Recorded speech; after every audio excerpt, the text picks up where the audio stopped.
Tantor Audio, a division of Recorded Books, presents The Billionaire's Auction, a dark billionaire romance, by Bri Blackwood, narrated by Jameson Adams and Juniper Young. 1. Ace.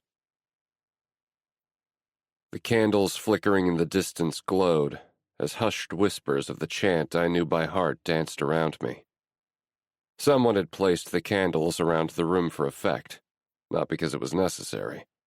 The ceiling lights that would have normally lit the space were turned down low to give the illusion of a more mysterious, intimate setting. This was all done to create the environment where we could perform our rituals and then move on to our business meeting before everything was brought to a close and we went our separate ways. The Chevaliers operated efficiently and effectively. They had done so for hundreds of years before us, and would continue to do so once we all left this earth. The chapter at Brenson University fed into the Chevaliers' headquarters in New York City, because many of the members there ended up in the city after graduation. Some of the richest and most influential men in the world belonged to the Chevaliers. We'd all taken an oath to support the good of this organization, and in return, reaped the benefits of all, especially monetarily.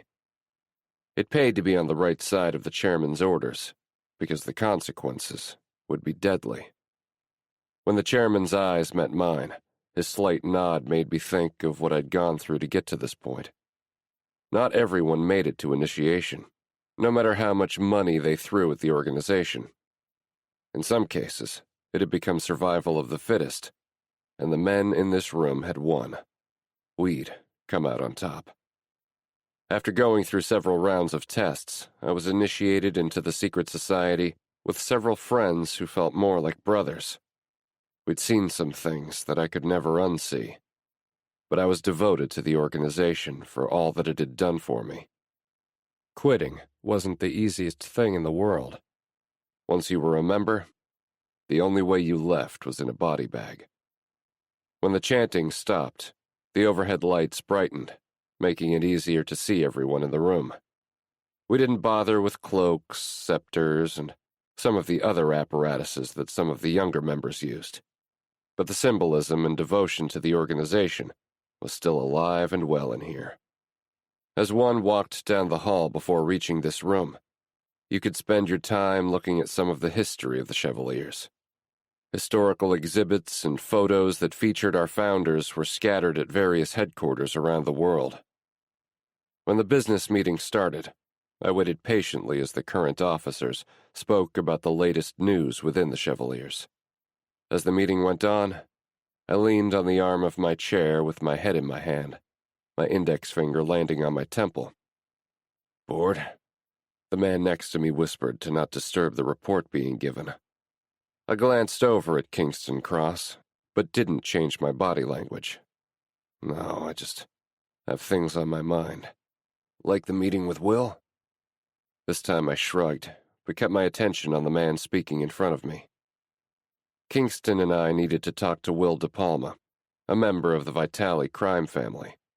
He'd wanted Cross Sentinel, the security organization that Kingston founded, to do some investigating into an acquaintance for him, and Kingston passed it off to me, thinking that I would be perfect for the job. Deep down, I knew it was another attempt by Kingston to convince me to join his team. While I had no intentions of doing so right now, the thought was enticing. I had other matters to deal with, and preferred to act alone. Kingston wasn't the only person giving out assignments the day I'd met up with him at his girlfriend Ellie's apartment. I dropped a bombshell on him that he had a half-sister attending Brenson University, the same college we all attended, and not too far away from my estate. I was looking forward to that consultation more than this regular meeting of the Chevaliers. Lucky for me, both were scheduled for the same evening, because I was only planning to spend one night in the city. "Damien's going to tag along with us if you don't mind." Damien Cross raised an eyebrow at his cousin. "Tag along? You're awfully chatty today." I smirked when Kingston didn't have a quick response. Damien was right. Kingston usually got straight to the point, more fixated on observing the people around us versus small talk. In fact, he was taking more after his cousin, Gage Cross. Damien Kingston and I were initiated into the Chevaliers in different years, but our connection to the organization built a camaraderie among its members, or so it tried. Anyone would be lucky to have the Cross family on speed dial. The Cross family were an instrumental part of New York City and the state. Their power in the city was extraordinary, and being connected to them opened doors.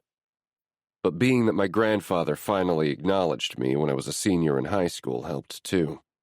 After all, he needed to make sure that the heir to his real estate dynasty was properly trained for the role. It, of course, led to a shit show, but in the end, I had leverage from the prestige of my family name as well. I adjusted myself in my chair as I concentrated on the speech being given in the front of the room. My eyes floated between all the men in the room, as this was a conference among some of the richest men in the country. Wheeling and dealing were done within these walls, and most of it would never be known to the public. The current chairman of the Chevaliers, Parker Townsend, stood up and said, "As this meeting is coming to a close, I wanted to invite you all to Princeton University in a few weeks to attend initiation. Details will be sent at a later date." There were a few more closing announcements, and the session ended. Before I could blink, Parker had walked over to where I was and stuck his hand out to greet me. "It's been a while." That was true. I hadn't been to a meeting in person due to other business matters I needed to attend to. "It happens. Is there anything I can do for you?" Parker's and my social circles sometimes crossed, but we were more friendly acquaintances than friends. "There's something I need to discuss with you, privately. Shall I leave a note with your secretary at your office?" "Are you not going to give me a hint as to what this might pertain to?" "It's something that I don't think either of us want disclosed in public." I raised my eyebrow at him, as I could feel Kingston's and Damien's stares. "I'll be in touch." I watched as Parker walked away, greeting someone else that was standing a few feet away. "What was that all about?" Kingston's question almost sounded far away, as if we weren't in the same room as one another. "I'm not sure," I responded. Silence sat between us momentarily, before Damien changed the subject. "You know, this place has given folks a lot of business ideas over the years." "So this was how Elevate came to fruition?" I asked. Elevate was a bar and sex club that Damien founded with his brothers. It was one of the hottest spots in New York City, and the demand to attend, whether once or to become a recurrent customer, was through the roof. It wasn't the reason Elevate came about, but I won't deny that we have hosted a significant number of Chevaliers at our establishment. This was a shock to no one. Given some of the activities our fellow brothers had taken part in, I suspected that what happened at Elevate would be tamer than some things they were used to. It wasn't surprising that even outside of this clientele, Elevate was as successful as it was. Instead of focusing on one of the many business ventures that the Cross family owned, I patiently waited for Damien in Kingston. I grabbed my briefcase, and the three of us walked out of the building, avoiding small talk or chit-chat with anyone else in the room. We had somewhere important to be, and understood the urgency of getting there. "Rob can take us to Will's place," Damien said as we walked out the back door, and a dark SUV pulled up in front of us. I'd left my car at the hotel I was staying at overnight, so I had no issues with taking Damien up on his offer. Before Rob could step out of the driver's seat, Damien opened the back door and allowed us to file in. Once we were seated, Rob pulled away from the curb. "Hopefully Will has more information than what was in that file, because it was minimal at best," said Kingston.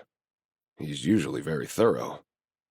I looked at Damien out of the corner of my eye and said, "You seem to have a close relationship with him?" "Let's just say that our pasts are intertwined more than either one of us would prefer them to be." "Trust me, I know that feeling." A memory of how I was connected to Kiki Hastings flashed in my mind, before I shoved it into the furthest corner of my brain. I was tempted to ask Damien what he'd meant, but now wasn't the time to dig through old wounds, especially when I didn't want to open mine. The drive to Will's office was shorter than I'd expected, and before long we were sitting in the chairs in front of his desk. His office reminded me of what I'd found when I'd walked into my grandfather's home, days before he announced that he was retiring and moving to his private island in the Caribbean. I had done little to change things since I'd moved in there, however. "Welcome," Will said as he took a seat behind his enormous desk.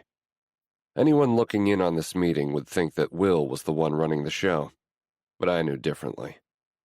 I'd met Will on several occasions and recognized that his usual confidence was dimmed. I wondered if it had something to do with what was in the file that I'd just placed on his desk. "I didn't expect you to join us, Damien. As you very well know, it's always a pleasure to be in your company, Will." Will grunted. "I'm sure everyone in this room would agree with you. Anyway, let's cut to the chase. We need to talk about Falcone because I want this operation to begin now." The urgency was clear in his voice and put me slightly on edge. I hadn't had any interactions with Clay Falcone, but I knew of some of the people that he had dealings with. Several of them were shady motherfuckers. But who was I to judge, since I'd gotten an assignment from the Mafia? "Spill all that you know about him," I said. "I assume Kingston showed you the file." I nodded. I had read it over several times since Kingston had given it to me.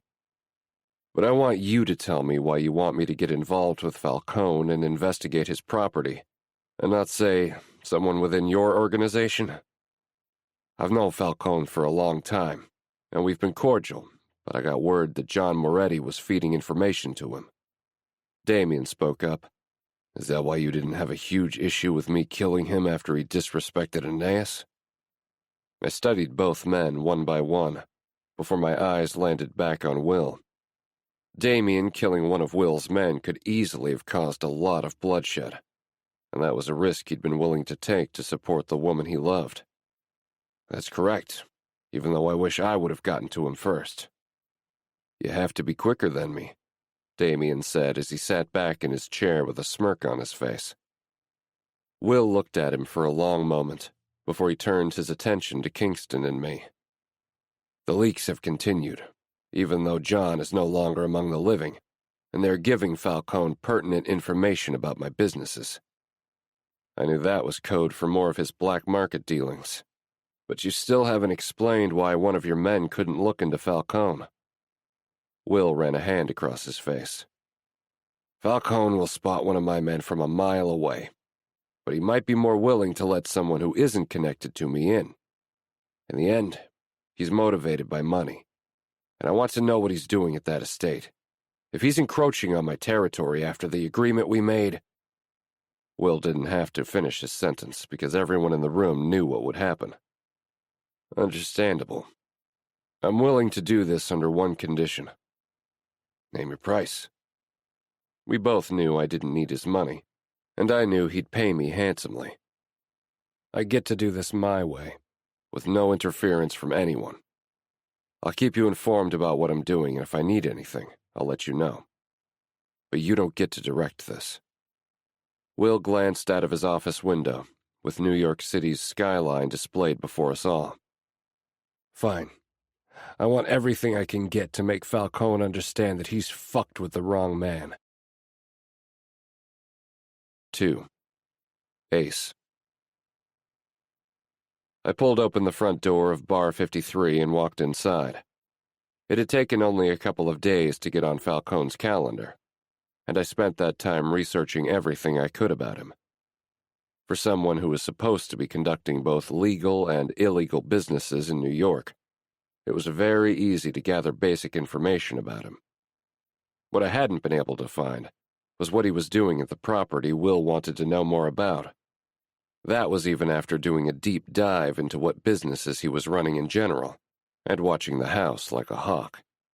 I'd done enough homework on him to know that he was holding an event there in a few days, and that I needed an invitation to attend.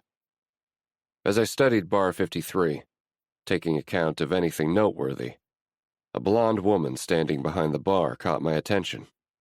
"Sir, may I help you?" I turned and found an overly eager host standing in front of me, several feet away from a podium. "I'm here to see Clay Falcone." I used his full name, although Falcone would have been sufficient. He was well known by just his last name. It was easy to see when the moment my words registered with him, because his eyes widened. Yes. Let me just call down and announce your arrival." He scurried back to the podium before grabbing a walkie-talkie. Either this guy was normally jumpy, or Falcone had instilled fear in him. Neither reason was enough for me to spend more than 2 seconds thinking about it. A quick glance at my Rolex proved that I was a couple of minutes early. I found myself staring at the blonde who'd caught my attention as she served up another drink. Her long hair was hanging loose over her shoulders, and I fought the urge to run my fingers through it. Although she tried to be coy, I'd seen her taking glimpses at me as I stood there waiting to be directed to my meeting with Falcone. When our eyes met, she averted her gaze first and stared down at the glasses in front of her. I watched as the blonde moved effortlessly behind the bar, as if she'd been doing it for all of her life. I didn't think that to be the case since she looked young, maybe in her early 20s, but I could have been wrong. Chances were I wasn't, but that was another reason to stop thinking about her. Focusing on Falcone would lead me to wrapping up this case faster, not thinking about how fast I could get one of his bartenders underneath me. "Mr. Bolton." I dragged my eyes away from the woman in question and turned my attention to the man who interrupted me. "Yes?" He shifted his weight under my gaze. "My name is Ian, and I'll be taking you to Mr. Falcone." I let myself glance at the bartender once more before I followed Ian's lead. He took me to a set of stairs that led down into the basement. Why I needed to be escorted when it was easy to see that his office was the one with the guard standing in front of it was beyond me. Ian nodded at the security guard, and the guard knocked on the door. A muffled, "Come in," announced that it was okay for us to enter. The guard opened the door, and both Ian and I stepped into the office. "Ace Bolton." "Clay Falcone," I responded in kind. He stood up to shake my hand before turning to Ian. "Thanks for showing him in. You may leave." Ian dipped his head slightly before exiting the room. Falcone waited until the door shut before looking at me. "Sit down. Can I get you anything? Water? An alcoholic beverage?" My mind briefly wandered to the beautiful bartender I'd seen just moments ago, before trying to size up Falcone's game plan here. He wasn't known for his niceties, so this approach was interesting. "I'm good, thanks." He turned and sat behind his desk, and in the seconds it took for him to do so, I'd written up a description of him in my head, and scanned what I could see of a couple of papers that he'd left on his desk in plain sight. Outside of a few receipts from things I deemed related to the bar, there was nothing out of the ordinary. "I was surprised that it took you this long to reach out to me." "Oh? I expected to hear from you soon after your grandfather retired. The mark he left on this city will never be forgotten, by the way." He wasn't being sincere, and it had now been years since my grandfather had retired. Falcone and I didn't run with the same people, so I hadn't expected to hear from him. But I wasn't about the bullshit he was spewing. "I'd prefer not to talk about my grandfather right now." "Fair." He grabbed a glass that he'd had on his desk before I arrived and took a sip of its contents. "Rumor has it that you're trying to get into other lines of business." So he'd done some research on me as well. Too bad I planted that story when I was doing some digging on him. Depends on the offer at hand. I'm always looking to expand our influence in the best way possible. "I work in many different industries, Mr. Bolton. I can open doors for you to make your bottom line even more lucrative." "I'm intrigued. Tell me more." The smile that crossed his lips would have been unnerving for many, but I stared at him while keeping my face blank, determined not to convey what I might be thinking. "I can give you one better. Come to an event I'm having at one of my homes upstate. I think you'll be interested in the theme. That will give you a taste of what I have in mind." I knew that he had 2 properties upstate that were public knowledge. I was getting closer. "When and where?" "In a few days. The address will be on the invitation." I didn't want to arouse suspicion by asking about the event. "I look forward to receiving it." "You know, I'm glad you decided to pay me a visit this evening." "Oh, yeah?" Falcone was trying to size me up, determining whether I was worth his time. When a small smile appeared on his face, I knew that I wasn't going to like the next thing that came out of his mouth. "You and I aren't that much different, Mr. Bolton. We're always looking for the next business opportunity, the next high." He and I weren't anything alike.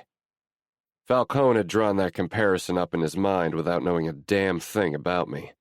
Plus, your grandfather and I had dealings as well, so I'm glad we can see if it's worth keeping the tradition alive. That I hadn't found in my search. Maybe there were some things that Falcone kept to himself. "What type of dealings did you have with my grandfather?" "I'd rather show you than tell you. I have your address, and you should get something in the mail in a few days." His office phone rang on his desk. He looked over at it before looking back at me. "Now, if you'll excuse me, I have another matter to attend to." I debated whether it was worth dragging this out further, not really giving a shit if I took up more of his time or not. It was clear that he knew some things that I didn't, and was using it to entice another meeting between us. But I refused to show any sign of weakness. Instead, I stood up and held my hand out. "It was nice meeting you, Falcone." He followed suit and gave me a firm handshake.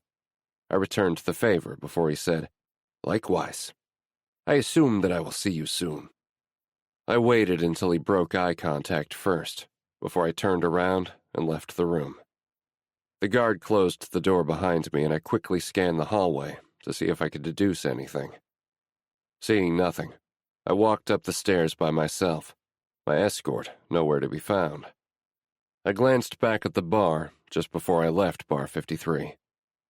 The stunning blonde bartender who had taken up way too many of my thoughts in the short time I'd been here, she was gone. 3. Harlow. "Get the fuck up!" The shout forced me to freeze in place, not daring to move. The shock wore off, and I glanced to my right. When I saw who the speaker was, I glared at the asshole standing over me. My glare didn't deter him, so I hoped my words would. "We are on our break." That was true. I was getting some fresh air during one of the few breaks I got during my shifts at Bar 53. It was usually a way to hide from assholes like Ian, but apparently that wouldn't be the case tonight. Ian Byron was the manager of this establishment. While I didn't know how he treated everyone else, he always had a stick up his ass when it came to me. No matter how much I tried to avoid him, it seemed as if his focus was always on me, no matter the circumstances.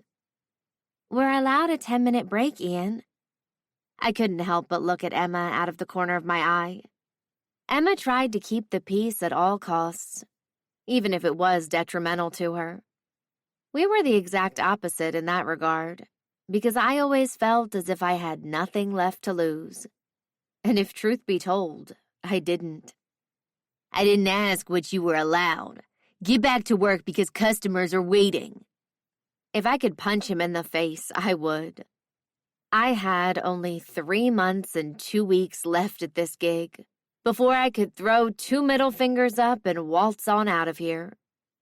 Even with the clock ticking down, punching Ian in the face would have to be put on the back burner because he was one of Falcone's lackeys. "Harlow, are you coming?" I debated whether the consequences would be worth it before I rolled my eyes as I pushed myself off the wall. It was better to get this over with as soon as possible. I pulled out the phone that I'd picked up a couple of weeks ago. My old one had died a horrible death when I forgot it on the hood of my car. never to be seen again. Tracking it proved fruitless, so I assumed it had gotten run over by another vehicle. My replacement was cheaper than my original phone because I hadn't been able to afford anything more. Plus, it wasn't like anyone was going to call me anyway. Emma leaned over and whispered in my ear, "We have to be careful about rocking the boat here." I know. She was right, but that didn't quell the anger I felt. I was tired of having to deal with this.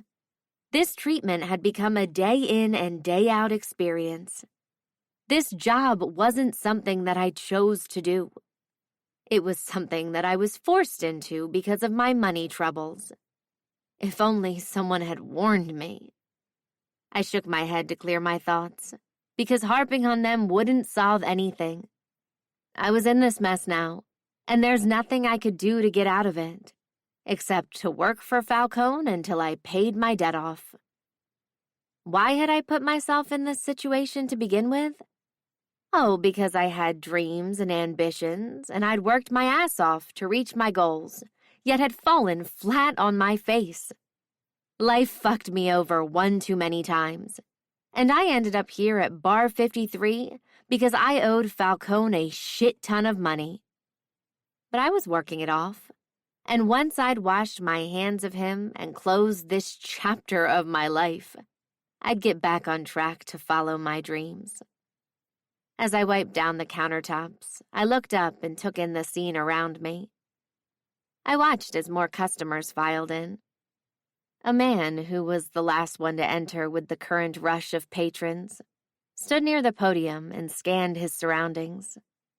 From where I was standing, I could tell that he was tall with short brown hair that looked as if he'd just run his hands through it. Handsome could easily be used to describe him, and that meant he was trouble. Another sign that pointed in that direction: he kept to himself and didn't bother coming over to the bar to order a drink, which was what Bar 53 was known for. I was convinced that he must be here for another reason, and I wasn't willing to assume what it was for. As I prepared several drinks, I watched as the man spoke to Tim, and I watched Tim freeze before he hurried back to the podium. What was going to happen next? When our gazes connected, my eyes shot back down and stared at the two glasses in front of me. I didn't understand why I felt so awkward at having been caught staring at the stranger when I would never see him again. Someone moved out of the corner of my eye, and soon I saw Ian was approaching the man. With a slight nod, he turned back around and shot me a glare before leading the man toward a set of stairs that led to the basement. It was where Falcone's office was located, and that was where I assumed all three were going. This wasn't the first time that I noticed someone I didn't know being led to Falcone's office, but it was the first time that Ian was the one leading someone there. "I need 2 shots of tequila." Emma brought me out of my thoughts. I quickly poured the shots and placed them in front of her. "Need anything else?" "No." She leaned closer to me and said, "Did you see Ian lead that man downstairs?" "Yeah, I'm not sure what to think about it, but I know it's not a good thing, however." "I agree. Watch your back because he has Falcone on his side. Who knows what information he's spilling about any of us?" I shrugged and whispered, "What else can he do to us? He's already ruined our lives." Emma looked at me before looking down at the 2 shots in front of her. "I need to serve these up." I nodded as she picked up the glasses before turning to walk back over to the table. She was right. If Ian went to Falcone about me, it would probably cause him to impose even more interest on the loan that he'd gifted me. I shouldn't say gifted. It was anything but. And I'd been so desperate at the time that I didn't have a choice. There was no way a bank was going to lend me money to get out of the hole that I dug myself into. I closed my eyes and took a deep breath. The mask that I liked to wear to hide my emotions was in place. I was excellent at hiding. I opened the door with another deep breath. Shifting Ian to the back of my mind helped, and I focused on closing the bar and heading home. It was a couple of days later, and Ian and I hadn't worked the same shift since my last run-in with him. I mostly avoided him this evening, and had done well putting some distance between us. Hopefully not being anywhere near me diffused some of the tension between us, and he'd get over it. I was helping with closing, and as I glanced around the room, taking the time to study the elegance that Falcone had made sure to instill in the establishment. Outside of my treatment and the reason why I was here, working at Bar 53 wouldn't have been too bad. It was a newer bar that had only been open for a couple of years. Falcone had taken great pride in making sure that Bar 53's appearance and vibe screamed classy and fancy, attracting customers who wanted to come visit one of the latest trendy spots in New York City. As I walked by myself to the bus stop that would drop me off a couple of blocks away from my apartment, I heard someone call my name. It took half a second for me to recognize the voice, and I froze. I turned and found Ian walking out of the shadows toward me. "What the hell do you want?" A sly smirk appeared on his face that looked anything but sweet. "Why do you continue to fight me?" My lip curled in disgust. "Because you're a pain in my ass and will stop at nothing to make my time at Bar 53 a living hell." He took a step closer to me. "You know it doesn't have to be this way." The shift in his tone and his closeness to me sounded every alarm in my head. Had he really waited for me to leave work so that he could confront me? "If you weren't such a bitch, maybe all of this would go away. Or is this you playing hard to get?" "Of course not. Now if you'd excuse me before I punch you in the face." My words trailed off because he'd grabbed me. My first reaction was to scream for help, but that option was quickly taken away when his hand flew up to my mouth. My feet dragged on the ground as I bucked my body against him, trying to free myself to no avail. When he pulled me into an alleyway, my hopes of getting away from him diminished. "Keep fighting, Harlow." I opened my mouth wider and clamped my teeth down on his hand. This time it was his turn to scream, and I hoped that the sudden pain shooting through his body would give me enough time to break free and run away from him. I was wrong. He recovered faster than I thought he would, and just as I was about to run away from him, he grabbed me again. This time, his hand landed on my throat as he shoved me up against the wall, pinning me with his body. My attempts to scream were a failure due to his grip around my neck. A tear fell down my cheek as once more my chance of escaping dimmed. He was so much stronger than me. "Keep fighting." His hands haphazardly touched my body, squeezing my breasts before making their way to the hem of my shirt. He roughly pulled it with one hand, and I heard him grunt in approval at what he saw. Him seeing me in this way made me feel even more disgusted. When I tried to cry out again, his grip tightened around my throat, and my hands were left trying to pry his hand off. If he suffocated me, at least that would remove me from this situation permanently. I could just let go, let it happen because it was inevitable. He was too strong. "No, don't stop fighting." When his hand went toward his belt, the smirk that appeared on his face made a switch go off in my mind. He thought he had me cornered. He thought he'd won. The hell he had. My foot connected with his groin hard and caused him to fall to his knees. When the air rushed back into my body, I was left gasping. But I am free. Without wasting another second, I took off, pulling my bra back into place and my shirt down as I ran. Just as I reached the street, I saw a cab and I flagged him down. I looked back into the dark alleyway, and I could see Ian was standing up now. His eyes were trained on me. I ran toward the cab, and before he could stop completely, I yanked open the cab door and threw myself inside. Just as I slammed the car door shut, Ian had reached the cab, but the driver clicked the locks before he could open the door. Ian banged on the window of the cab and the driver yelled, "Hey man, fuck off!" That was enough to get Ian to back up and allow the taxi to drive off, taking me away from what could have been an even worse situation. "Are you okay, miss?"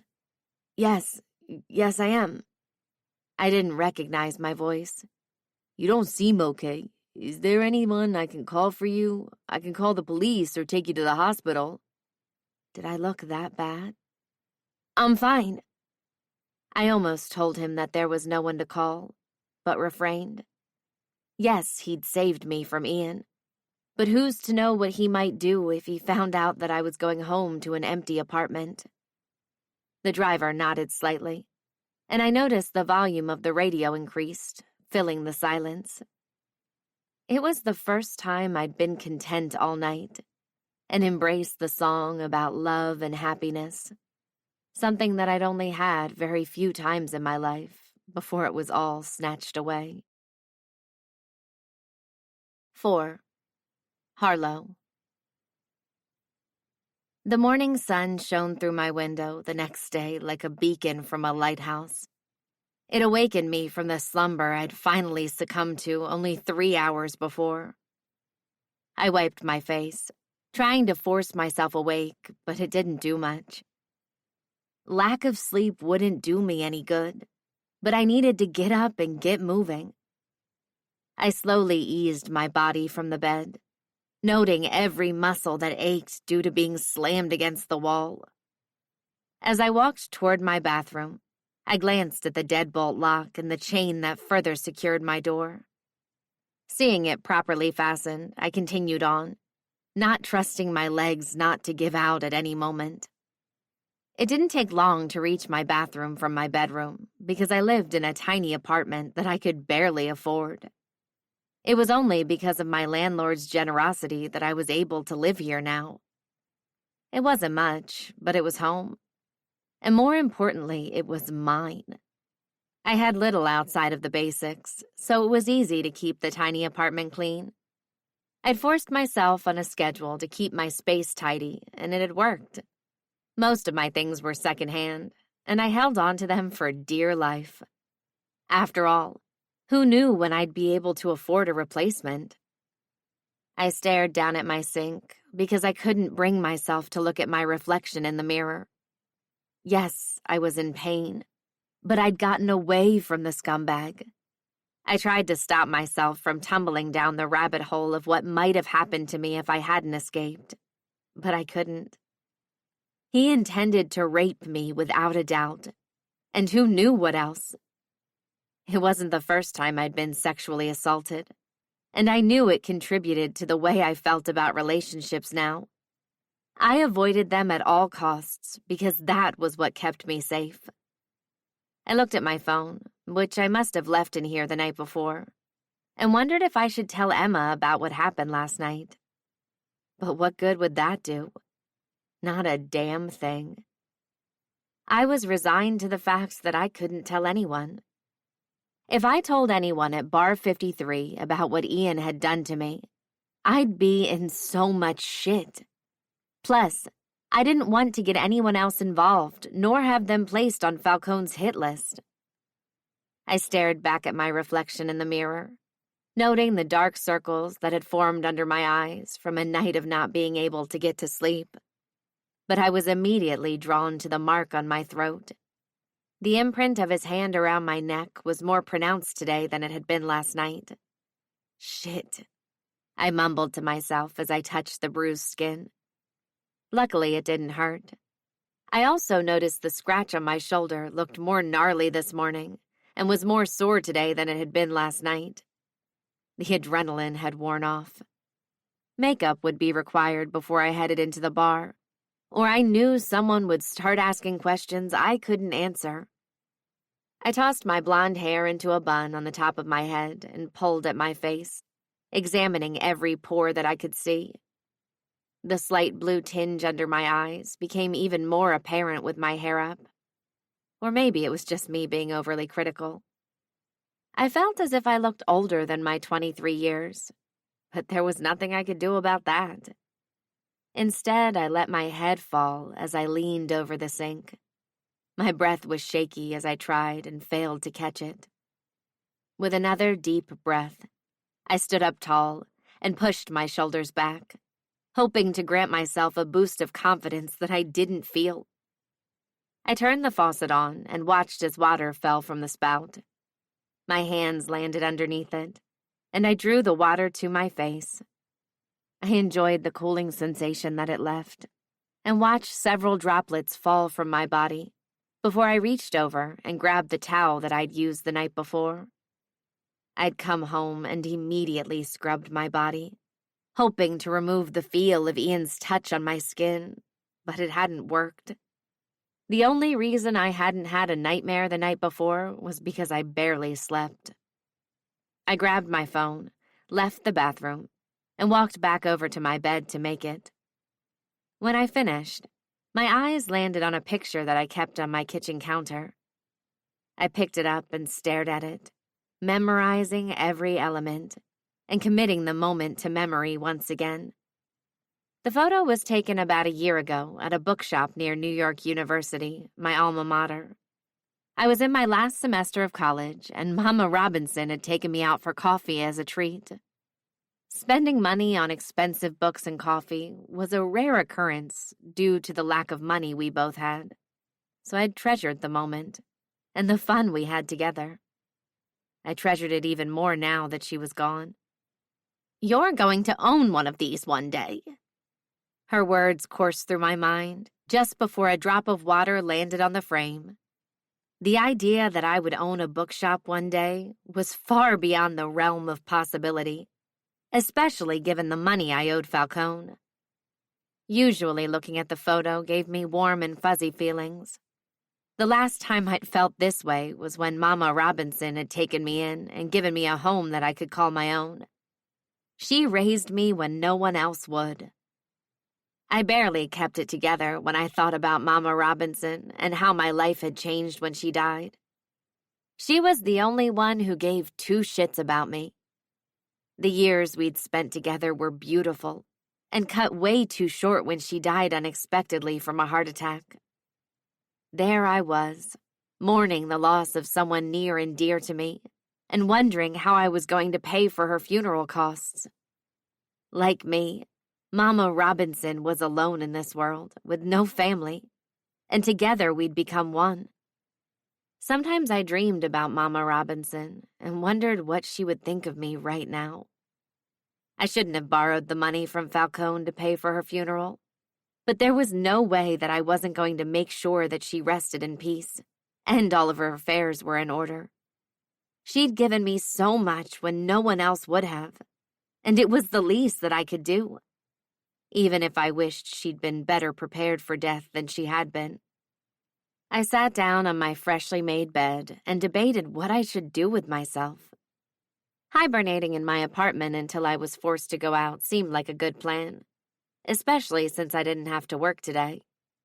I had enough food that I would have meals for several days, so I didn't have to worry about that either. My eyes danced around the small room and landed on the bookshelf in the far corner. I had plenty of books that I needed to catch up on and read. It was small, but held most of my books, so for that I was grateful. Many of them were bought secondhand or I'd gotten them for free. Going to the library was great, but there was something about being able to own some of your favorites and read them whenever you wanted. With my decision made, I walked over to the bookshelf and pulled out an old favorite of mine. I returned to my bed and wrapped my comforter around me. I began to read, transporting myself to another place and time where everything was much better than here. 5. Harlow. Ian sneered at me as he walked past me on the way toward the kitchen.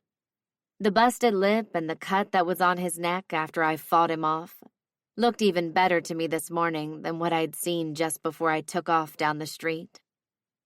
Although I'd beaten myself up due to me spending money I barely had on a cab, It got me away from the asshole as quickly as possible and potentially saved my life. I'd survived. While his behavior was a nuisance, he hadn't attempted to talk to me since I'd fled in the cab. I assumed part of that was due to whenever he was around, I tried to make sure that I was with someone else to avoid us being alone together. When he walked past the bar for the 100th time, he slid a note in my direction. I debated if I should toss the damn thing in the garbage or open it. The latter won out. "You're going to pay for what you did." I licked my lips nervously before I put the note in my pocket. This might be worth keeping around in case he did do something and I needed proof. Then again, who was I going to tell? Falcone probably had them paid off, and knowing him, he'd probably do anything to make sure that Ian didn't get on their radar. After all, it might lead to some suspicion being thrown on his business dealings. That brought back memories of the man I'd seen heading down toward Falcone's office a few days ago. I knew he had to be dirty if he was having a meeting with Falcone while Bar 53 was open. But that didn't mean that I didn't mind looking at him while he'd been waiting for Ian. Everything about him screamed tall, dark, and mysterious with a dangerous tilt. And I'd watched him staring at me, as if he was peeling each layer of me back until he reached my soul. Just the thought of him sent a chill through my body. I was quickly pulled out of my thoughts of the stranger when Ian entered my line of sight again. The glare that he gave me told me this wouldn't be the end, even though he turned on his heel and stormed out of the room. I blew out the breath I'd been holding and rolled my shoulders back. While I won the battle several days ago, I knew the war was far from over. Why did he have to be here today? I'd hoped he wouldn't be around because he wasn't on the schedule, but I found out a few hours ago that he was going to be on the same shift as me. I glanced at the clock on the wall just as I grabbed a rag to wipe down the bar. I had 2 hours to deal with the rest of this bullshit. Only a few more months and my debt will be paid in full. When Ian didn't reappear, I took a deep breath and brushed thoughts of him aside. I had a job to do, and I was determined to do it. It didn't take much for me to get back into the rhythm of serving drinks after my dust-up with Ian. Emma wasn't working today, so I didn't have to worry about her. Emma wasn't cut out for life like this, and as a result, she and I had grown closer as the months had passed. Although she was a couple of years older than me, I'd taken on more of a big sister role in our friendship because she didn't like confrontation, and there was no way I was going to let anyone walk all over me or anyone else I cared about. Harlow. My name on his lips made me stop mid-movement. I glanced at Ian before I finished making a patron's drink. I will not cause a scene. I will not cause a scene. Yes? I handed the customer their drink. Falcone wants to see you. For some reason, I wasn't surprised to hear that. Given how much Ian had been hovering around me, I suspected that something like this was going to happen. The smile on Ian's face proved to me that this was all his doing. Without checking to see if I was following him, Ian walked out from behind the bar, and I quickly wiped my hands on one of the towels I kept in my back pocket. I made eye contact with one of the other bartenders and pointed to the customer, letting him know that he needed to ring this woman up. I walked down the stairs as quickly as I could, and Falcone's guard gestured for me to enter the office before closing the door behind me. I wasn't shocked to find Ian already in there, standing just to the left of Falcone, who was seated at his desk. Harlow, I hear you giving Ian trouble. It took everything in me to not roll my eyes and to bite back the cuss that threatened to fall from my lips.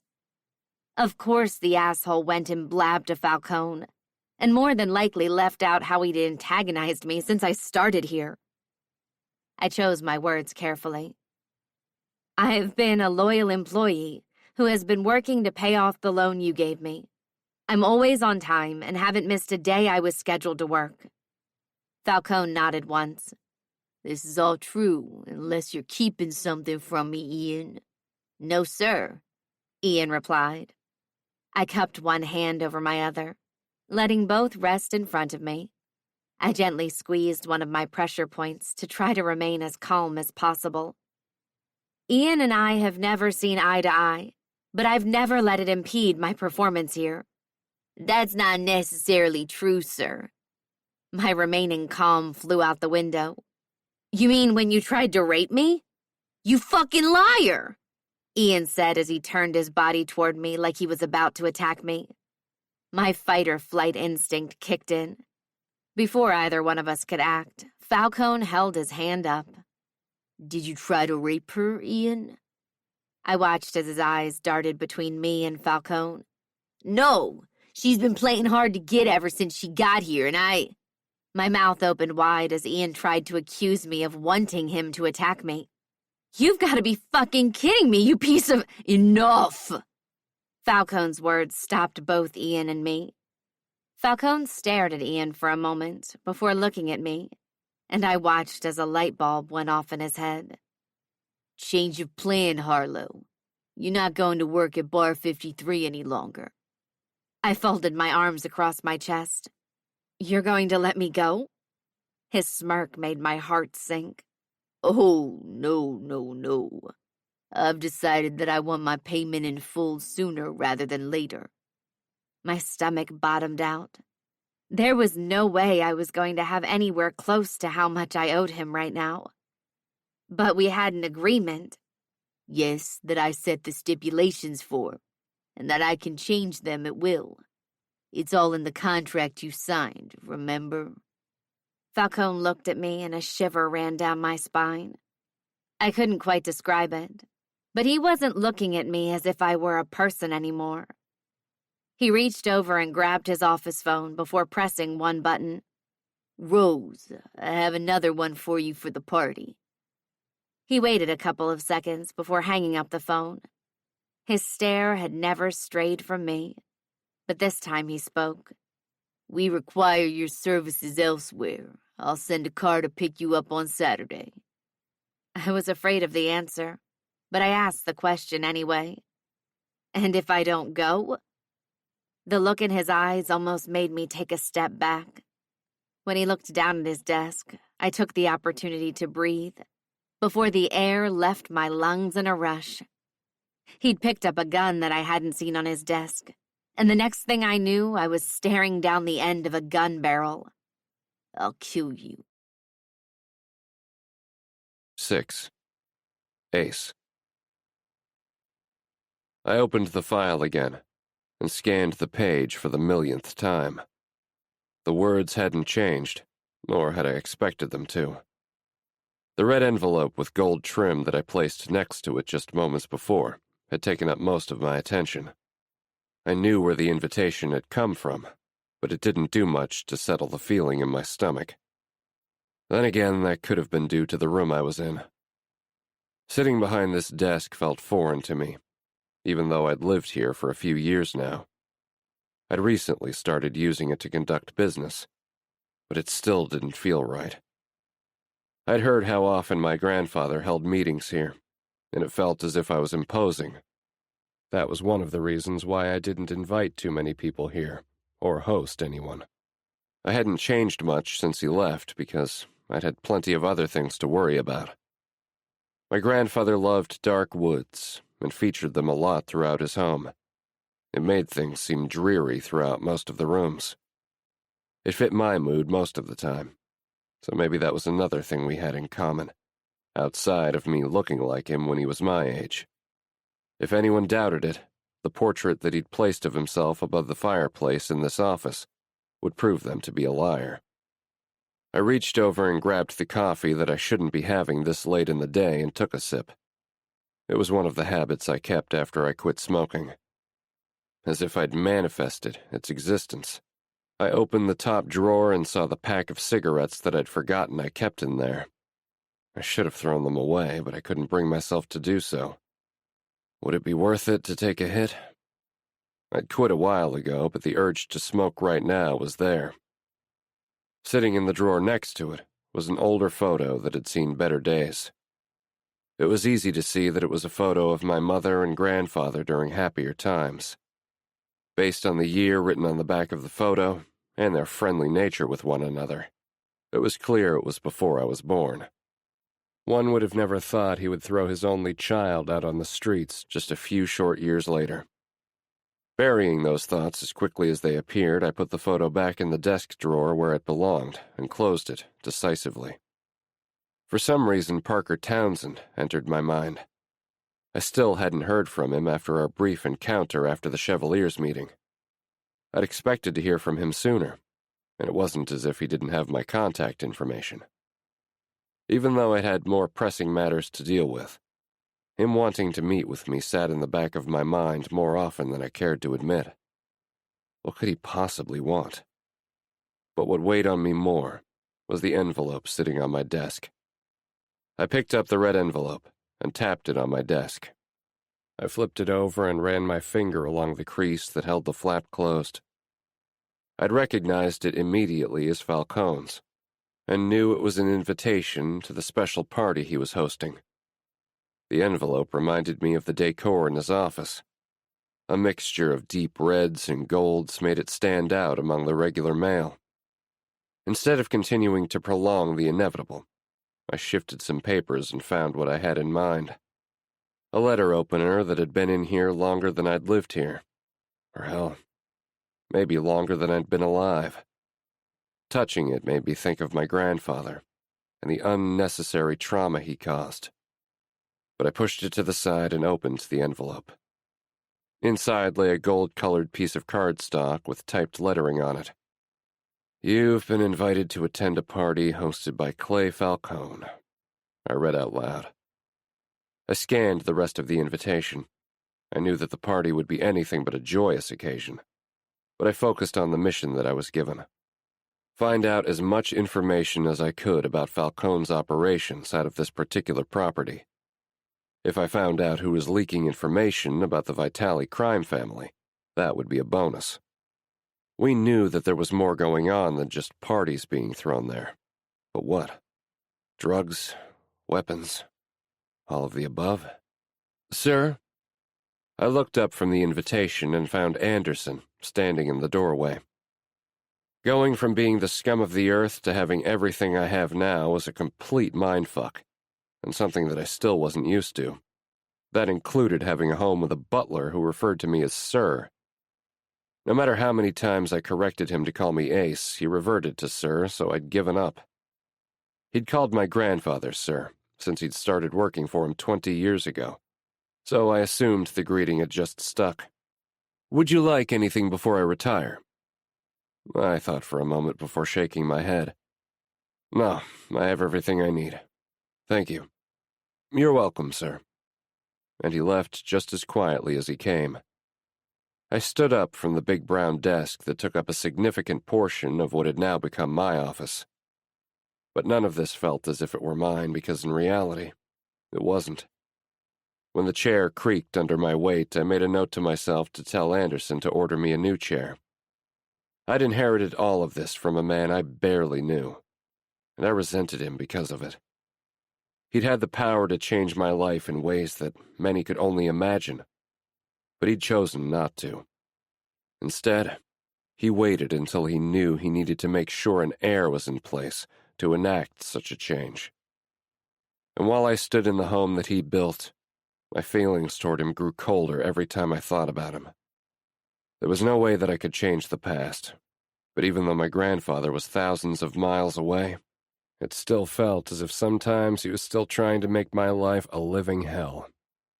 Coming from someone who now lived in an estate that spanned many acres, it seemed foolish to think in such a way. But my life hadn't always been this way, and Gerald Bolton was one reason why. My eyes drifted back to the invitation that now glittered under the lights shining from my desk lamp, tempting me in a way. Any thoughts I had about my childhood and my family were shifted to the side, and I was determined. This was an easy assignment that would be wrapped up quickly. After all, this was nothing more than a pissing contest over power between Will and Falcone. I leaned forward, picked up my office phone, and dialed the number on the invitation. It rang several times before a woman answered on the other end. "Hello?" I spoke without hesitation. "This is Ace Bolton, and I'd like to RSVP for the party at Clay Falcone's place this Saturday." 7. Harlow. What the fuck had I gotten myself into? Technically, this was forced upon me, so I could cut myself some slack. I could murder Ian with my bare hands, but who knew where that would leave me? Maybe it wouldn't be in this car on the way to who knows where. Maybe I wouldn't be left wondering what lay on the road ahead, literally and figuratively. I'd done my best to prepare for whatever situation might arise. I wore my Bar 53 uniform since Falcone mentioned that my services would be required. The black button-down and black slacks matched the dreariness I felt about this situation. I'd thrown my hair up into a sleek ponytail to keep it out of my face, for what I assumed would be a long night. If I was going to be paying off the rest of my debt tonight, I assumed Falcone was going to make sure he worked me to the bone. My fingers drummed along to another song on the radio, although I couldn't tell you what it was. I could hear it playing, but for some reason, I couldn't place it no matter how hard I tried to focus. My attention was trained on what might be waiting for me when this car stopped. I wasn't keeping track of how long we'd been driving for, but I noticed when we left the city limits. Long gone were the city's skyscrapers, and in its place was more land and space than one could ever dream of. If I wasn't uncomfortable about the situation before, I would have been more so now. Would this count as kidnapping? Yes, I'd willingly gotten into the vehicle, but all of this was happening because I didn't have a choice. Not having any other options further tightened the knot in my stomach. I looked into the rearview mirror and found the driver of the vehicle staring back at me for a moment, before his eyes drifted back toward the road. I noticed that he had been stealing quick glances at me every so often, but he never said a word. I'd finally had enough. "Where are we going?" I asked. But silence was my only answer. Something told me he probably wouldn't respond, so I shouldn't have been shocked when he didn't. Maybe I'd put all my hope into him being somewhat of a saving grace for me during this time of emotional turmoil. It was foolish to have even a smidge of optimism, given who was involved. This was more than likely my worst nightmare. I watched as trees flew past my window, and when the driver shifted the vehicle to leave the highway, my anxiety increased. I cupped my hands together and squeezed, forcing my hands to hold one another as I tried to hold myself together before I reached the end of this journey. The drive continued for several more miles before we turned down a quiet street. When the car pulled up to a closed gate, my fingers froze. Nothing on the gate gave away where we were, but when the gates opened and we drove down the road, I was able to answer one of my questions. The mansion that lay before us was majestic in nature, but I hadn't expected anything different from Falcone. We slowly drove up the driveway, giving me the opportunity to look around. I glanced down at my hands and let them relax after I saw the imprint my nails had left on my skin. We pulled to a stop in front of the home, and the door quickly opened, and out rushed a woman who looked to be in her early 50s. Instead of my silent driver opening the car door, she opened it and gestured for me to exit the vehicle. "Come on, we need to head inside because we don't have any time to waste," she said. My heart lurched into my throat as I wondered what could possibly be this dire that we had to rush and do it. I stumbled out of the car, trying to move as fast as my legs would take me, but my nerves seemed to have the last laugh. On the plus side, at least she seemed willing to talk, unlike the driver I had just spent who knows how much time with. Once I was out of the car, she looked at me and shook her head, First things first, give me your phone. Excuse me? I'd finally found something to say.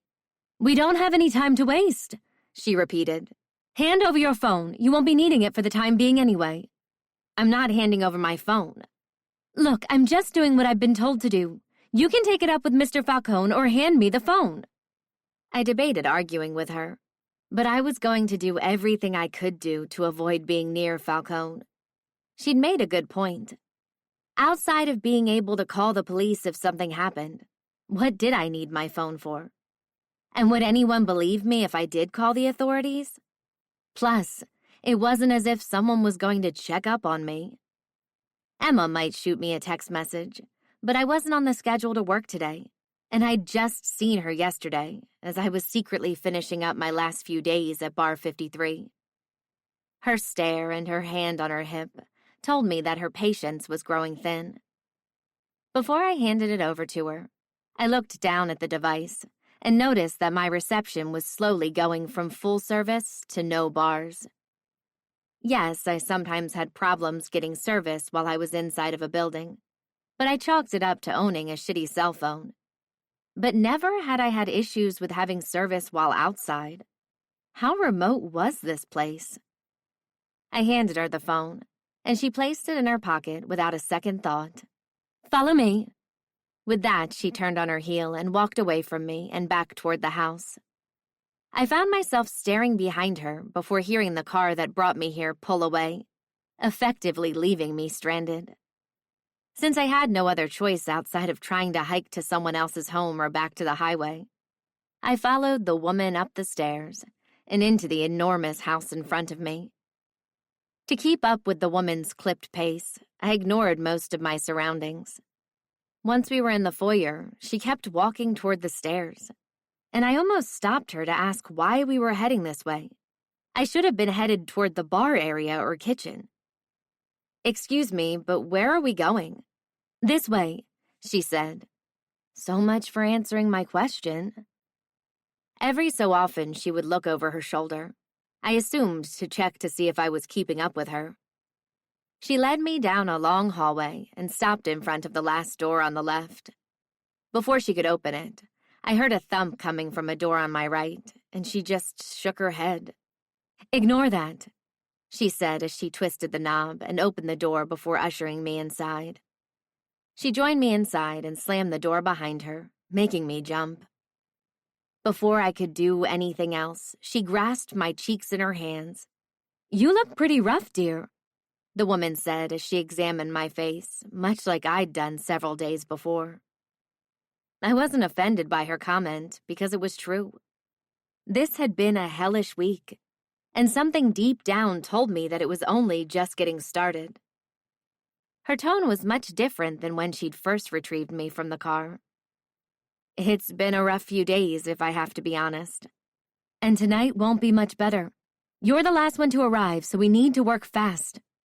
Does this have to do with the event tonight? She nodded and walked over to another door that I soon confirmed was a closet. By the way, what's your name? She peeked out of the closet before responding. Silly me. I should have introduced myself, but I was in such a hurry. I'm Rose, and you're Harlow, correct? Yes, that's right. Rose swiped through several garments while glancing at me. You're about a size 6 and about 5'6", correct? How did she know that? It was obvious that she knew more about me than I knew about her.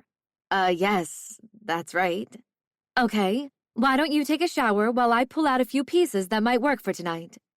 I showered before I got here, I said as I watched her remove a dress from the closet. Why do I need to wear a dress tonight? Our usual uniform is this. Rose paused her movements before looking at me over her shoulder. You don't know why you're here, do you? I crossed my arms over my chest, suddenly feeling exposed and wondering how much I was in the dark about what was going on. I'm here to bartend at an event tonight. Oh, no, dear. She shook her head. I could see pity rising in her eyes.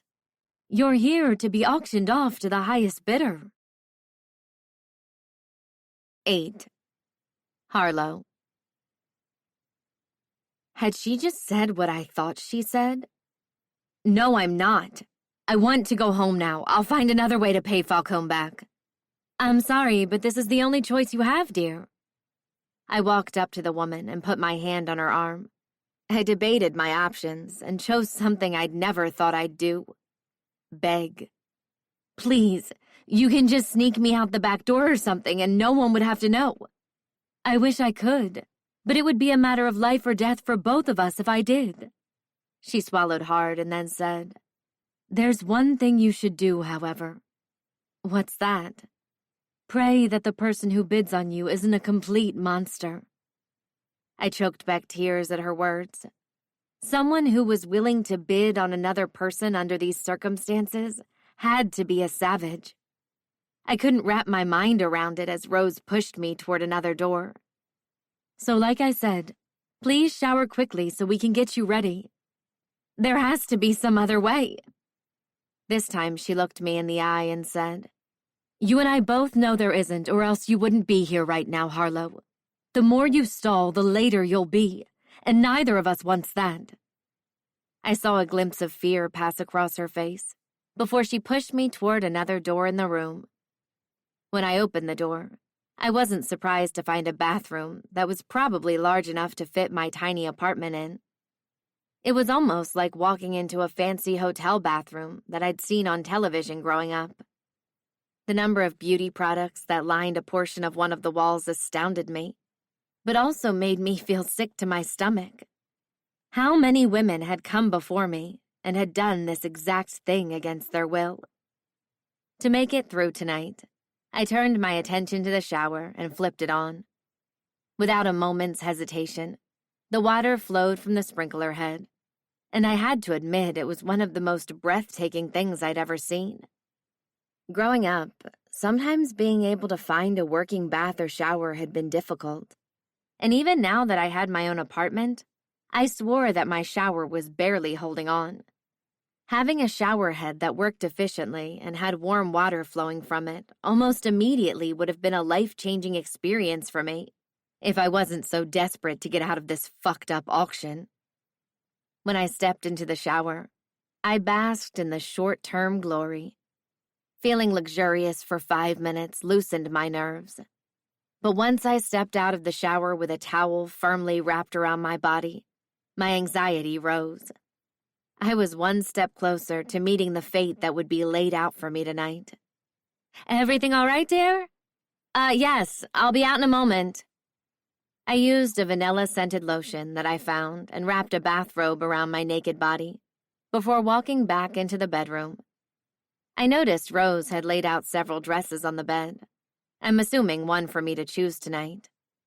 When she turned to me, she gave me a small smile, one I returned, having decided that there was nothing I could do to change what was going to unfold. Why don't you try on these dresses quickly and then we'll decide which one is best? I nodded and asked, Do I get something to put on underneath? I knew I was forgetting something. Rose walked over to the dresser and pulled out what I could only describe as black lingerie. I swallowed hard again, and she handed them to me. I'll turn around while you put those on, and then we can get started. When she turned her back to me, I disrobed and put the underwear on. I'm ready. She turned back around and looked at me before clapping her hands once. You look way better than when you came in here. More alive is how I would describe it, but your neck... That was ironic, because I felt more dead if I had to be honest. I grasped the part of my body that was now the source of concern. I'd temporarily forgotten that I hadn't put makeup to cover the bruises on my neck and the scar on my shoulder. It's not something I want to talk about. Rose nodded. Fine, we'll cover it up once we've figured out a dress. She handed me a black dress first, and I slipped it onto my body. I walked over to a full-length mirror and took in my appearance.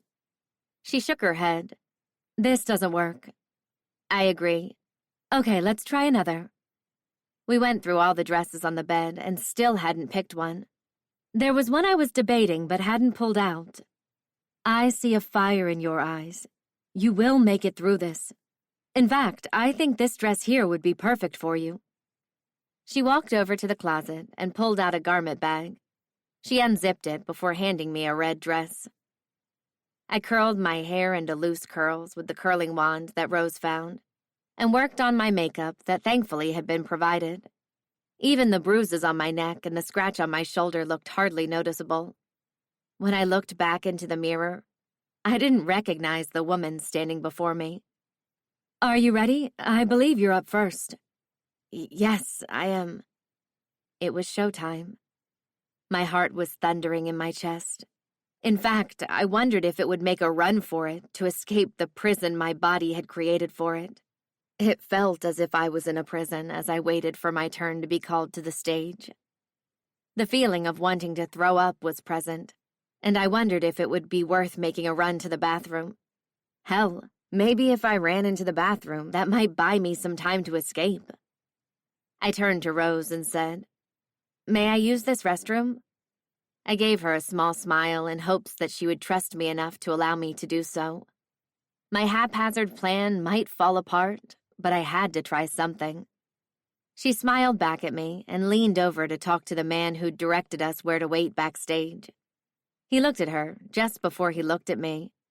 "Sure, but make it quick." My heart skipped a beat when the woman turned to me and led me to one of the bathrooms on this floor. Without another word, I walked inside and immediately took in my surroundings. The bathroom was decorated in the same manner as the house, and to my surprise, included a wall that was partially covered by a curtain. Could that be my way out? I locked the bathroom door, hoping to slow down anyone that might try to walk in or question why I was taking so long. I walked across the floor and pulled the curtain back. I could have cried tears of joy when I found that there was a window behind the curtain. I pushed on it at first, and it didn't budge. In my haste, I hadn't noticed that the window was locked, so I quickly turned the knobs and pushed again. This time it moved, and I opened the window several inches and peered outside. If I climbed out of the window, it wouldn't be that far of a fall, so maybe I wouldn't get hurt. But was that a risk I was willing to take? Yes, the hell I would if it meant that I would be free from the highest bidder. I looked around to see if I could find anything that would help give me a small boost so that I could climb out of the window. I found a small ledge that I might be able to balance on if I acted quickly. Without giving it much of a second thought, I placed my foot on the ledge, and just as I was about to toss my leg out of the window, I saw something that turned my blood cold. Guards with high-powered guns were walking near the house, I assume ready to attack anyone who crossed them. A small tear slid down my cheek, potentially ruining the makeup that painted my face as I realized once again how bleak this situation was. I might be able to outrun someone, even in this dress, but there was no way I would be able to outrun someone who was a trained marksman, ready to shoot and kill. Although I owed Falcone money, there was no doubt in my mind that he would have no issue with one of his men killing me. Yes, I was worthless dead, but he'd probably get great pleasure in seeing my dead body after he'd sent me here to take part in this auction. A knock on the door made me jump. "Harlow, it's time." "Give me a minute." When she didn't say anything else, I glanced back at the window and literally felt my window of opportunity closing on me. With a heavy heart, I flushed the toilet before heading over to the sink to wash my hands.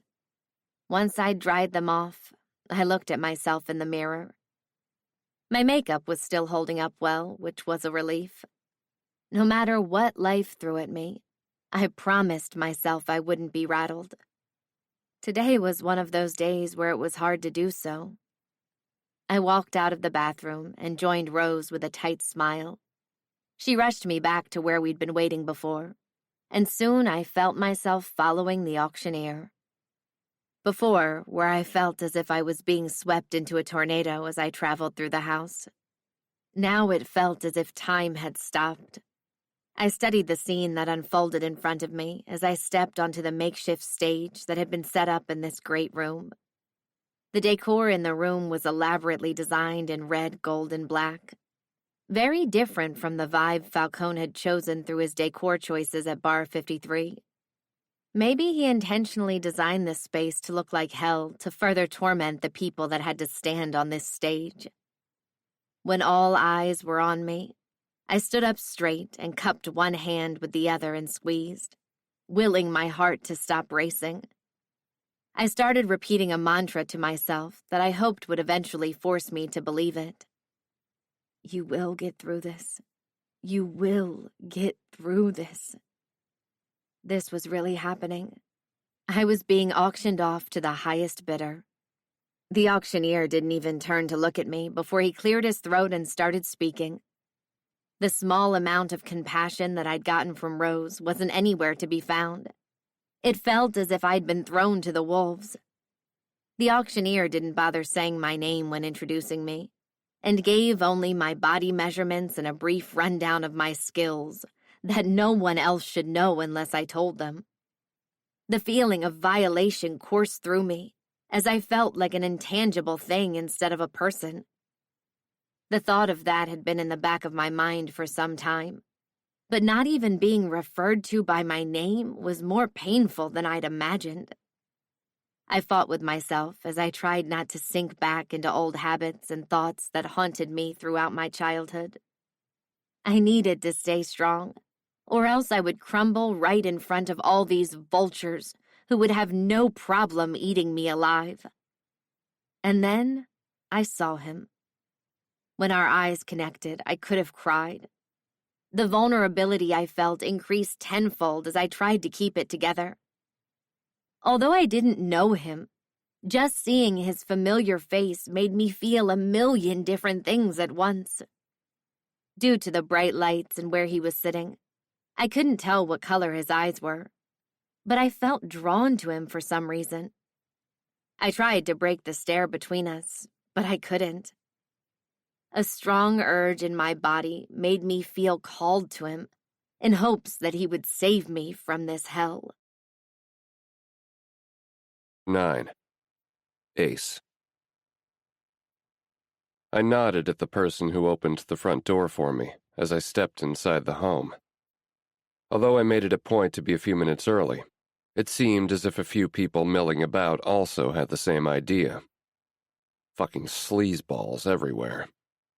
That was the perfect word to describe the people in this home. I hated these types of people. The arrogant assholes who didn't give a damn about anyone else. But I could deal with them for the time being because I had only one thing on my mind: gathering as much intel as I could to take back to Will. What was Falcone up to out here? What was clear was that he knew how to throw a party fit for his guests. I walked past two men who were sitting in two chairs next to one another. Both sized me up as I walked past, and one even had the audacity to suck on his cigar and attempt to send a billow of smoke my way. My inclination was to have a little chat with him, but I refused to let the asshole shift my focus. There would be a time and place to deal with him later. "Mr. Bolton?" I turned to face the person who had called my name.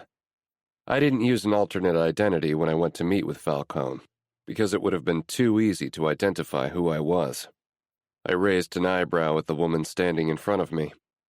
It was interesting that she knew who I was because I hadn't submitted a picture to go along with my RSVP. So, who here was keeping tabs on me? I could hazard a guess who she worked for. "Follow me and I'll show you to your seat."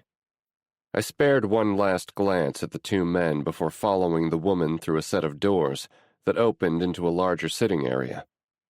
The living space was organized with a makeshift stage near a set of windows with the blinds drawn.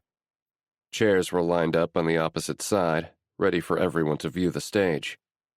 People were mingling with one another, and as we walked by, the woman whose name I never caught gently told them that the show would be starting soon. "Here's your seat, Mr. Bolton. I hope you enjoy your time here tonight." I looked at her for a moment before I took my seat. What the hell has Kingston gotten me into? A survey of the room didn't give me much insight into what was going on. People were chit-chatting with one another, and I seemed to be the only one who didn't have anyone to talk to. which was how I preferred it. Everyone around me started making their way to their seats, and I looked down at my phone. I found Kingston's phone number and sent him a text message. Me. What the hell is this all about? As I was typing the message, I noticed my phone's signal starting to waver. I'd noticed that my signal had weakened as I was pulling up to the house, but once inside, my phone's signal was strong. Now I was slowly watching it diminish again until my phone displayed no bars. There was no way that Kingston was going to be able to reach me now. Who was messing with the reception here? Before I could ponder it further, the murmurs lowered, and I wondered why. When I looked up, I found a man in a suit who looked as if he'd thrown it on in a hurry. Next to him stood a woman who immediately took my breath away. That was until I saw her face. The blonde bartender from Falcone's bar. When our eyes met, I saw fear shining in hers. The man next to her cleared his throat and said, "Who's ready to bid on this lovely woman in red?" With all eyes on her, the woman in red continued to look at me, almost calling out to me with her eyes, begging me to bid on her. I could hear the host talking about her, but my attention was trained on her. When she finally broke our stare, I watched as she looked down at her dress before tossing her shoulders back and straightening her posture. She became more stunning to me at that very moment. My hand grasped the paddle. That would be a nice piece of ass, wouldn't it? I shifted my attention to the man sitting next to me. He was an older man and had been quietly talking to the man next to him when I sat down. But clearly that was over. $100,000 to the gentleman in the hat. Can I get $200,000? I could hear the man next to me snickering, thinking that he had won his prize. Too bad he didn't know how wrong he was. I lifted my paddle high enough for the auctioneer to see it, and when he pointed at me, I nodded. I glanced at the man next to me and saw him glare at me out of the corner of his eye. "We now have $200,000. Can we get $300,000? The fucker's hand immediately shot in the air, and he said, $500,000. The auctioneer's and the blonde bartender's mouths dropped open. This man either really wanted to have her, or he was doing it to stick it to me because he was pissed he had competition. The auctioneer recovered first. "Okay, we have $500,000. Going once? Going twice?" I lifted my paddle calmly before I announced, $1 million. Gasps could be heard all around the room, as everyone's eyes turned to me. Instead of focusing on the attention that had been drawn to me, I turned to the man next to me, daring him to bet any higher. He swallowed hard, but refused to look to his right. I knew that he could feel the heat of my gaze on him. "We have $1 million. Going once? Going twice? Sold to the man in the navy blue suit. Please come up and claim your prize." As I made my way up to the stage, a man walked up to the woman in red and gestured for her to walk off the stage. I could see the inner debate she was having with herself. Instead, she obeyed and followed the man who had called to her. What felt like an electric current passed through my body as I watched her walk in front of me, taking the opportunity to watch the way the dress was molded to her body, as if it were made just for her. A thought flashed through my mind that involved ripping the fabric off her body, inch by inch. We were led to a room that contained a long table and a few chairs, but wasn't decorated nearly as elaborately as the other rooms I'd walked through in the home. "Who are you?" I asked. Both the woman and man looked at me over their shoulders, but my eyes were trained on her. I noticed as the woman began to talk, he spoke over her. "Name is Thomas." I glared at him for talking when he wasn't being spoken to, and he hurried forward to put distance between us. He stopped at a closed door that wasn't too far off from where we were all gathered just moments before. Thomas opened the door and we filed in. I watched as the smarmy-looking man in front of me took a seat first, and the woman in red sat down on the other side of the table. as far away as she could get from him. Her eyes jumped between the two of us before I took a seat next to her and leveled my gaze at the man in front of us. "This is a contract that dictates you'll pay the $1 million to Falcone in exchange for her. Whatever you choose to do with her is up to your discretion." When he referred to the woman in red, I caught a glimpse of her out of the corner of my eye and saw that while her hands were resting in her lap, she wasn't the picture of calm. She was squeezing her hand for dear life, and I couldn't help but wonder if she would erupt. Not that any of it would matter. It wouldn't change anything about our deal. I read over the contract before signing. I pulled out my phone to organize the transfer of money.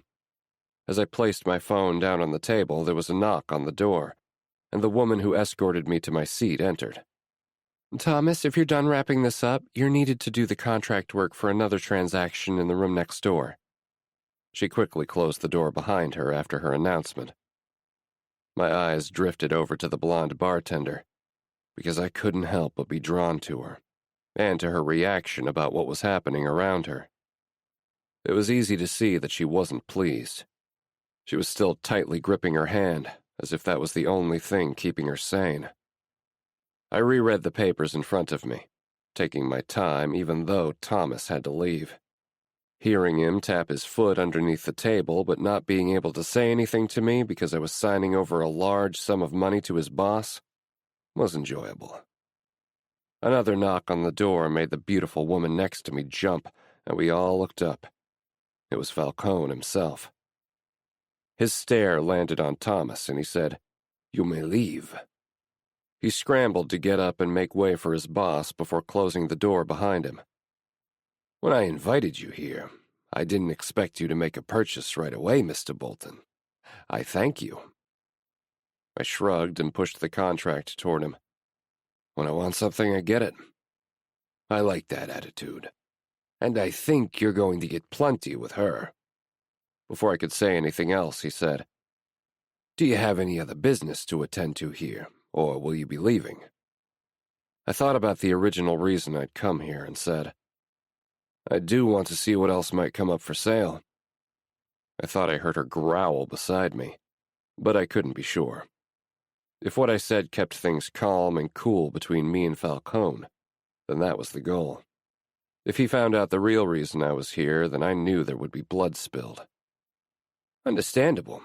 She'll be upstairs until you're ready to claim her." The blonde bartender clenched her fists. Her reaction was unsurprising, and it was the first time I'd seen emotion out of her since she walked out to face the figurative guillotine. "I'll have someone fetch her." He turned away from both of us, and the woman in red's hands were also turning red, given how hard she was squeezing them. I placed a hand on her knee without thinking, and she jerked her leg away from me. "She's very feisty. Be warned." "I can handle her." This time I looked her in the eye, showing both him and her that I was in charge of this situation. Out of the corner of my eye, I noticed that I had gotten two very different responses. The smile on Falcone's face was very appreciative, and in agreement with my words. She looked as if she would kill me if given the chance, and I didn't blame her one bit. 10. Ace. I took my time looking around the room as I watched the auction continue. Everyone's eyes were trained on the stage, wondering who the next contestant was going to be. Sitting here watching this all occur would have made anyone feel sick to their stomachs. But me? The only thing that mattered was saving her, a woman whose name I didn't even know. In some ways, some might view it as foolish and reckless, but I didn't give a shit what other people thought. My only focus was on getting her out of here and telling Kingston and Will about this party. I glanced at my phone and found that my signal returned, and I quickly sent a text to my butler, but there was still nothing from Kingston. "Congrats on getting that beauty in red." I turned and found the fucker I'd outbid for the blonde bartender. His tone was sarcastic, and his expression matched it. He looked a little too smug, and I wondered what it would feel like crushing his nose under my fist. I didn't think any pussy was worth $1 million. But I can see why you went after that one. A rush of anger rose to the surface before I could tame it. Don't talk about what's mine. The older man chuckled, as did his buddies next to him. Or what? My lips twitched. He didn't know what he'd just walked into, but he was about to find out. Remember Vern Tracy? All over the news a couple of years ago? Yes, his body was never... His eyes widened as it all clicked into place. I turned to face the stage again. Glad we've reached an agreement. He didn't bother turning back toward me, and that was probably the best thing he'd done since he walked into this home. It was in his best interest to shut the fuck up. The auctions dragged on, and when things finally came to an end, I stood up and walked out into the main hall. My attention turned to finding out any of the business dealings that were going down outside of this auction. No one was currently keeping tabs on me, which made my job almost too easy. I studied some of the patrons and my surroundings, hoping to report more to Kingston. Several guards were stationed in various sections of the house, and with one standing by the staircase, I knew there was no way I was getting up there unless I was escorted by someone, or caused a scene. I debated placing bugs in Falcone's home, but I discovered that security was tight, especially for an event such as this, and it would have been fruitless. When I arrived at the estate, my phone's signal slowly died, luckily after I sent a text to Kingston. So I knew he had some sort of signal jammer in place.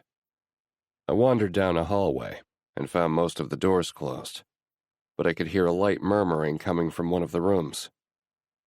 Mr. Bolton? Shit. I turned and found the woman who'd escorted me to my seat earlier and interrupted the signing of the contract for my prize. She looked as if she wished that I would have placed a bid on her. Can I help you with something? No. I didn't bother defending myself because she wouldn't be able to prove what I was doing.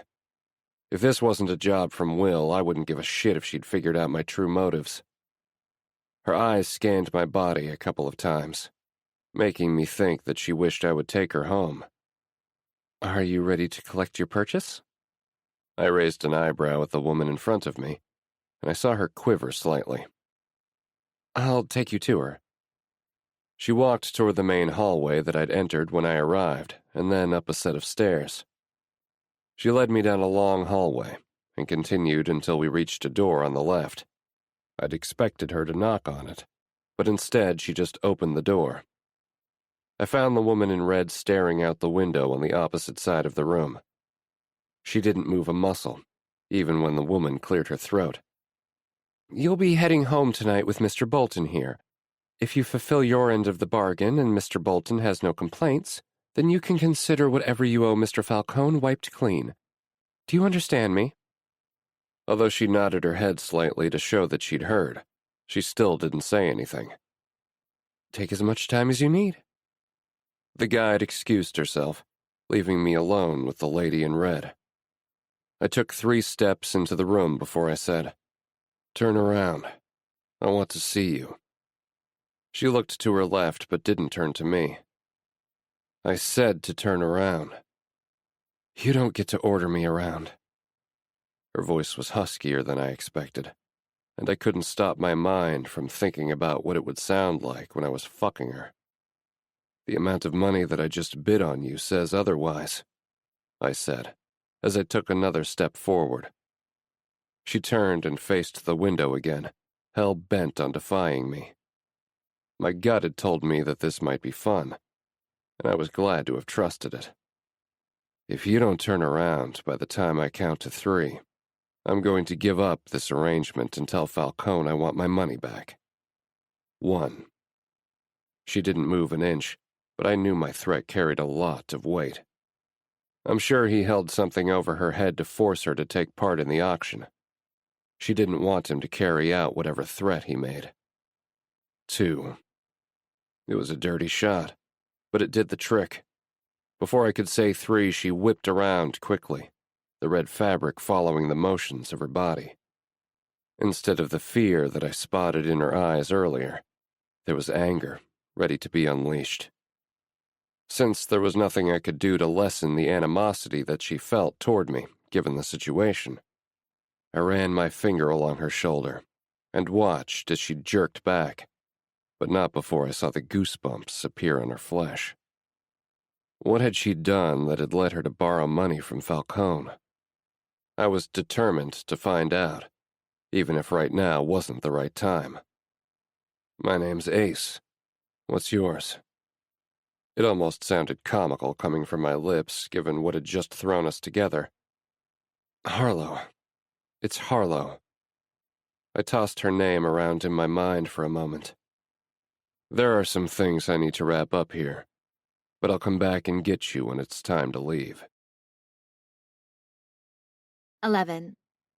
Harlow. I often thought that segments of my life just couldn't be real. Yet here I was, sitting in the passenger seat of a Porsche Boxster after having been purchased by its driver. If I wrote a book about it, no one would believe me. I placed one hand into the other and gently squeezed, a habit I'd started when I was a child. Where are you from, besides Falcone's Bar 53? His deep voice dragged me out of the rabbit hole my mind had jumped down as I replayed what had occurred. He remembered seeing me a few days ago at my job. Well, my former job now, if my debt was going to be cleared. I didn't have much of an answer, because I didn't really belong anywhere. But that wasn't what I said to him. Is this your attempt at small talk? It's one of the few things I'm not good at. Answer the question. All over, I answered, which wasn't a lie. Bouncing between foster homes would do that to a person. The sternness in his voice fit him perfectly and sent a chill down my spine. Now that I was closer to him, I noticed some of the gray peeking through the scruff he had on his face, making me think that he might have been older than I thought when I first saw him at Bar 53. How did you end up owing Falcone money? What brought you to an auction where you decided it was a good idea to purchase a human? His eyes cut over at me, and I couldn't help but become giddy. Winning one over on him, however minor, sent a thrill through me, different from the chill I'd just experienced. I hadn't felt like this since forever. Something told me that based on the look in his eyes, that I'd made the wrong decision. His brown eyes darkened considerably, and I wondered if the devil himself had appeared. Here are some ground rules. The slight daze I felt I'd been in for most of the day snapped. His words infuriated me, but I promised myself I would remain calm. I'm not agreeing to anything you say. You don't have to agree, but you will obey, sweetness. That promise went out the window. I turned to look at him with a balled-up fist. Hitting him while he was driving could get us both killed, so I refrained. The hell I will, and don't fucking call me that. But you will, because I bought you, and I intend to get my money's worth. His predatory gaze danced over my face and dipped down to my chest, before turning to focus on the road. I held onto my hands a bit tighter, as thoughts of what he could mean by that coasted through my mind. It wasn't hard to infer what he meant, and I needed to grab the upper hand here. I want to have an agreement. Oh, now you do. But just several seconds ago I thought you said you weren't agreeing to anything. He had me there. I didn't trust that the ground rules you were about to say would be beneficial to me in any way. That's smart, because they weren't. I'm intrigued by where you're going with this. Continue. I could hear him mocking me with his tone, but it didn't stop me. I want a timeline on when all of this will end. All of this? This arrangement between you and me.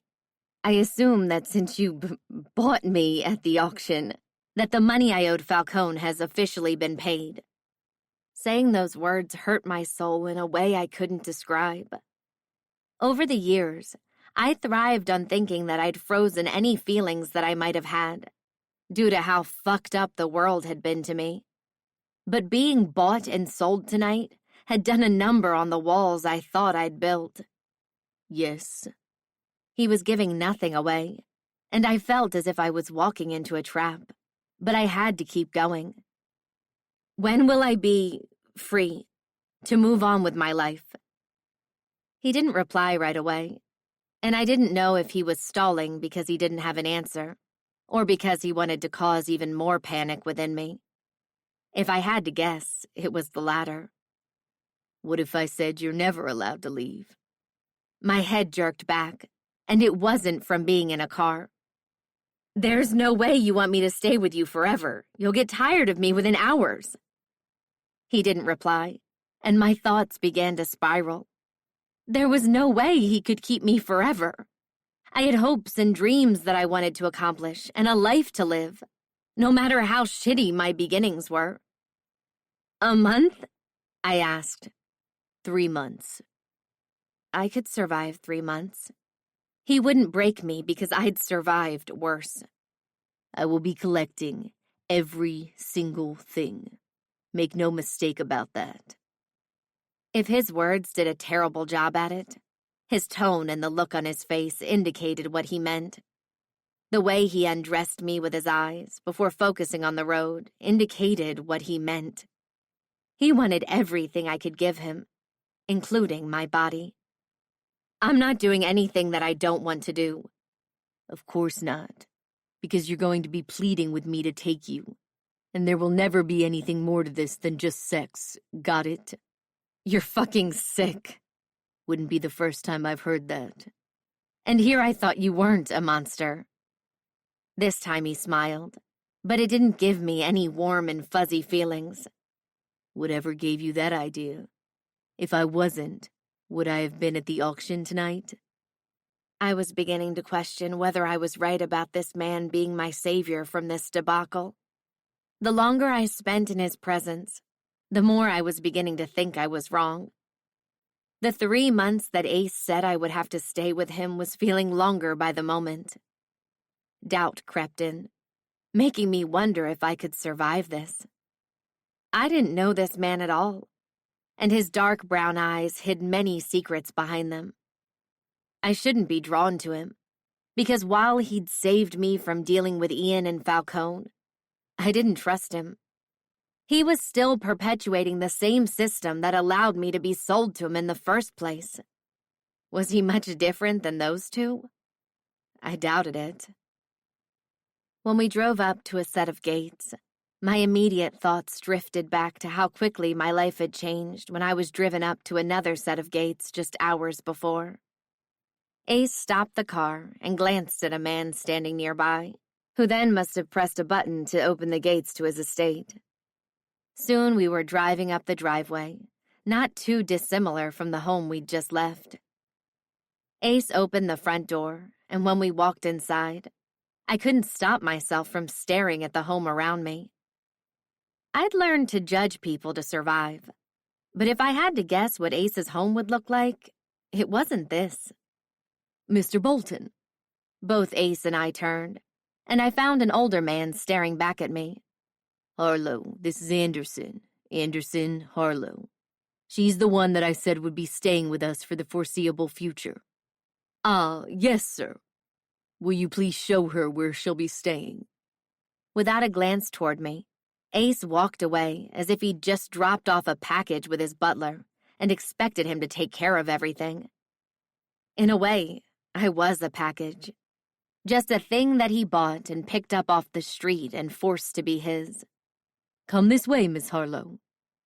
Having someone call me Miss was foreign to my ears. I had been called plenty of names, many unsavory and filled with hate in my life. But the small amount of niceness and respect that Anderson had shown me in the seconds since I'd arrived meant more than I could have ever thought. Anderson gave me a quick tour of the home, including a look at Ace's extensive car collection. Although Anderson seemed friendly enough, this home was the exact opposite. I would even say that the house was creepy. The house was dated, and the dark choices in paint and furniture looked like it would be better suited for a horror movie than someone who was willing to throw away $1 million on a whim. It wasn't until he showed me the library that I felt a small sense of calm around me. I had always been able to lose myself in a book, and this library had so many books that I'm sure I could find something to read here. We stayed in the library a bit longer than the other locations he stopped in, but I was also pleased to find a pool attached to the home. It had an enclosure over it, and I couldn't wait to go swimming at some point during my stay here. At least there were a couple of things to look forward to while I was here. Anderson led me upstairs and down a hallway in silence, allowing me to be with my thoughts. I was happy to be away from Ace after the drive we'd shared. Although we'd only known each other for maybe 4 hours, he took up all the oxygen whenever I was near him. I didn't know much about what my life would be like here, but having him away from me, even temporarily, gave me the ability to breathe. Anderson stopped at a door and turned the knob. I followed him into the room. I get my own room? I controlled the urge to sigh with relief at not having to share a room with Ace. Yes, miss. Mr. Bolton requested that you have this room. Anderson walked farther into the room and pointed to a closed door. His bedroom is right through that door. My relief was short-lived. He'd chosen the room that was adjacent to his for me to sleep in, probably so that he could have easy access to me without having to step into the hall. I intend to get my money's worth. Those words would haunt me. When he said them, I felt them in every inch of my mind, body, and soul. And I knew that he would have no issue with coming to collect. Everything that you need should be in here and in the bathroom. We have the basics, and the rest of the things that Mr. Bolton ordered should be here by tomorrow morning. I don't want anything that Mr. Bolton ordered, I snapped. I was impressed that given that only a few hours had passed since the contract had been signed with Falcone, he'd done all of this. Anderson shrugged, and I could feel my cheeks growing hot. I'm sorry, I shouldn't have said that. After all, he was just following orders from the asshole himself. Not to worry. Your things from your apartment will also be here in the morning. All thoughts of apologizing flew out of my mind just as quickly as they'd arrived. I can get my things. Anderson smiled at me briefly. It's already been taken care of. Is there anything I can get you? I shook my head and watched as he left my room, closing my door behind him. I stared at the closed door for a moment before a deep timbre cut through my thoughts. Is everything to your liking? I gasped and spun around. I found Ace standing behind me, and it was clear that he'd walked in through the door connecting our rooms. How hadn't I heard him, or felt him suck the air out of the room? You'll answer me when I ask you a question. Is everything to your liking? I nodded, not trusting myself to respond. I grew increasingly pissed and wanted to lash out. But what would that get me in the long run? I needed to play this smart for as long as I could. Good. And if you need anything else, Anderson is the person to go to. There's also Marnie, my chef, who might be of help in certain instances too. Speaking of the chef, dinner will be served in 30 minutes, and I expect you to be down there. The clothes that you are to wear have been placed in the bathroom. I can pick out my own fucking clothes. I turned my back to him and clenched my fists. My hands were so tight that I was sure I would draw blood. I know you can, but it wasn't required. Your outfit has been selected for you, and I will see you downstairs when dinner is served. I'm not wearing anything you picked. Chances are it's some scant little thing. Leave. Harlow, you're in my home and living under my rules. I'll leave when I choose to, not when you decide. Remember that, and maybe you'll make it out of this unscathed. Dinner will be served in 29 minutes, and I expect that you'll be down to join me. You have some fucking... Playing it smart was thrown out in the same way that my patience had been. I whipped around and found that I was talking to myself. That further enraged me, and I slammed the door that connected our 2 rooms shut. 12. Ace. I looked over my shoulder and stared at the closed door. I adjusted my jaw before I ate up the distance between me and the door and yanked it open. Harlow twirled around, and her eyes widened. Good. I'd surprised her. Don't ever slam a door in my home. Got it? She took a step toward me. Don't treat me like I'm a toddler. Well, when you're acting like one. She made a motion as if she was going to slap me before I grabbed her wrist and held on tightly. When she winced, I loosened my grip a smidge, letting her know that I wouldn't physically hurt her, but that I wouldn't tolerate her hitting me. The potential to hurt her emotionally was a different matter altogether. Breaking you is going to be one of the most thrilling adventures of my life, and I'll enjoy every moment of it. Her eyes widened before she caught herself. Soon they narrowed into a glare. Watching the fire grow in her eyes was a turn-on, something I hadn't felt in a long time. You wouldn't dare. Continue to try me, and she took a step toward me and said, "And you'll what?" Instead of responding to her, I walked out of the room, letting her think she'd won. I closed the door connecting our rooms behind me, having already set that door to lock automatically. I walked over to my dresser, grabbed a key, and then left my bedroom and walked out into the hallway and locked her bedroom door from the outside. "What the?" I heard her muffled voice say before she turned the doorknob. When she realized I had indeed locked it, she gasped before what I assumed was her fists hit the door. "Ace, let me out!" Welcome to your first lesson. When you earn the privilege to freely walk around my home, you shall do so. Without another word, I turned away, leaving her to shout and bang on the door for as long as she wanted. I made a note to tell Anderson to be careful when he came upstairs to serve her dinner. I'd debated having him call her down for dinner, but figured that some time apart might help her to calm down. This whole thing could have been avoided if I'd let her go. It would have been easy to do so. The $1 million I paid Falcone wouldn't have been missed, and I could have let her go and drove her back to New York City. But I didn't. Because I was taught that money doesn't save people. Only they can save themselves. I walked into my office and shut the door behind me. As I sat down in my chair, I thought about everything that had happened over the last few hours. This might have been the biggest 180 that my life had taken since I made it my mission in life to inflict revenge on Kiki. Or when I found out that my rich grandfather had named his bastard grandson as the heir to his empire.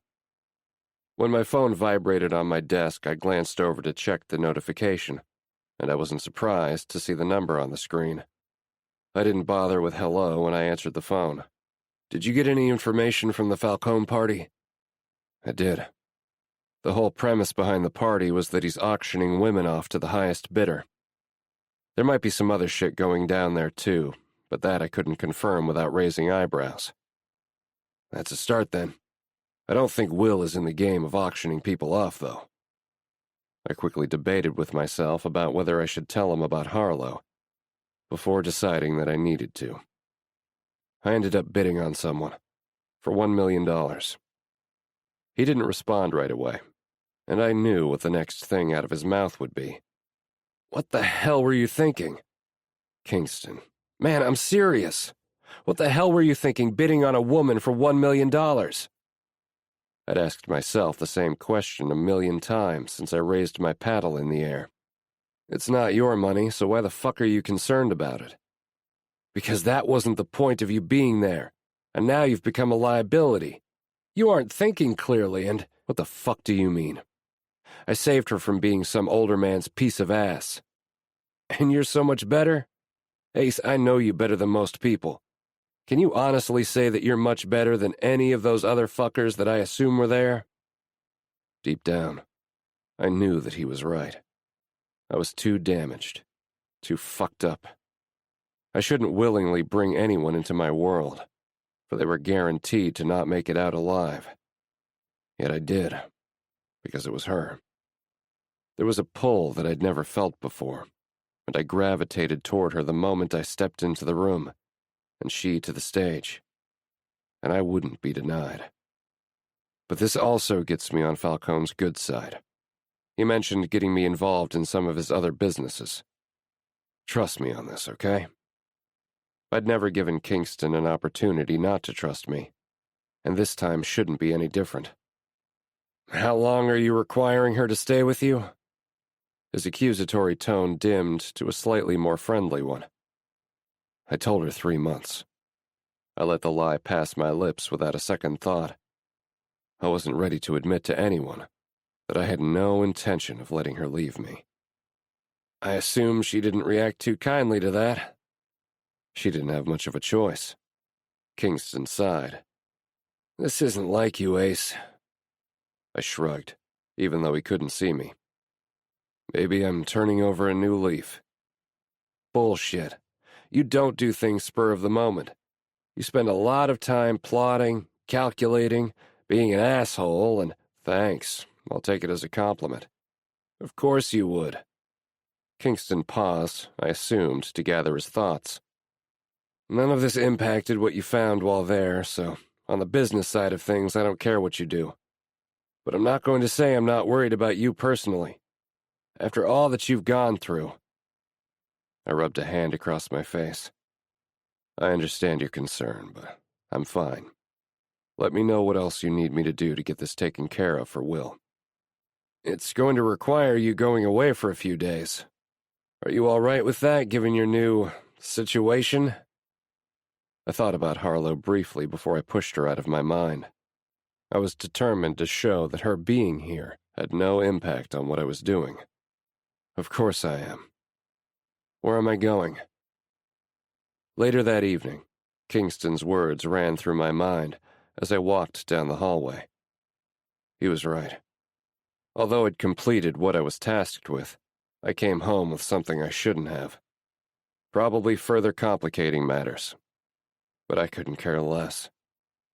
If Falcone knew I was there on behalf of Will De Palma, shit was going to hit the fan, and I'd be forced to deal with him. I opened the door to Harlow's room and peered inside. The moonlight shone into the room in such a way that I was able to make out her face. She shifted her body, and I watched as her face furrowed. Even in sleep, she couldn't rest peacefully. What happened to you? She twisted her body in such a way that once she settled, her face was hidden from view, something that irritated me. I walked across the threshold and into her room, determined to see her one last time before I too fell into a restless sleep. Once I reached the bed, I couldn't stop myself from sweeping a lock of hair back so I could see her face in all of its glory. When it seemed as if she'd settled down, I walked back over to the door and turned around to stare at her delicate body before I closed the door softly behind me. She'd come to me. She'd be mine. 13. Harlow. My eyes popped open, and I saw the moon casting a small beam of light through the curtains. I'd lost count of how many times I'd woken up now, and not having a phone meant I had no way of knowing what time it was. I wondered what had woken me up this time. Was it a strange noise, or just being in an unfamiliar place? I'd always had a hard time adjusting to a new bed, and once I'd grown comfortable in one, I would have to give it up and move to another home with another family, and you never knew what you were going to get. This wasn't much different from what I was feeling right now, only this time, I wasn't a little girl anymore. Still, the ever-present feeling of fear was near because I didn't know what being here would bring me, or do to me. I curled my body up into the fetal position, willing myself to fall back to sleep. I'd spent the rest of the evening locked away in this bedroom. I debated banging on the door that connected our rooms, but thought better of it because it might give him a hard-on. I got the feeling he'd love to hear me beg for him to open the door. Exhaustion had swept through my weary body. With everything that had happened yesterday, I'd still fallen into a restless sleep and woken up several times throughout the night. I wrapped the comforter on the bed around myself again and fell into a dreamless sleep. I explored my room for what felt like the millionth time and groaned in frustration. It felt as if I was stuck in a cage. Since Ace had locked me in this bedroom, I'd been staring at these four walls outside of watching television and getting served meals as often as I wanted. It was like staying in a hotel, but without the ability to come and go as I wanted. There was also the fact that I was sleeping next door to a deranged asshole who took great pride and joy in making me suffer. Someone knocked on the door, and I responded in kind. I got the feeling that it couldn't be Ace because he seemed as if he was the type of person who didn't give a shit about knocking before entering a room, especially in his own home. I wasn't surprised to see Anderson open the door. Ace couldn't even bear to face me after he locked me in a bedroom overnight. "Where is Ace?" I asked before he had a chance to greet me. He's not at the residence currently, but he'll be back soon. Did you want anything for lunch? "He's not here?" No, he had business in the city. I didn't realize I'd asked the question out loud. Why did I care if he was here or not? Him not being here was a good thing. When he walked over to the door, he turned back to me and asked, Do you want to leave the door open or closed? I cleared my throat. I have a choice? Yes. Mr. Bolton thought it would be fine to leave the door unlocked. That sentence was enough to make me see red. Well, you can tell Mr. Bolton that he can tell me all of this himself. I changed my tactic because I shouldn't take my anger out on Anderson. He was just following orders from the asshole in charge. That reminds me, Anderson said as he reached into his pocket. What he pulled out left me befuddled. This is a smartphone. A very expensive smartphone. I felt like an idiot as the words fell from my mouth like boulders charging down a hill. And it's yours. Mr. Bolton had it delivered this morning. All of your contacts were transferred over to this one. That would mean a quick turnaround, given that I'd just arrived here last night. Unless he was already planning on bidding on someone last night. He didn't need to buy me a phone. My old one worked just fine. I assumed he wanted to, because since I've known him, he hasn't done anything that he doesn't want to do. Where is my old phone? It wasn't returned with this one. I knew that was his way of saying it had been thrown away. I shivered as I took the phone from his outstretched hand. I'd never been able to afford a smartphone, and I never felt the need to have one when a cheaper phone would suffice. Now I had one hand-delivered to me. The phone is set up for you to use immediately, and your things should be here. His words were cut off when the doorbell rang. The tune was both lovely, yet creepy at the same time. Right now, I'll bring everything upstairs. How did Ace know where I lived to be able to retrieve my things? This time Anderson gave a small smile. Mr. Bolton has his ways. I'll be right back. Before I could ask another question, Anderson was gone, and I was left dumbfounded at what had just transpired. As I closed the drawer that held the last of my clothes, I couldn't help but feel even more out of place, even with my things in the room. It was clear that my clothes, old laptop that had been gifted to me, and all of my other second-hand items didn't belong in a place like this. Once I'd finished unpacking and thought that Anderson wasn't coming back, I sent a text to Emma. Me. Hey, I just want to let you know that I'm okay. I know it's been a few days since we've seen each other. Instead of sending me a message back, my phone rang, and I smiled when I saw her name pop up on the screen. Harlow, I've been so worried about you. Where are you? I thought about everything that had happened since I'd last seen her, and I didn't know where to begin. Long story short, Ian ratted me out, and now I'm doing something else to pay off the debt I owe Falcone. You've got to be kidding me, she said. How bad is it? Depends on your definition of the word bad. Yes, I didn't have to work at the bar anymore, but I was convinced that Ace was more dangerous than anyone I'd encountered there. Harlow, I'm fine. I know what I'm doing. Fuck. Her voice faded out, and I heard some rustling in the background. I'm just happy to hear your voice. I was worried he'd killed you or something. She made me feel guilty. I'm sorry, I should have found a way to reach out sooner, but I didn't have a phone until now. I took a deep breath. How are things at the bar? Okay. Ian has an even bigger stick up his ass since you've been gone. You'd think he'd have removed it since I'm not there anymore. I'm not sure what's up with him, and I try not to hang around him long, so I haven't been able to find out. Understandable. Is he leaving you alone? Emma paused for so long that I almost wondered if she'd hung up.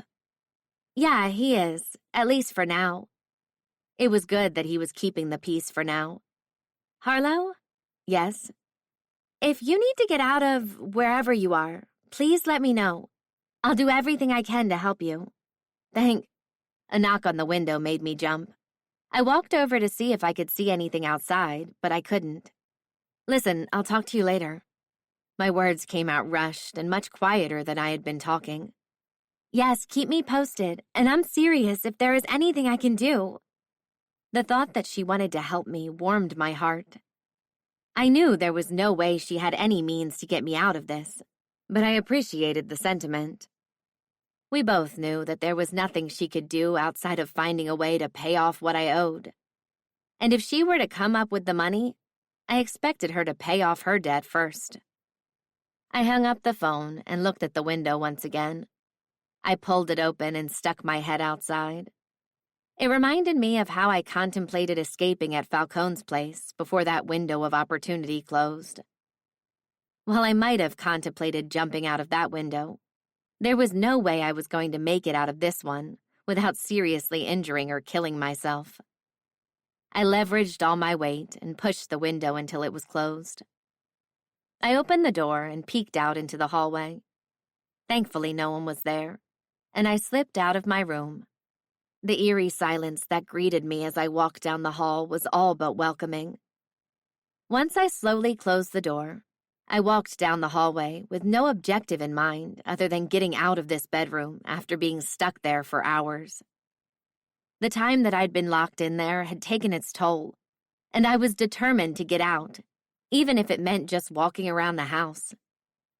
I had no idea where I was going, allowing my feet to lead me wherever they saw fit. Before long, I ended up standing in front of a heavy wooden door. I'd taken a wrong turn before I wandered into the library that Anderson had shown me when he was giving me a tour of the home. Whenever things got tough, getting lost in a good book helped me hide from my pain. With a slight creak, the door opened, and I found a light switch that illuminated the entire space. Although this was the second time that I'd seen the library, I was still amazed by how many books were there. It would be easy to get lost in here with a good novel. I walked over to one of the shelves and pulled out a thick book. A wave of dust came with it, and I did my best not to sneeze. When I steadied my nose, I ran my fingers across the title on the cover. It was a shame that something so precious had just been sitting here collecting dust. I found what I hoped was a comfortable chair in the corner near a window that looked out at the vast lands of the estate and dug into the book. I knew that if it was a good one, it would keep me occupied for hours. Miss Robinson. I jumped and turned my head as if I'd been caught doing something I shouldn't be. What was up with people in this house sneaking around? And when was the last time anyone had called me by my last name? Mama Robinson briefly appeared in my head before I buried thoughts of her away. This was not the time for that baggage. I'm not surprised to find you here after your interest in the library during the tour. I assumed it was okay that I was down here. Or would Ace have a problem with me sitting here and minding my business? I said unapologetically. If he had a problem with me reading a book, no, you can read as many books as you wish. I wanted to tell you that lunch would be served soon. I knew I sounded overly defensive, but there was no taking it back now. Thank you. I'll be up shortly. Thanks. You're welcome. He turned and walked away while I was left staring at the empty space he left in his wake. I looked back out the window. Just under 3 months until I get out of here. 14. Harlow. I woke with a start once again, my heart pounding as I looked around the room I was in. Fuck. This was the second time it had happened in the 3 days I'd been in this home I referred to as a prison. Should I be calling this a prison, since it's the nicest place I've ever slept in? Probably not, but it felt like such. I still hadn't seen Ace since he locked me in this guest room. It would be a lie if I said I hadn't been lulled into a sense of security that I knew I shouldn't be in. I wasn't safe here, just like I wasn't safe anywhere. I lay back down in bed, hopeful that I would get back to sleep as soon as possible. I heard a loud noise from Ace's bedroom, and it made me jump. It was the last thing I needed, with my heart already beating 1,000 miles per hour. I waited to see if another sound would come from the room, but there was none. I debated exploring further, but it was none of my business. Plus, I didn't want to face Ace this late at night, because who knew what that would lead to? When I settled back into bed, I heard the door closest to me crack open. My heart was beating faster than a jackhammer, pounding away on a New York City street.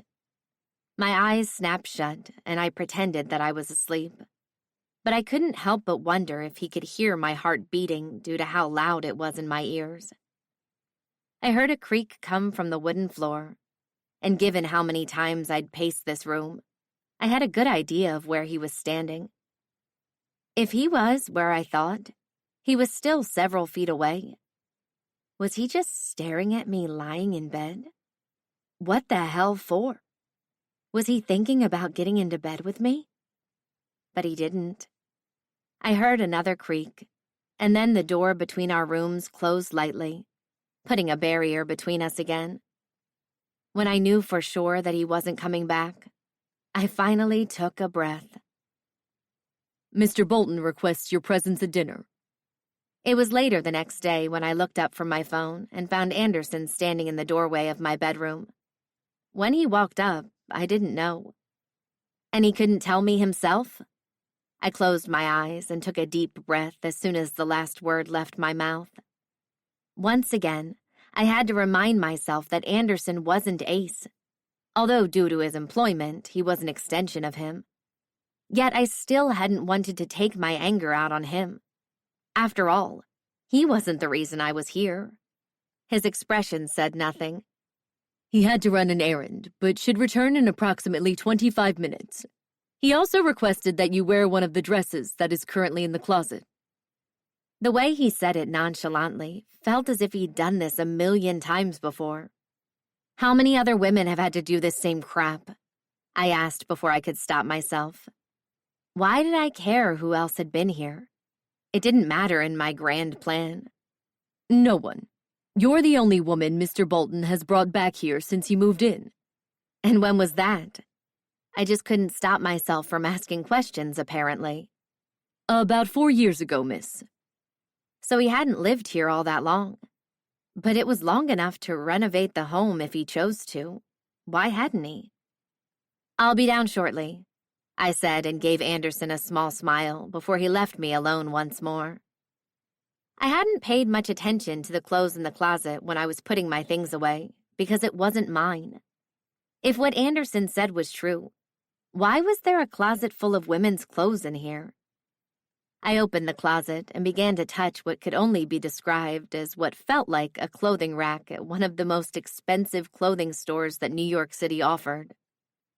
The ripped jeans and t-shirt that I got secondhand were in a different world compared to what was in this closet. I found the red dress that I wore at the auction. I stared at it for a moment before I moved the hanger to the side. I pulled out a black dress that caught my attention, and my eyes migrated toward the tag. They nearly bulged out of my skull. "You've got to be shitting me," I mumbled as I stared at the price. How could this dress cost thousands of dollars? I couldn't possibly wear this ever because it wasn't me. Should I play a role and suck it up for as long as I had to be here? I shook my head at myself. When had I ever just given up, instead of fighting for what I wanted or needed? I tossed the black dress back in the closet, deciding that my jeans, t-shirt, and ratty sneakers would have to do. I could bother brushing my hair, so I walked into the bathroom and took out my messy bun.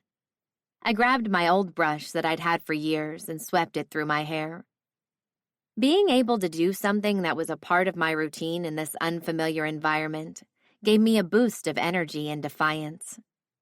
When I was finished, I still had some time to waste, and walked out of the bathroom and to my laptop that Anderson had so kindly left for me on the desk.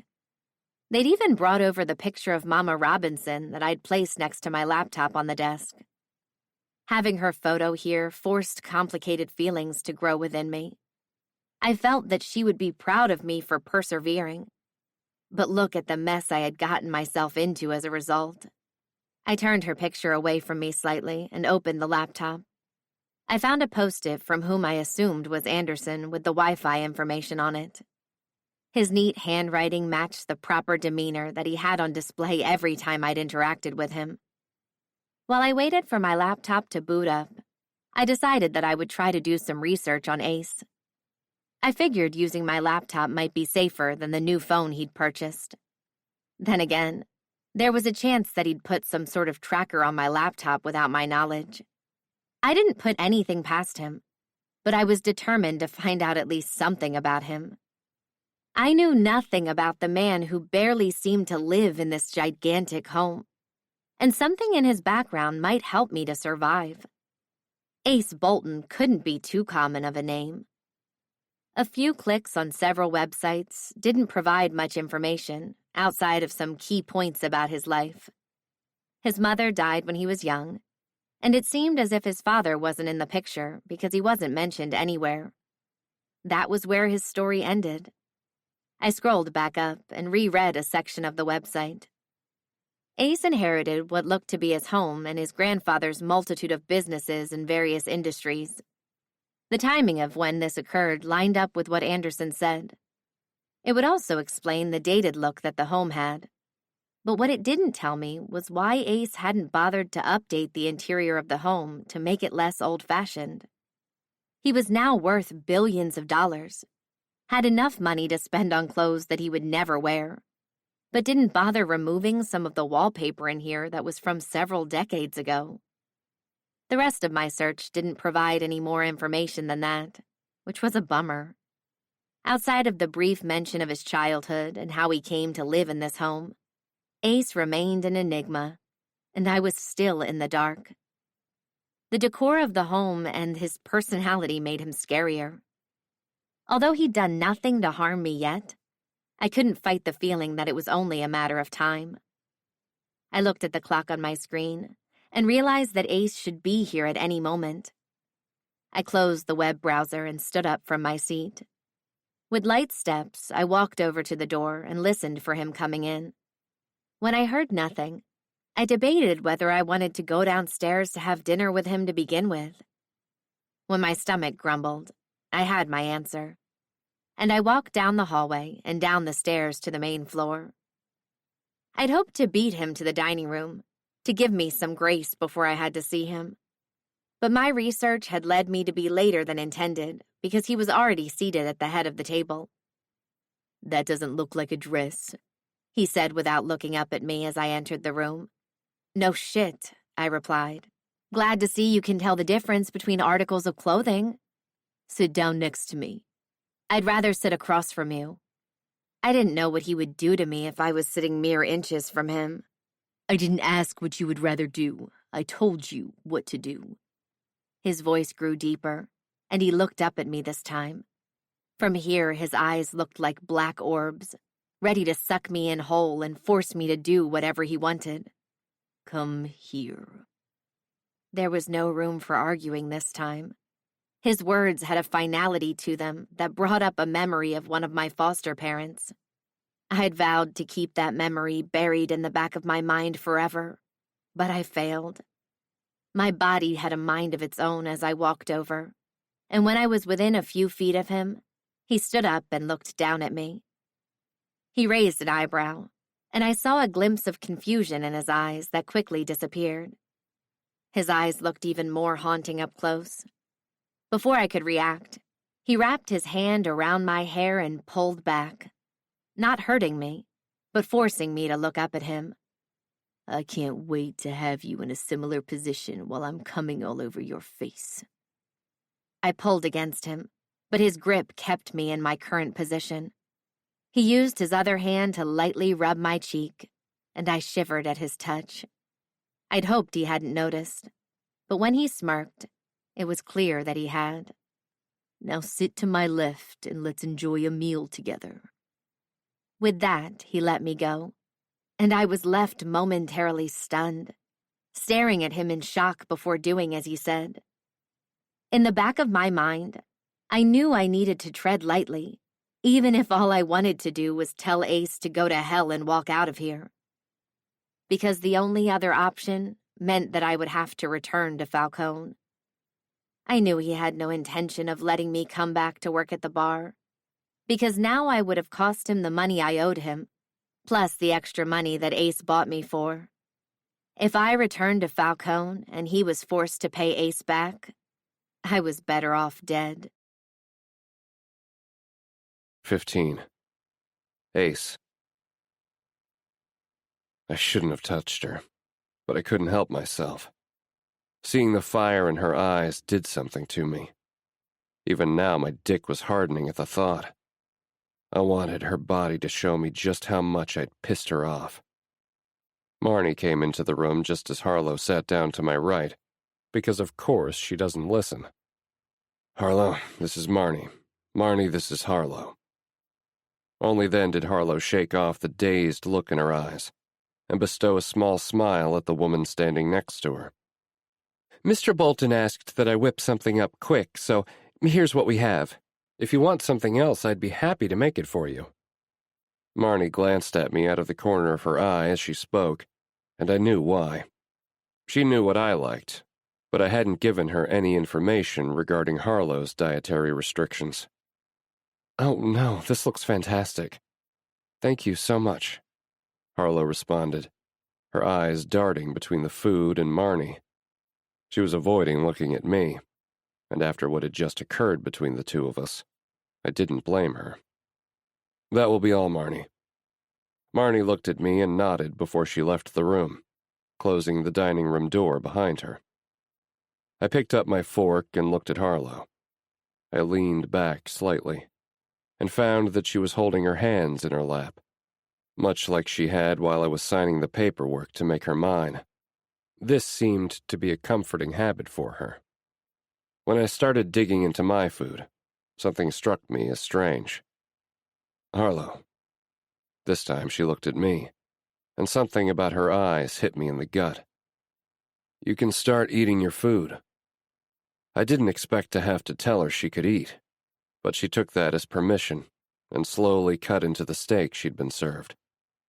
I was daydreaming, she said. I didn't believe her.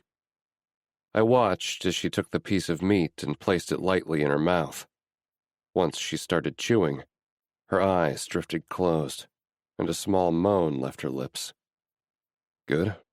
I asked, as I too cut into my steak and stole a glimpse at her. A slight blush fell onto her cheeks, a clear indicator that she hadn't meant to moan out loud. I filed that she loved steak away in my mind. It's delicious. Marnie did a fantastic job with it and the sides. She's a wonderful cook. You won't have to worry about anything food-related if it's coming from her. If you want something during the day, you can just let her or Anderson know.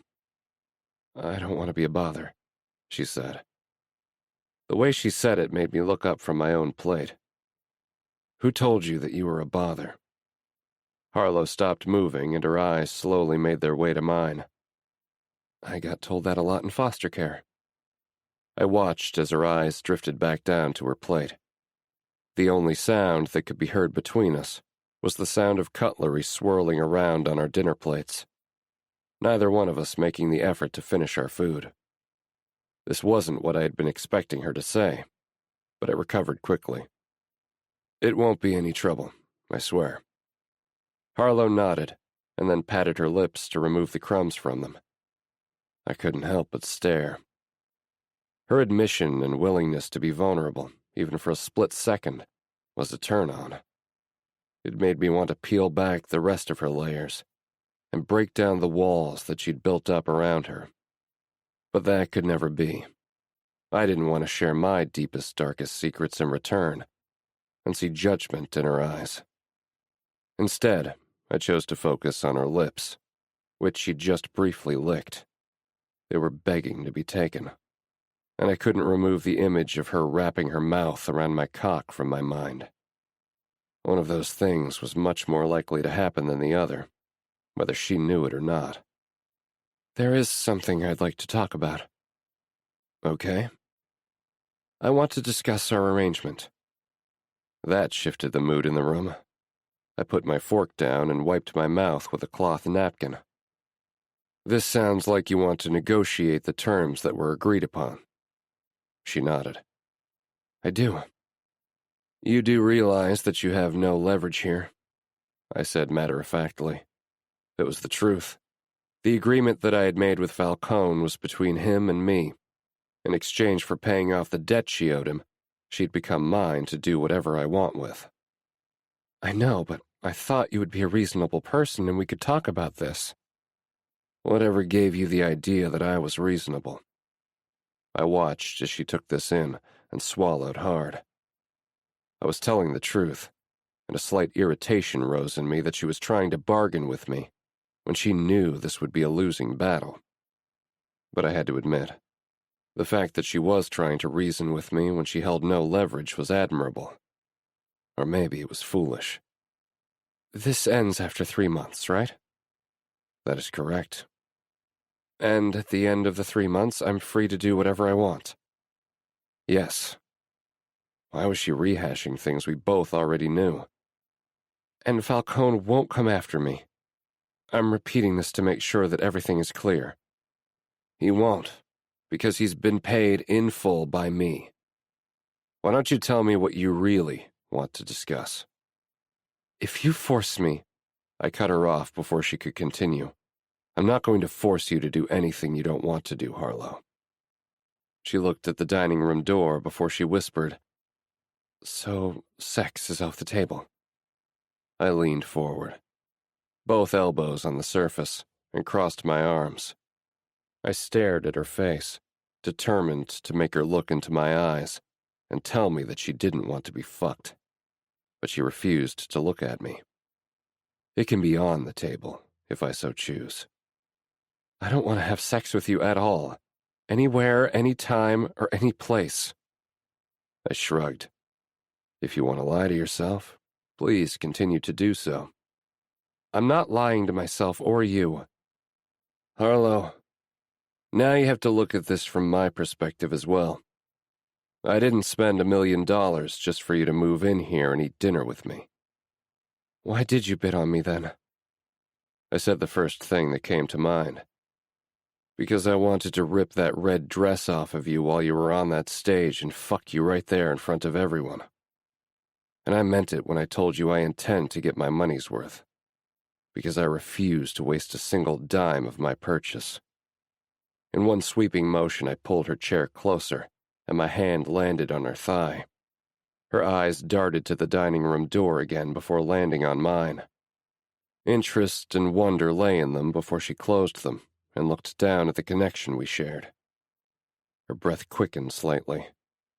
She could deny it all she wanted, but her body didn't. Look, I just want to get this all over with, and including the sex you just mentioned you didn't want to have. My hand moved up and down the seam of her jeans. If she'd done as I said, it would have been easy for me to finger her right now, and to enjoy her for dessert. Next time I tell you to wear something, you do it. Got it? I'm letting a few things go right now because this is new for you. But my patience is wearing thin. The redness in her cheeks this time had nothing to do with her anger. The spark that I saw in her eyes almost every time we'd been in each other's presence was back, and ready to ignite. She tossed my hand from her body. I used the hand she pushed away to pick up my fork, and I took one final bite of my dinner, slowly chewing before I swallowed the last of it. You know what? Fucking you will be an absolute pleasure. Everything isn't about sex. And that's where you're wrong again. When it comes to this arrangement, that's all this is about. 16. Harlow.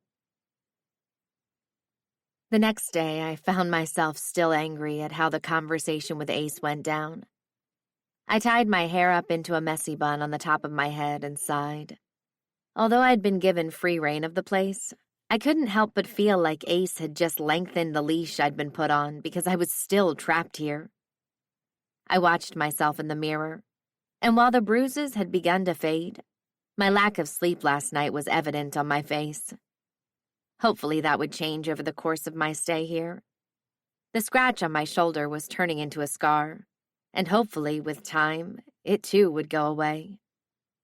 After playing with my phone last night, I figured out how to use most of its basic functions, and maybe it would be something I would be able to keep when I was free to go and live my life however I saw fit.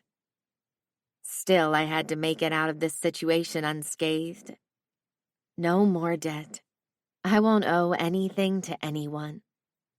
As I applied the makeup that would cover the discoloration that marked my skin, I fantasized about what life would be like not owing anything to anyone. It brought relief. Although I enjoyed living in New York City, maybe I'd move someplace else and start fresh. Getting through these next few months would provide that, and I'd have time to figure out my next steps while I'm here. Maybe I could think more about pursuing my dream of owning a bookshop. Speaking of letting it go, I needed to get out of this house, or I was going to lose my shit. Being stuck here was driving me mad, especially when I couldn't help but wonder when he was coming to collect. For someone who seemed to think about only sex when it came to me, he never tried to initiate anything, which made me wonder what game he was playing. After all, I was convinced that's all this was to him anyway. I walked out of the bathroom, and my eyes landed on a photo of Mama Robinson. When my things were delivered, I was relieved to find that it had been included as well as a few of my books. Having them with me made things slightly easier because they were familiar. I glanced at the items once more before walking out of my room. Anderson hadn't mentioned that Ace had left recently, so I suspected he was intentionally avoiding me, which would have been fine by me if it hadn't been for him planting the seed of him wanting me on every surface of this house.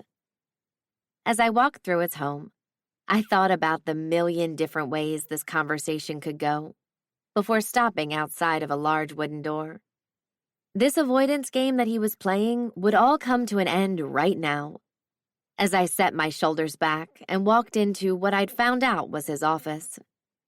"Knock when you enter my office," he said without looking up at me. "When you start to knock before you enter my bedroom, then I'll do the same for you." He looked up from his desk and his lip twitched. One might even say he had a slight smile on his face. "Self-preservation eludes you at every corner, doesn't it?" "What?" I rolled my eyes when I realized he was referring to our encounter in the dining room the evening before. "Kiss my ass." What left his mouth after that shocked me. Ace Bolton chuckled at what I said. His laughter transformed his entire face into something I hadn't witnessed before. It was jarring, to say the least. "Is there something that you want? You're racking up strikes every time you do something that you're not supposed to do. It seems that locking you in the bedroom did nothing." "First, we haven't talked about what happened at dinner last night." "What's there to talk about, unless you want to take things further?" I froze for a moment as I felt a slight fluttering in my belly. Of course not. It was a lie, but I'd be damned if I ever admitted the truth to him. He leaned back in his chair and said, "You're lying, and we both know that you are." This was getting nowhere. Forget I said anything about it, because this is a waste of time.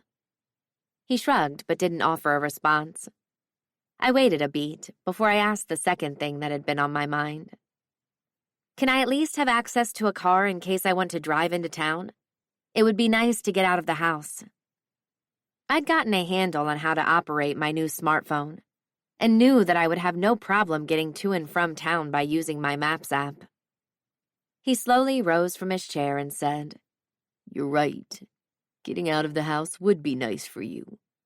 He paused and then said, "There is something that you could do for me that might make me consider it."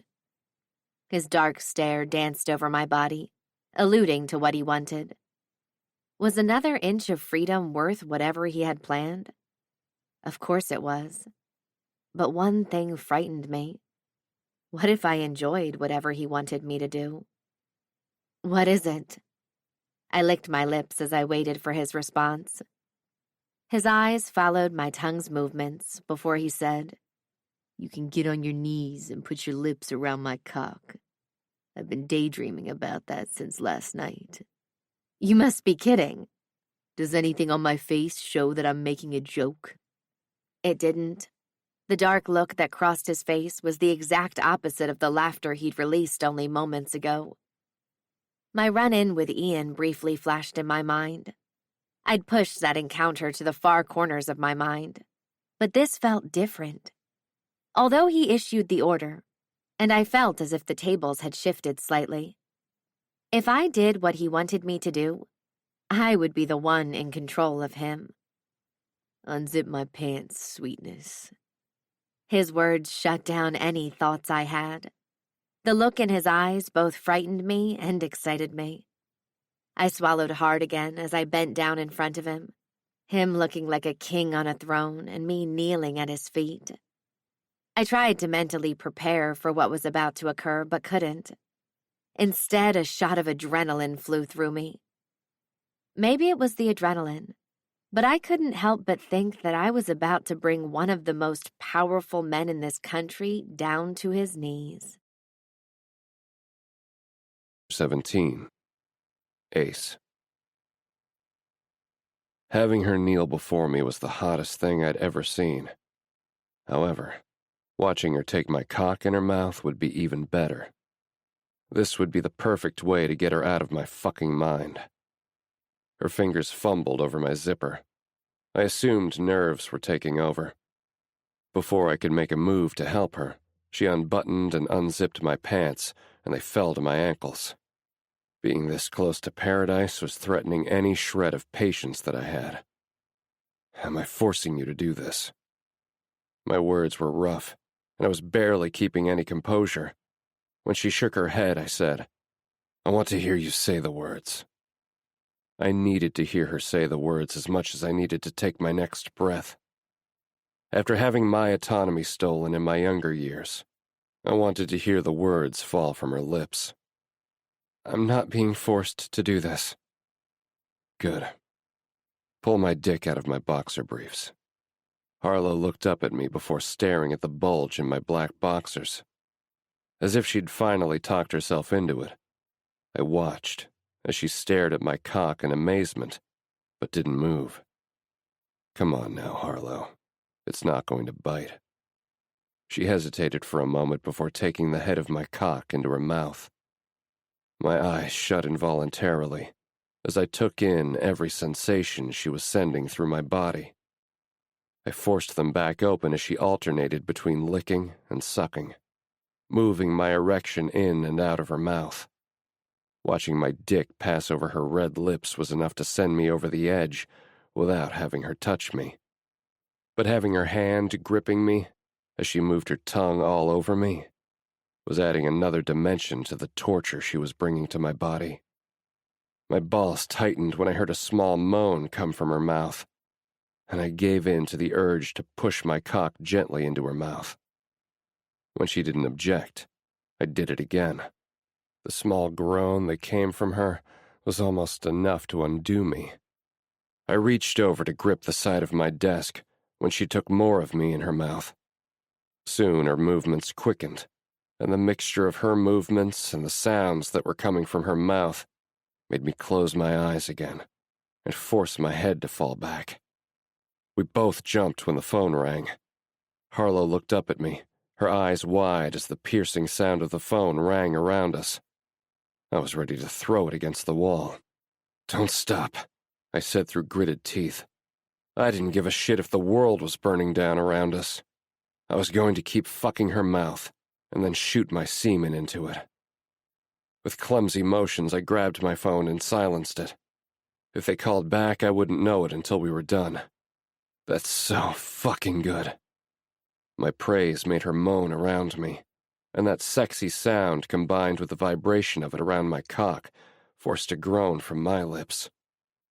I watched her again, and I knew I was getting close. I ran my other hand through her blonde hair, enjoying the control that it gave me as her head bobbed up and down on my dick. Shit, I mumbled to myself, as my mouth fell open and my release hit me hard. Her swallowing almost every drop deeply satisfied me, and I couldn't wait to sit her ass on my desk, peel away those tight jeans, and feast on her pussy. Watching a drop of my cum fall out of the side of her mouth before she took her finger and drew it back in was the most erotic thing I'd ever seen. Harlow stood and grabbed a tissue as I was cleaning myself up. Next time I'll be coming in that tight pussy of yours, mark my words. Those were the words that fell out of my mouth. I smiled to myself when her eyes widened and a light blush appeared on her cheeks. After what she'd just done, it was amusing to see that my words could have that effect on her. Now, which car can I use to drive into town?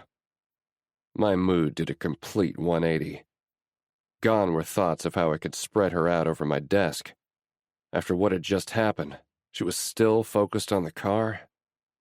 My mind had jumped to when I could finally make good use of this desk by laying her across it and fucking her into the next decade. Anderson will give you the keys to one of the cars tomorrow. I took the tissue out of her hand and gently helped her finish cleaning her face. She stared at my hand before taking a step back. What is that on your neck? Confusion fell over her face before her hand flew up to cover the area I was referring to on her neck. Nothing. I was in a car accident and the seatbelt tightened around my neck. I'm fine, really. I put makeup on it to cover it up. It seemed plausible, but I couldn't help but feel there was more to this story. Instead of dwelling on it, I decided to shift the conversation back to what had just happened. I told you I wouldn't do anything that you didn't want to do. You told me I had to. I said, you can get on your knees and put your lips around my cock. I didn't force you to do either of those actions. I wouldn't have gotten your car otherwise. Who said that? It was merely a suggestion. Plus, even you said I wasn't forcing you to do anything. I raised an eyebrow at her, daring her to continue this argument. The blush I'd spotted on her cheeks earlier, it quickly changed to angry blotches. You are fucking disgusting. I could tell she wanted to say more, but she didn't. Instead, she spun on her heel and stormed out of my office, slamming my door behind her. I adjusted myself and then sat down in my chair. Before I could set off after her and give her an introduction into what I meant by punishments, I checked my phone again and saw who was calling. I growled just before I picked up. About time you answered. It's not like you to not take my call on the first go-round. I was about to send someone to check up on you at the house on the hill. I smirked at Gage's nickname for my home. That's a bit dramatic. I had a matter I was attending to. Does this matter have anything to do with the woman that is now living with you? How are things with her, by the way? Fine, I said a little too quickly. Gage snorted. Things don't sound as if they're going fine. Did you just contact me to fuck with me, or was there another purpose for this call? We actually called about setting up a meeting with all of us. At Elevate? Figured we could meet and let you have free reign of the place in case you wanted to let off some steam, if you will. I knew what he was getting at, but I had no intention of taking Harlow there. And I had no intention of fucking anyone else, especially after tonight. That should work. I can also see if I can catch another meeting with Falcone while I'm in town. But now it's my turn to ask a favor. Could you or Kingston dig up some information on Harlow? It seems as if you have some time on your hands, given how many times you called me tonight, when a simple text would have sufficed. Fuck you! I hid the smirk that threatened to take over my face. Even if he couldn't see me, I knew he would be able to tell how I felt based on the sound of my voice. I could have easily done my own search into Harlow and her past, but it was easier to pass it off to Cross Sentinel. But I'll dig and see if Kingston or I can find out about her connection to Falcone. And if there are any other red flags, I'll let you know. But be careful. You know that she has some connection to Falcone that in itself carries a shit ton of risk and danger. I could handle Falcone if he tried some shit. Thanks. Don't mention it. We also need to talk about when you'll be back in town for a meeting to debrief Will. Okay. Engage? Yeah, man. All of this could have taken place over email. Fuck you, he repeated. I chuckled before I hung up. There was no way any of this could have been discussed anywhere other than a high-secured server, if any of this were to be mentioned over email, so the phone call made sense. As my conversation with Gage faded to the back burner, I let some of my other thoughts consume me. I couldn't take my mind off her. It was easy to admit it to myself, but I refused to admit it to those I was close to. After all, Kingston had called it, and there was no way I was prepared to admit that he had been right. Thankfully, it hadn't crossed over into any of my business affairs, because I couldn't let that happen. Lives could be at stake, and one wrong move could be detrimental to any work I'd been doing up until now. This was going to be a problem. 18. Harlow. Having the wind flow through my hair like this was what dreams were made of. I don't think I ever felt this carefree in my entire life. Never would I have thought that I would have the opportunity to drive a BMW. At first, I was nervous about having this much horsepower under my fingertips. But being able to leave on my own terms, even for a short period of time, felt life-changing. I didn't feel as if I was stuck in a prison, at least for the time being. I'd agreed to return in about an hour and a half. Ace's home was located about 25 minutes outside of Brenson, a college town and home to Brenson University. I'd heard of the town from an acquaintance I'd met about a year or two ago. As I glanced around, I could see why she'd described it as charming, and it was easy to see how people could fall in love with this place and settle down here. It seemed to be a complete 180 from the fast-paced life that you'd live in New York City. While my life in NYC didn't allow for much downtime, it allowed me to bury any thoughts or feelings I had about what I had gone through. Before I could dwell any longer, I found a parking spot and scrambled out of the car. I double-checked that I locked the car 3 times and said a small prayer that I wouldn't come back to an empty parking spot. Maybe that was a silly mentality to have, but this car wasn't mine. Even if Ace could easily afford to replace it, there was no way I wanted to tack on a stolen vehicle to the tab that I already owed him.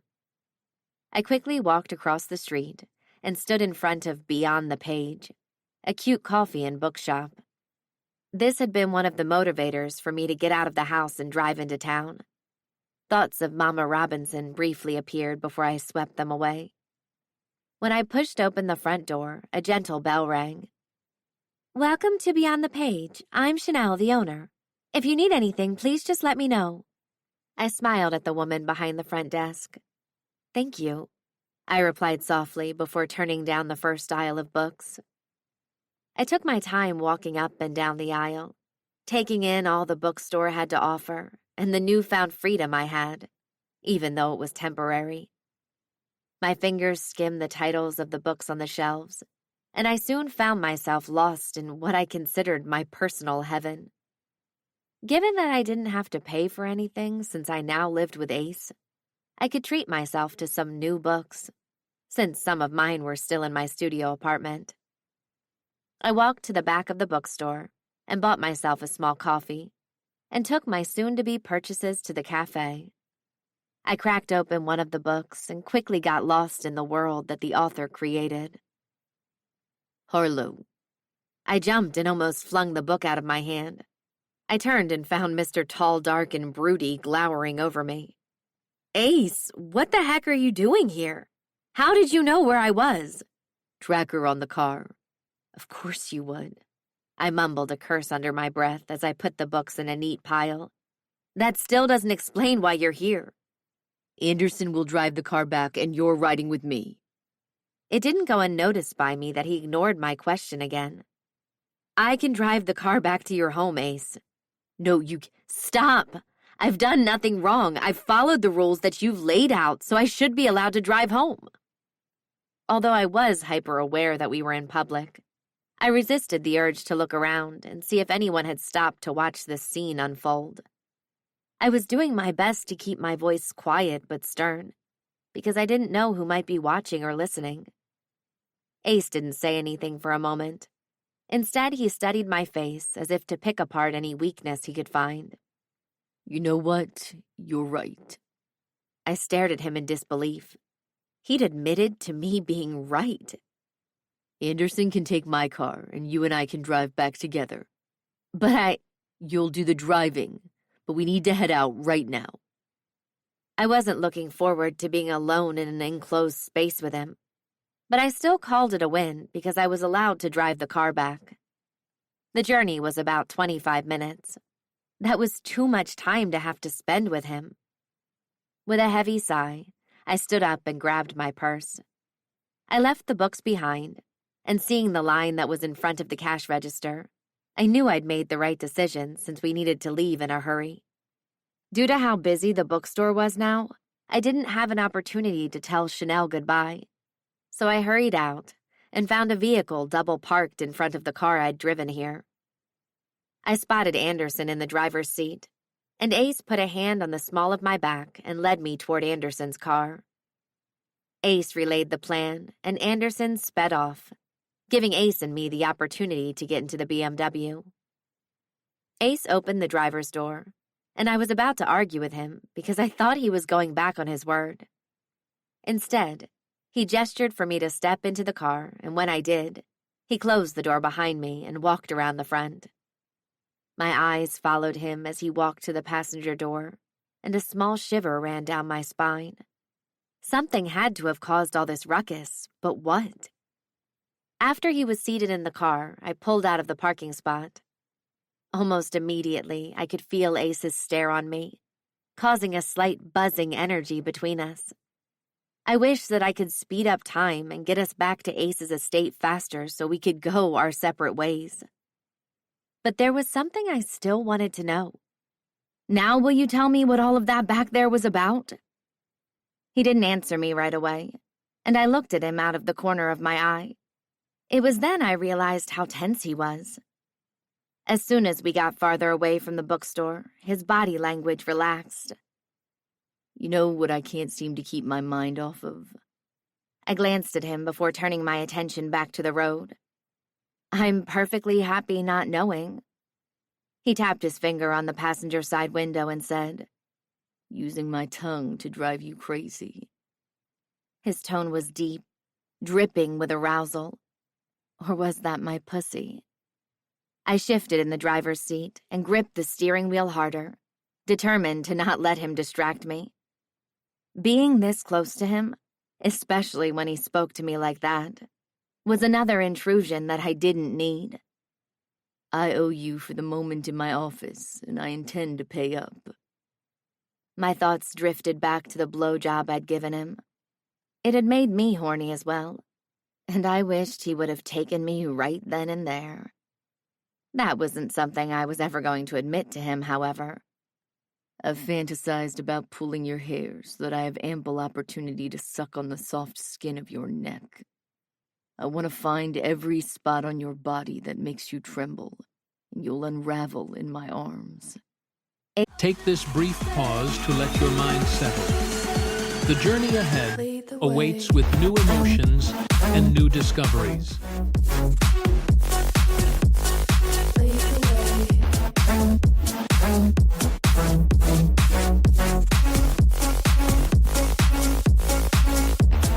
After you lead the way, I'll follow you. Tonight I'll stay. After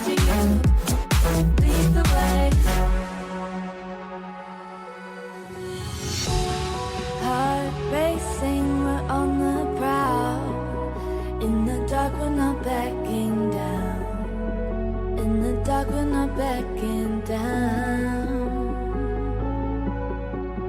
Whispers in my ear, you're taking control.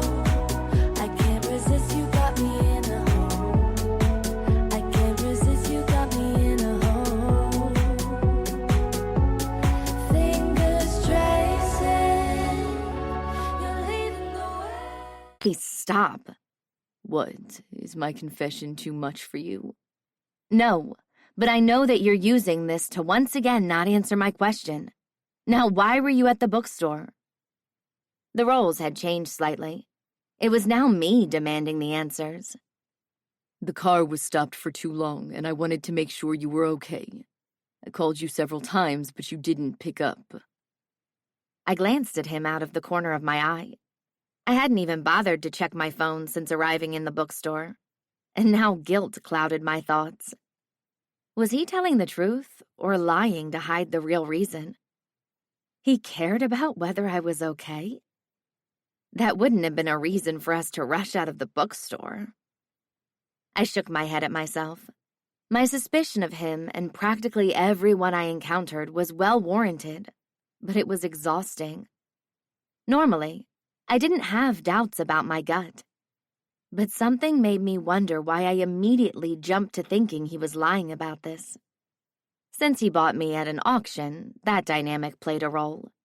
But as far as I knew, he hadn't lied to me. Yet the question remained. Later that evening, while lying in bed reading a book, I could hear Ace talking to someone. Was the person in the room with him, or were they on the phone? I sat up slowly, trying my best not to make much noise so I could hear. From where I was, I still couldn't tell if he was alone. I whipped the covers from my body and walked over to our connecting door. Thankfully, I had somehow missed the creaky floorboard that I was sure could be heard from Ace's bedroom. I placed my ear against the door. I shouldn't be eavesdropping, but I didn't feel guilty about it. If it gave me a leg up when it came to dealing with Ace, then I was willing to do it. You want me to set up another meeting with Falcone? My eyes widened at his response, but when I didn't hear someone reply out loud, I concluded that he was on the phone, but it wasn't on speaker. I wished I had an idea of who was on the other end, or why they needed Ace to talk to Falcone again. Was this the reason why he'd been away several times since I'd arrived at his estate? Did Falcone have anything to do with it? When Falcone had walked in on Ace signing up to pay my debt and then some, it was obvious that they were familiar with one another. But was there more there? Okay, I understand. I need to go. Shit, I mumbled to myself. When I heard Ace start to end the call, my stomach slammed into my throat. I knew he had no problem walking into this room whenever he wanted, and I wasn't 100% confident that he wouldn't do it now. I stepped back from the door and did my best to tiptoe to the bed as quickly as possible. When my foot touched the board that squeaked, I whispered a curse to myself, but didn't slow down, because it would increase the likelihood of getting caught. Once I was back in bed, I threw the covers over me and picked up my book as I willed my racing heart to calm down. Seconds ticked on like minutes, as I waited to see if Ace would enter my room. But after a few minutes, he didn't. I sucked in a deep breath because I could finally breathe. Having had my evening interrupted, there was no way I was going to be able to go back to reading my book. I placed the free bookmark that I'd gotten from the coffee shop inside my book and set it on my bedside table. I turned off the lamp next to my bed and snuggled deep into the covers. I was relieved that he didn't enter my room, but a part of me wished he had, and that was frightening. 19. Ace. Normally, having the water beat down on my body would be a stress reliever. My bathroom and my bedroom were the only rooms in the house that I'd chosen to put in upgrades to, because it provided a sanctuary of sorts. I placed my hands against the cool, wet tiles and allowed the water to sluice over me. It was here that I could wash away the mental stench I had from the activities Kiki had forced me to do. I tried to scrub memories of her touch from my mind, but they still haunted me. Sometimes I could still feel her lips on mine. The guilt that I felt from having to do it and being abused by her often fought a war with one another. And no matter which side won, the result was catastrophic. It had taken me years to admit that what she did was abuse, and that was when I vowed to get revenge. I was determined to make her pay for what she'd done. I kept my word. She wouldn't be able to manipulate, blackmail, or hurt anyone else again. Yet the hole I had in me still hadn't been filled. I was convinced it never would be. No amount of showers could wipe that clean. When my shower was finished, I turned the shower head off and used my hands to wipe the water from my face. I stayed in the tub for a moment longer, enjoying the silence that was everywhere but my mind. With a towel around my waist, I exited the bathroom and into my bedroom. My bedroom was as dark as my soul. I made sure to tell the interior designer I hired to work on this space that I wanted darker colors and woods, and she did a great job implementing the vision in my head.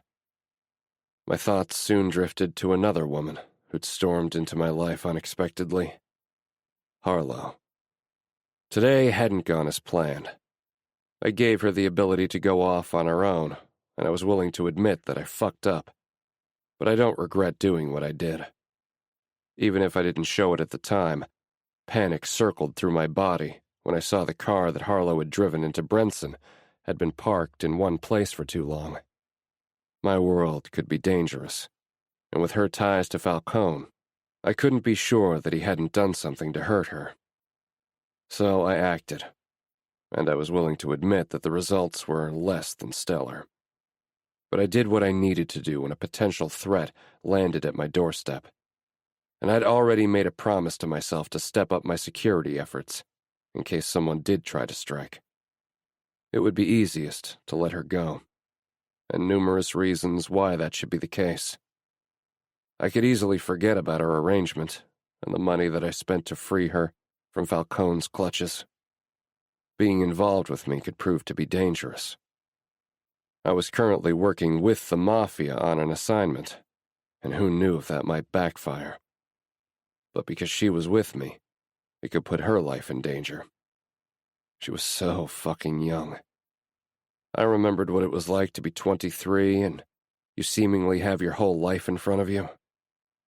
I was still waiting on what Gage or Kingston could find that I hadn't. But life hadn't been too sweet to her. This could be an opportunity for a new beginning for her. But selfishly, I couldn't. There was a magnetic pull that I had with her that I couldn't let her go. I'd been trying to avoid her as much as possible, to put some distance between us, so I didn't take her hard and fast. The urge to make her beg for mercy and to protect her at all costs was what had caused today's debacle. I'm going to do something to make up for the spectacle that was created today, and learn to push back on the emotional impulse decisions that seemed to have plagued me recently. It was why I was in the current situation I was in.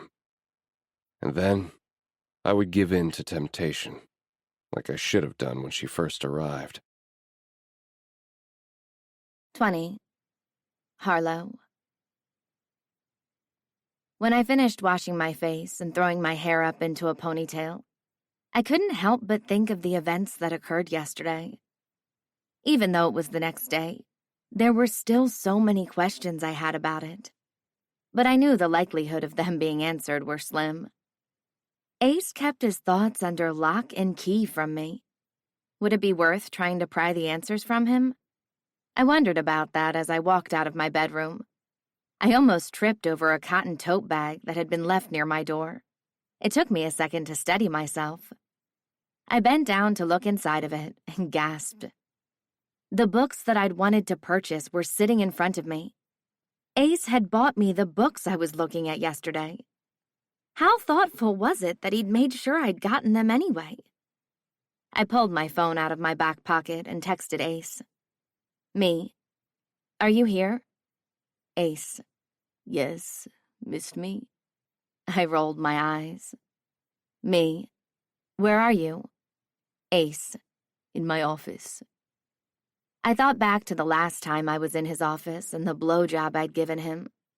The memory sent a thunderbolt of desire through my body that was nowhere near as electrifying as the man himself.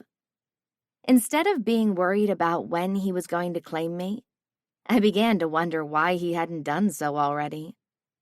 I couldn't figure out how I felt about our situation, and this present further complicated things. I grabbed the books and walked down to Ace's office. I knocked once before opening the door and closing it behind me. I should be impressed that you at least knocked this time. I'm obviously trying here. Ace turned to look at me, his heated stare burning a hole in me. Or my threat about punishments is finally starting to sink in. The way he looked at me made me feel more brazen. I think that's you voicing your wildest fantasies. And soon to be reality. I can't wait to stick 2 fingers into your pussy and drive you to the brink, only to stop moving so you can't reach climax, leaving you in agony. And I'll do it again and again and again, sweetness. For someone who was supposedly horrible at small talk, he had no problem with talking dirty. I had to admit it turned me on when he spoke like that. It was something that I'd never thought would warm me up sexually toward him. Or hell, he lit a fire in my body that I'd never experienced before. Sucking his dick and watching him unfold right before my eyes had shifted my thoughts from being worried about what he might do in the bedroom to being intrigued. You bought me these books. He stood up and said, I did.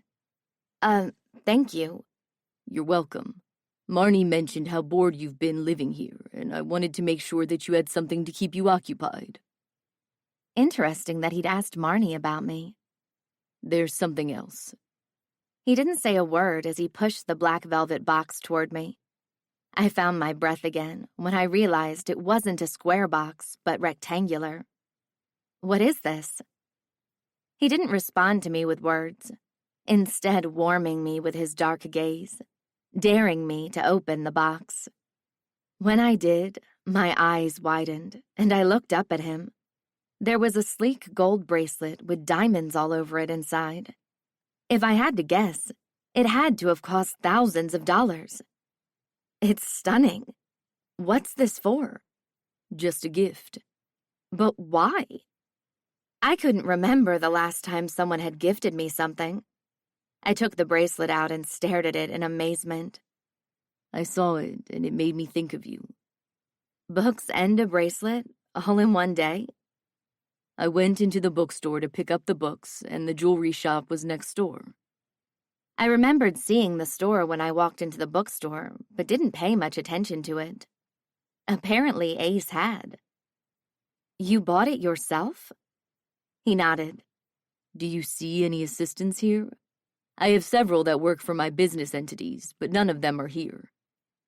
His explanation still left me shocked. Ace picked the bracelet out himself, and that fascinated me. The books were a thoughtful gift and made sense because of where he'd found me in town the day he'd freaked out. He bought me a piece of jewelry just because? I didn't believe that no matter how beautiful it was. He walked around the desk and came to stand in front of me. He pulled the bracelet out of its resting place and then grabbed my arm to maneuver it where he wanted. His touch seared a mark on me that only I could see and feel. Now that he seemed more willing to talk, I knew this was my chance to ask more questions. It seems as if you're very involved with the company. Anderson told me that you've been away on business a couple of times since I arrived. You could say that. That's not suspicious. What else could I say about it? Ace crossed his arms. It's not something you need to worry about. Oh, does that imply there is something I need to worry about? Ace smirked. You might worry about what I'm going to do to you tonight. That sent a little thrill through me. And what might that be? Why spoil the surprise? I rolled my eyes as another thought occurred to me. Ace, why were you at that auction? Are you in the same business as Falcone? Ace closed his eyes briefly, and I could see that he was losing his patience with me. I wondered if he would answer my question. I didn't think the conclusion I'd reached was too far-fetched. I'm not in the same business as Falcone, and I'm sure many people received an invitation to the auction. Before I could ask another question, Ace's phone rang. He stared at me for a moment before he broke eye contact and looked at the screen. I need to take this, he said. I nodded and turned to walk away. Before I could take a step, I felt him grab my hand. You'll join me for dinner tonight. You are to wear something from the closet. He wasn't giving me the opportunity to turn him down. His tone gave a lingering hint of what might lie ahead tonight. 21. Ace. I couldn't help but be pleased that she was speechless about the bracelet. It had taken me more time to select than I wanted to admit, but I thought it would be perfect for her. I looked down at the screen again and answered the phone. Yes. I found some information on your girl. I didn't bother correcting him because I knew he said it to get under my skin. What is it, Kingston? Gage is on the line, too. Of course he is. He wouldn't miss this for the world.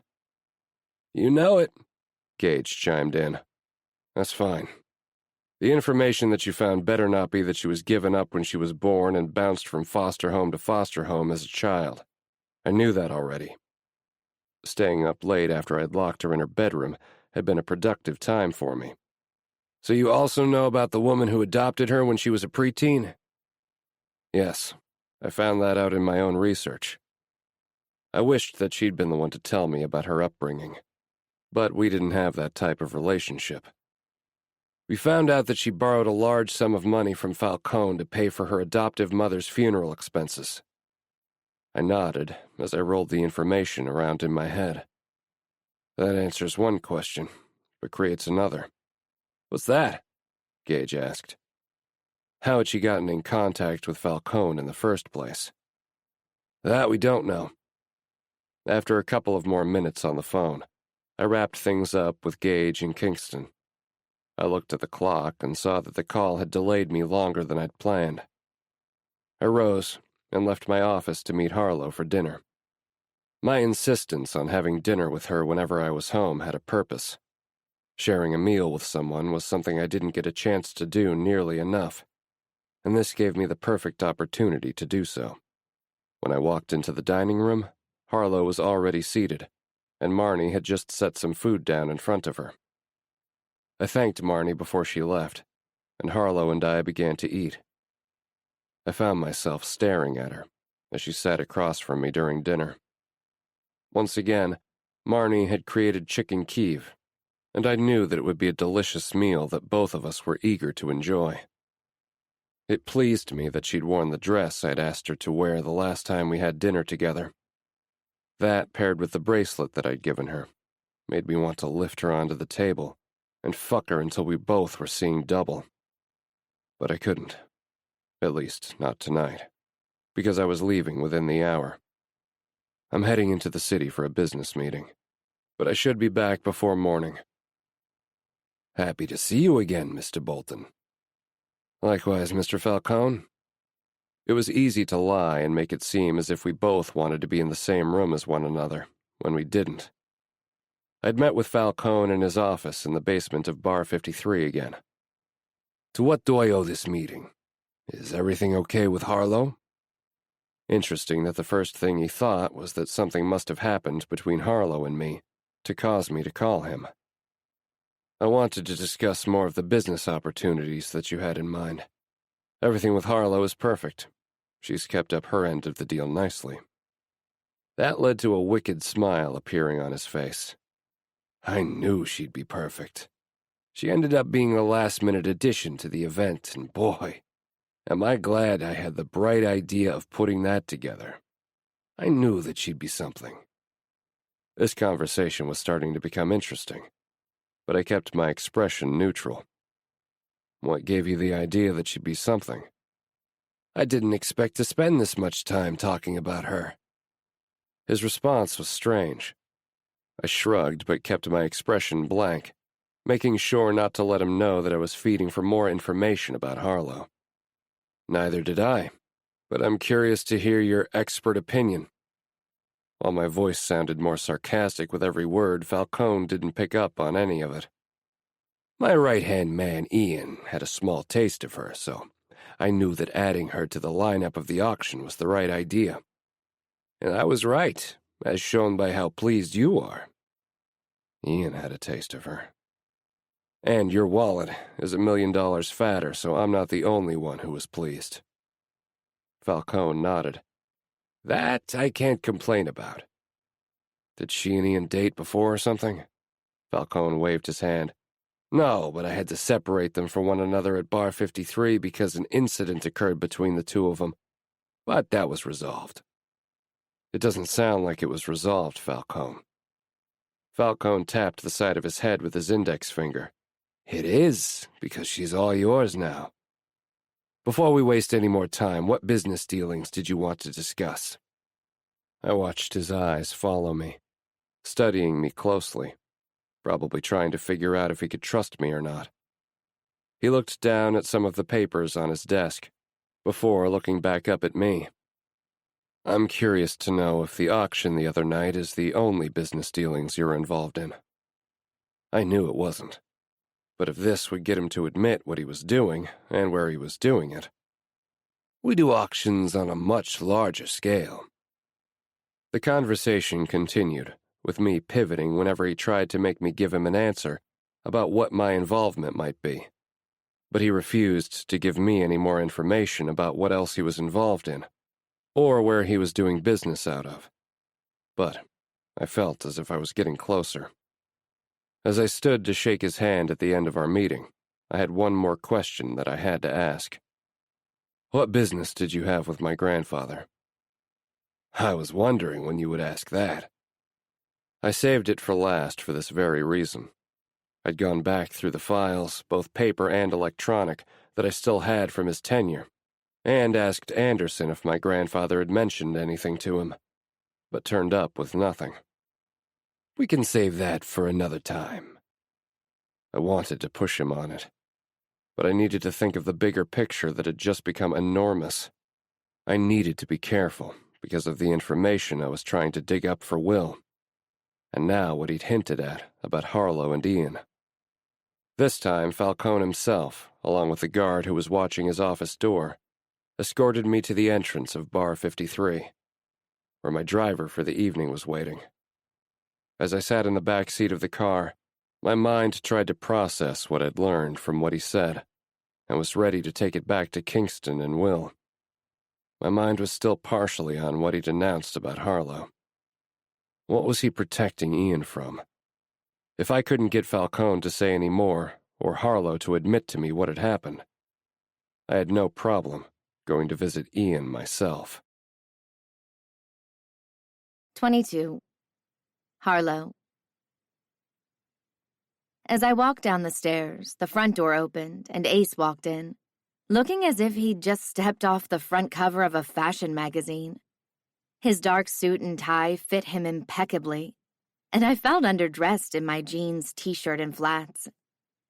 It still felt weird having access to that closet with all of those clothes that cost more than I might ever make in my lifetime. When I reached the landing, he gestured for me to walk in front of him, and I followed suit. His hand briefly fell to the small of my back, and the pressure from its presence heightened my awareness of how close I was to him. After I sat down, he pushed my chair in just as Marnie appeared with our dinner that smelled amazing as usual. She placed the dishes in front of us and poured each one of us a glass of Pinot Noir. Marnie didn't linger around and exited the room wrapping up her duties. I studied the meal, debating whether it was worth asking the question and risk feeling embarrassed about it. But I wouldn't know until I did it. Ace? He didn't answer verbally, choosing to dip his head once, encouraging me to go ahead. What type of meat is this? Duck breast.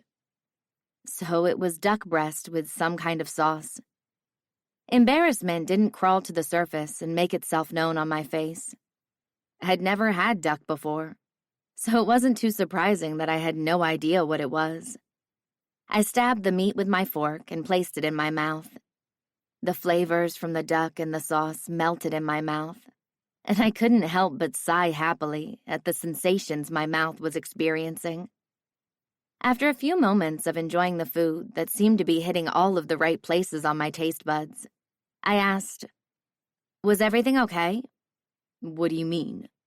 I remained fixated on the food in front of me. "You just came back from the city, and I was curious about why you went there for business on a Sunday. You travel back and forth an awful lot." I have businesses to run, Harlow. He stated it as if it was the most reasonable explanation in the entire world. It did make sense, but didn't most people take the weekend off? Should I chalk it up to him being a workaholic? Tell me about Ian. That got my attention. What about him? He's just a former coworker. Ace leaned forward, becoming more intimidating. Falcone seemed to allude that there was more to it than that. Why were you meeting with him to begin with? Business, Harlow. You don't have to use that tone with me. It was a simple question, since that seems to be what we are doing right now, asking simple questions. Ace sighed and ran a hand through his short brown locks. It was a business meeting about ways we might be able to collaborate in the future. Now tell me about Ian. Falcone alluded to it being the reason that you ended up being a part of his auction. I found myself staring down at my plate again, wondering how I should answer this. Although Ace had no obligation to do so, he could have told me he was going to see Falcone. And would he believe me if I told him what Ian really did to me? I quickly made a decision. Ian and I have been working at Bar 53 together for months, or hell, has it been a year? Anyway, he and I have never really gotten along. Things spilled over into us working together, and of course Falcone picked Ian. And now here I am. I gestured to myself. I looked up and found Ace's gaze on me. He didn't say anything as he studied me, I assumed trying to decipher whether I was lying or not. I kept my facial expression blank as I stared back at him, determined not to show any reason for him not to believe the words that had just fallen from my lips. He took a sip from the wine Marnie served us before pushing his chair back. When he stood up, my eyes followed him, and a sinking feeling lodged itself in my stomach. Stand up, he said. I bought myself some time by wiping my lips as his long stride ate up the distance between us. My breath caught in my throat as I, too, pushed back my chair and stood up. He grabbed my hand for a split second and led me to another portion of the table before turning me around so that I was facing him again. He enclosed my body with his, and just before my ass could touch the dining room table, he lifted me up, forcing me to sit on the surface. Eating dinner wasn't the only thing I had in mind. His eyes stared at my lips for a moment, and I wondered if he might kiss them. I was slightly disappointed when he spoke again. Lean back on your elbows. But the dishes are not in your way. Do as I say. I hesitated for a moment before I looked over my shoulder to confirm that, in fact, my body wouldn't hit anything. The hardness of the table underneath my body and his stare felt as if he was looking through me. The thought was unnerving because I could see him reading me, forming his opinions about what he thought he knew about me. Why I was starting to care what he thought was beyond me. Good girl. Those simple words made me want to melt into a puddle on this table. What was coming over me? I watched as he removed my flats. Then he dragged 2 fingers up my leg, leaving a trail of goosebumps and nerves in his wake. His hands came together when his fingers reached the top button of my jeans. He stared into my eyes as he unbuttoned them, daring me to tell him no. Even though I was nervous, there was not a chance in hell that I was going to do that. He didn't break eye contact as he slowly slid my zipper down. Lift up your hips. But what about Marnie or Anderson walking in? Don't worry about them. They won't. His reassurance did little to remove the question from my mind. Once again, I found myself following his orders, and slowly he peeled my jeans away. I swallowed hard as he broke eye contact with me and studied my half-unclothed body. My underwear was nothing special, but it didn't seem to matter to him. His hands took up the mantle once more as he moved my panties to the side so that he could see my pussy. So pretty, he mumbled, more to himself than to me as he dragged his finger up and down my slit. The soft touch caused butterflies to grow in my stomach. I watched him as if trapped under a spell that he'd cast. He watched me as he bent down between my open legs, and I couldn't look away. His eyes closed as he began to feast on my pussy. I sighed when his lips touched mine, but my body tensed up, and it was clear that he'd noticed. He stopped moving and pulled back before looking up at me. "What's wrong?" A look of puzzlement crossed his face. Are you a virgin? "No, I've never had someone do that before." Lick your pussy? "Yes." My lips snapped shut, suddenly fear of what his reaction might be. That's a travesty, because you deserve this pleasure, sweetness. But now I'm going to make sure you get it and more. I could care less about the silly nickname he'd given me if he kept looking at me like that. With more determination in his eyes, he shifted my body so that I sat near the edge of the table. He put his hands on my thighs, effectively anchoring me in place, and leaned back toward my pussy. My whole world ceased to exist from there. Ace alternated between licking and sucking me. It was as if the food we'd just eaten was the appetizer and I was the main course. My thighs trembled before I could stop them, and a loud groan fell from my lips.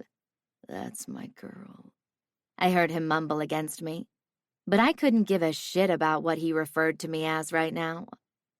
The noises that were coming out of my mouth seemed to serve as his motivation, because he sped up, and I couldn't stop my head from falling back. My body had a mind of its own as my hips rocked against his face, trying to get as close as possible to him. What I hadn't realized was that he moved one of his hands that had been resting on my thighs and slid a finger inside of me. "Oh my fucking..." The words were lost as Ace was doing everything to drive me mad. If he stopped now, I would cry. You're close. Him telling me what I was would have normally pissed me off, but I didn't care, and he was right. Come for me, baby. The harshness of my breath was music to my own ears. I closed my eyes as my body careened out of control. Finding my release was a blessing, but I was afraid of what I might see when I opened them.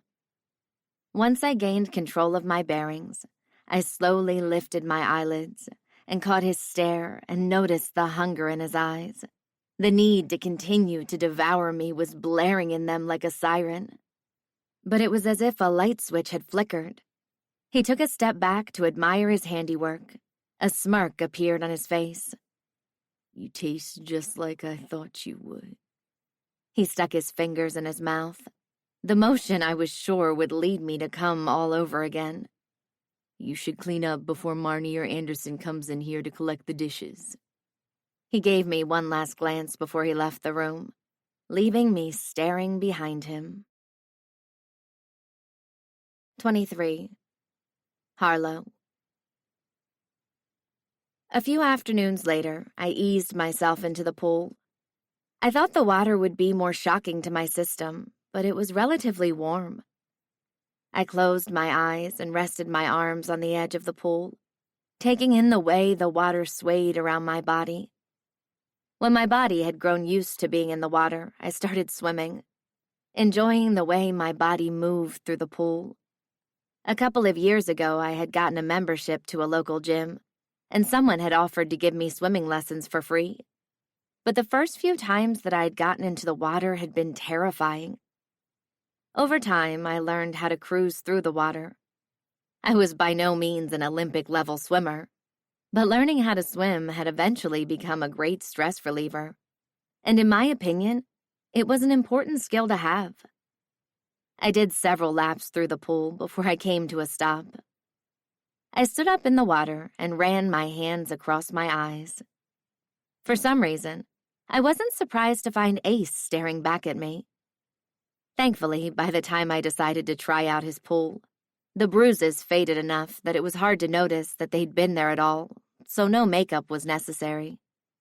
Having to explain them was the last thing I wanted to do. You were watching me. I was. Didn't know you could swim. There's still a lot you don't know about me. Yet there's plenty you know about me, intimately. I rubbed my hand across my face again, trying to mask the heat that was rising on my neck and would eventually make its way up to my cheeks. Is there something you wanted? I didn't wait for him to respond before I took a couple of strokes as I swam toward the stairs. I wrung out my hair as I stepped out of the pool, before adjusting the one-piece suit that I found in one of the drawers of my room. I turned to face him and found him staring at me. He didn't try to avert his eyes, even when he knew I'd caught him. His eyes landed on my breast, leaving me breathless, and forgetting to grab my towel that I'd left on a chair near the pool. Given the chill in the air, I could assume that my nipples were standing at attention. His eyes lowered down toward my legs, before making their way back up my curves. It was me who snapped out of it first, and quickly grabbed the towel and wrapped it around my body. I'd been chilly when I exited the pool, but when I noticed him staring at me, I could feel my temperature rising. When he continued to look at me instead of responding, I said, "You haven't answered my question." To see you. Anderson mentioned that you were swimming in the pool. He came down to see me for no reason? Didn't he have anything more important to do?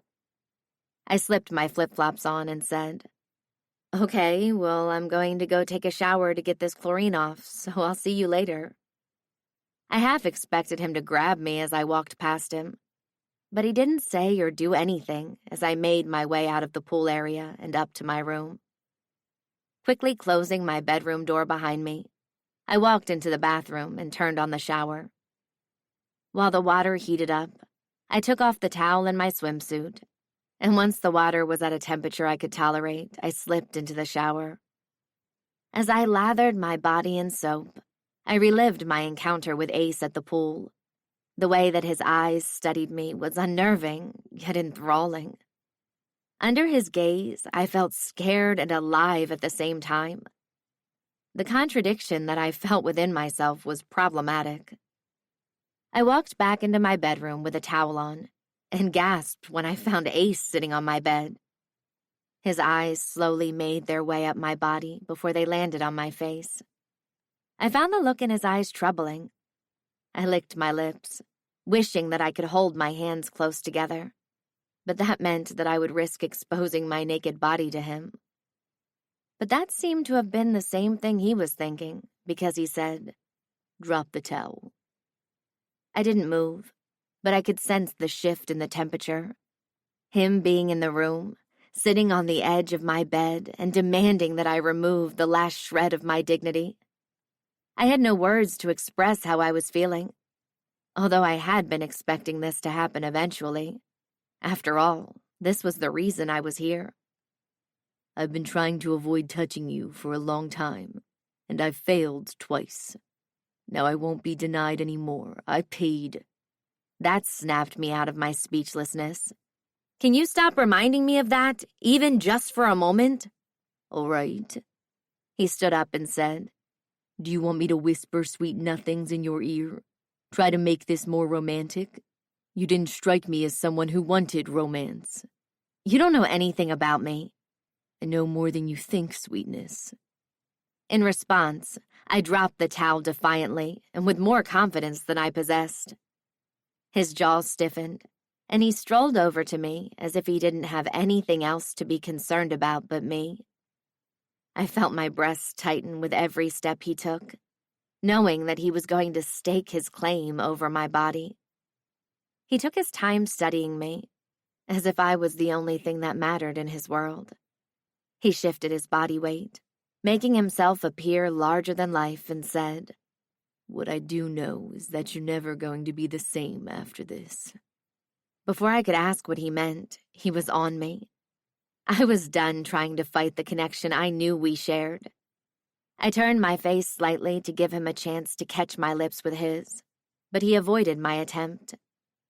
The slight dejection I felt fell away when he pulled me even closer to him, my breasts meeting the fabric of his shirt. Where I expected him to be smoother in his movements, he was erratic, as if every moment his hands weren't on me was time wasted. He wanted this as much as I did. Ace lifted me up with ease, laid me down on the bed, and stared at me once again from head to toe. My nipples tingled in anticipation as he stared at them, as if completely enthralled. Gone were the thoughts of how I couldn't trust him, and in their place were desire and the need to have his body on mine. He moved so that he was leaning over me, and I sighed when he lightly sucked on my nipple. Finally. Giving in to this pull he had on me was one of the best decisions I'd made. When he sucked harder, I moaned. I couldn't believe how much I was ready to throw everything away, just because he was driving me wild by sucking my nipple. Ace switched breasts, and after a few licks, he lightly bit down. "Making sure that you're paying attention," he mumbled against my breast before he went back to sucking on my nipple, as if I could be paying attention to anything else. I tried to appear confident in everything that I did. Nothing about having sex with Ace was faked, as another shot of desire filled me. While his mouth was focused on my nipples, his fingers had a mind of their own. They were on a journey down my body, and they didn't stop until they reached my pussy. When his fingertips found my clit, I shuddered due to how sensitive I was, but that didn't stop him. I cried out when his fingers slipped between my walls. "Someone is enjoying this immensely," Ace said, but it sounded as if he was far away instead of right over me. He removed his lips from my breasts and turned all of his focus to giving my pussy the attention it craved. The pressure within me began to build. He slid down and added his mouth to the chaos he was putting me through. I could feel my body giving way to the pleasure he was creating within me. I couldn't find the words as my pussy pulsated around his fingers and brought me the release I'd been longing for. "Delicious," he said as he continued to lick me and helped me ride out the orgasm that had just rocked my life. He removed himself from me, and I was left still questioning if my soul had left my body or not. My pussy ached for him when he stood up and took a step back. "You don't know how beautiful you look at this very moment," Ace said as his stare followed my every movement while he undressed himself. I too found myself staring at his cock once more. Without waiting another second, he lined his cock up with my entrance and sank into me. "Fuck, baby." I trembled at the sound of his voice.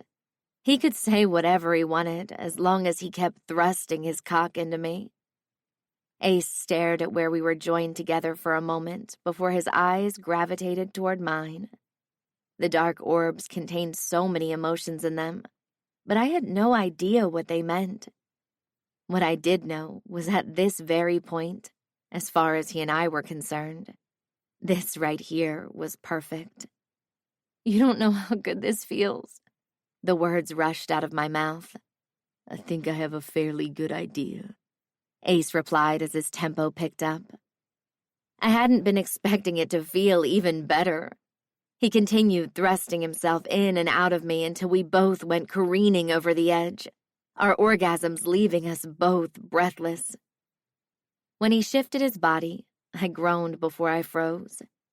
It was then I realized that I hadn't heard the distinct sound of a wrapper being opened. Had he used a condom? When he removed himself from me, I got the answer I wanted and dreaded. We'd both forgotten. I could see on his face when he too realized that we hadn't used one, as he walked into the bathroom stark naked. I wondered what he was going to do next. Would he get back into bed? But he got dressed with the precision of someone who hadn't just been fucked. I wasn't all that surprised that he didn't want to cuddle, but the rejection was still there. Here he'd rocked my world completely, and he wanted to get away from me as quickly as possible. We also hadn't addressed the elephant in the room. I followed his lead and picked up the towel he'd told me to drop. I debated whether I wanted to put on the clothes that I had set out on the dresser, but I nixed that idea in favor of another shower. I'll see you at dinner.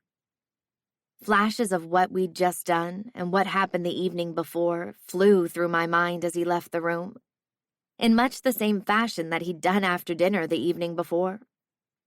I was left longing for the connection we'd just shared. This was what he meant by coming to collect. 24. Ace. Deep down, I knew I was fucked.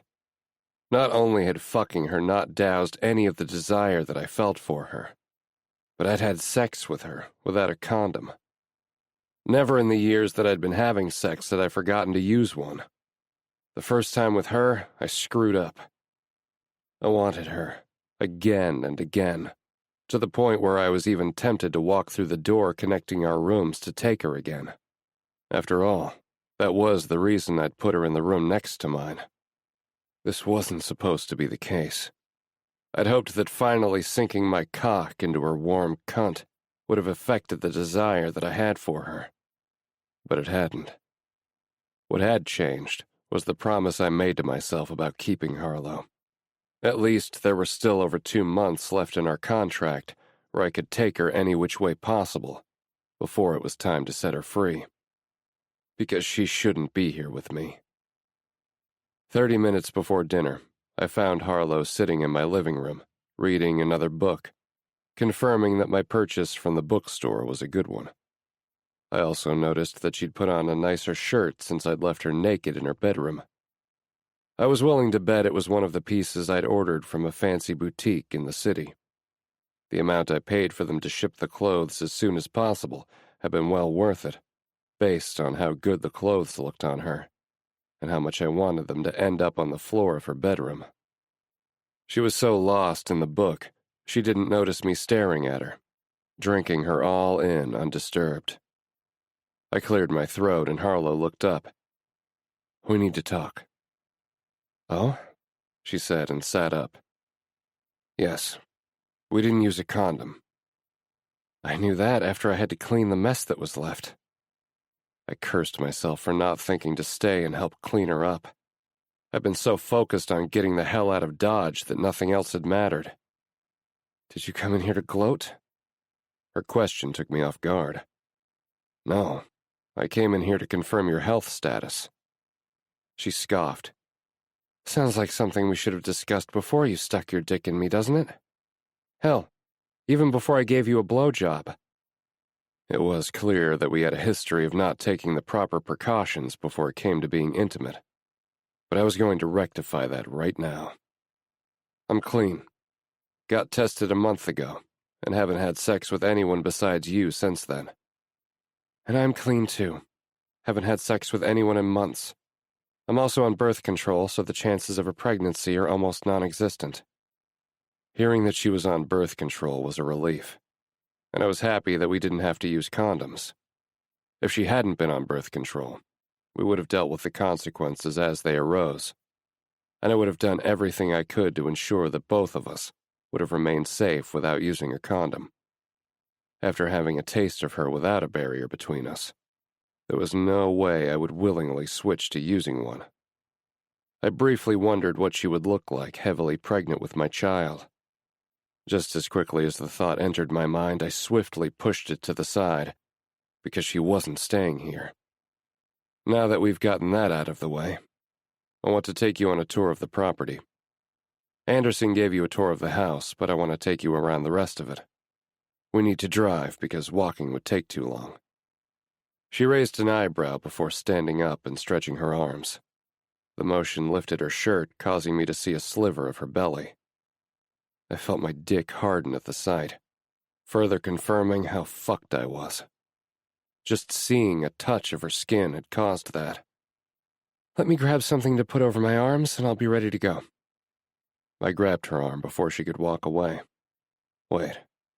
There is something I wanted to give you." I pulled the item out of my pocket and handed it to her. "A credit card?" "Whatever you need while staying here that we might not have, feel free to charge it to the card."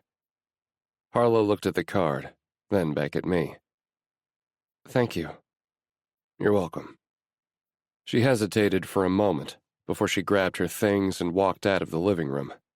I was left behind, staring at the empty space she'd left. I gathered what I needed for our short excursion and found Harlow chit-chatting with Marnie and Anderson near the front door. I'd assumed that the two might be interacting with Harlow, especially when I wasn't here, but it was interesting to see it in action. When the group heard me approach, Marnie gave us both a small wave and exited the hallway, while Anderson opened the front door for us. Soon we were riding in my BMW, this time with me at the wheel. "This property is interesting." I looked at Harlow before I turned my attention back to the road in front of us. "Are you referring to the run-down nature of it all?" I guess I wasn't subtle about that at all. Not one bit. She laughed before she said, "Neither the interior nor the exterior fits someone who is closer to my age than Anderson's." "How do you know I'm closer to your age than Anderson's?" "There's no way you're over the age of like 29, even with the little gray coming into your scruff." 37. The shock that registered on her face when I admitted my age was comical. I wasn't surprised about our 14-year age gap, given the information I knew about her. Still, Harlow had a good point. "You're right.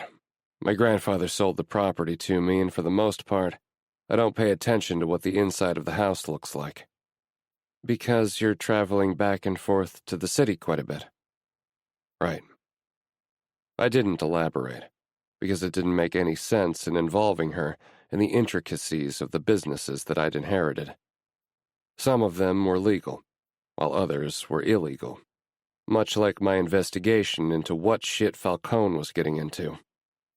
Plus, the purpose of this drive was to give us some time away from the house, and for me to find out more about her. But it seemed as if, once again, she'd turned the tables on me. "Do you feel comfortable here?" I tossed her question around in my mind, trying to figure out an answer that was truthful, but didn't give too much away. "It's complicated. I think if you took the time to make this place your own, you'd be happier. Or I could just sell it." I saw Harlow nod out of the corner of my eye. "That is another option, but I get the feeling that you wouldn't want to do that." And how right she was. Selling the property and reaping the profits would be a nice benefit, but something about this property kept me chained to it. Maybe it was the fact that my grandfather was still alive that made me hesitant to sell it, even though the property was in my name. Sure, my relationship with my grandfather wasn't the greatest throughout my life, but keeping this in the family, at least for now, seemed like the best option. Changing a few things in the home wouldn't be the worst thing in the world. "Do you have any ideas of what should be changed?" My question seemed to surprise Harlow, who stared at me for a moment before responding. "You know that you could easily hire designers whose job it is to do this type of thing, right? This isn't my forte. So, I'm asking you, what would you change?" I genuinely wanted to know how she felt about my home. Let me start with that. I absolutely love the library. It can stay exactly as it is. I'm not surprised you feel that way. I also love the pool. I love that you love the pool. She tapped my hand with one of hers and grinned. Can you ever not think about sex? I shrugged. It was hard to not think about having sex with her whenever she was near. What else would you change? Some of the wallpaper has to go. It's too much and dates the house tremendously. It also makes the home feel dark and creepy. Also, for the love of everything, updating the kitchen for Marnie alone would do wonders for everyone. Duly noted. The teasing smile she sent me made me feel something that was rare for me to feel. Happy. 25. Harlow. The hold he had over me was indescribable. It was several days after we'd taken the trip around his property, and every evening after that, he'd snuck into my room through the connecting door and came to my bed. This was a bad idea, yet I craved him more than my next breath. He whipped my nightgown over my head and flipped me over. He massaged my ass before his hand landed on it with a decisive slap. He'd discovered several days ago how much I loved having him play with my ass, and took every opportunity to do so. That's for prancing around in that bathing suit when you knew damn well what it would do to me. No one told you to continue coming down to watch me while I swam alone. He slapped my ass again, and I moaned. He was bringing my cravings to new heights. He pulled my lower body up so that I was on all fours and slid his cock into me without another thought. Ace pounded into me again, and I sighed. He leaned over and grabbed my hair lightly, but firmly as he continued to move his body with mine. It was obvious that this would be a quick one, and I was perfectly okay with that. When his hand reached around our bodies and found my clit, I almost fell face first into the pillow underneath me. Our bodies moved together to speed things up, and I swore I'd bitten my lips so hard I was convinced that I'd drawn blood. Stop holding back, Harlow. "Fuck Ace!" I screamed, not caring who in the home heard. This was steadily developing into a habit for the both of us. This wasn't like anything I'd done before, and I got the feeling that I wouldn't experience this kind of thing with anyone else ever again. Let go, Harlow. His encouragement sent my body over the edge, spiraling into the abyss that only he could send me into. He pulled me up so that his chest was smashed up against my back and continued moving, allowing me to ride out my climax. His grunt was the only thing that warned me that he was about to come, and when the low groan left his mouth, it was music to my ears. When his body left mine, this time I snatched my nightgown off the bed and walked into the bathroom to clean myself. I did it without a word, because if the nightly ritual of us fucking was a hint, he'd soon get dressed and leave me there without another word. I tried to tell myself that him choosing to leave after sex didn't hurt, but it did. I pushed the thoughts from my mind while we were together so I could enjoy the moment. But soon I'd be alone again, left to my own thoughts that had no problem torturing my soul. When I double-checked that I looked presentable again, I opened the door and found him sitting on the edge of my bed, buttoning up his shirt, and I assumed about to pull the disappearing act he was well versed in. It was interesting how none of our talks that we had during the day had translated into anything else in the bedroom, outside of the dirty talk we shared while having sex. He rose from the bed and looked at me, his expression unreadable as he took me all in.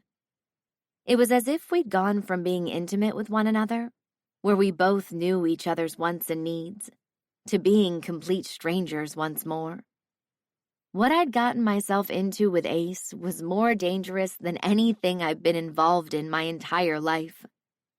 Moving in and out of people's lives was easy, when no one really expected you to stay. But somehow, I wished that there was a deeper connection for us, even though in the end, I more than likely would be the one who ended up hurt. And it didn't go unnoticed that he still hadn't kissed me. I couldn't help but smile as I stepped out of the car. Getting out of the house felt wonderful, and being back in this charming small town was well worth the drive. I locked the car door behind me and walked the few feet to the entrance and heard a familiar chime when I entered. "Harlow, lovely to see you again." I stood back and blinked at the woman, slightly confused by her comment because I didn't remember giving her my name. "How did you know my name?" Being recognized felt weird. I was used to fading into the background, not being seen or heard unless someone tried to start shit with me. This felt strange, but normal. Oh, shoot. She closed her eyes and shook her head at herself. Ace Bolton mentioned it when he came back to grab the books you left behind. How have you been? It's been a couple of weeks or so since you were last here. Good. It wasn't a lie. I'd been doing well. Ace and I weren't trading snappy remarks nearly as much, and when we did, they were more playful in nature. Still, I longed for something deeper between us, but that was neither here nor there.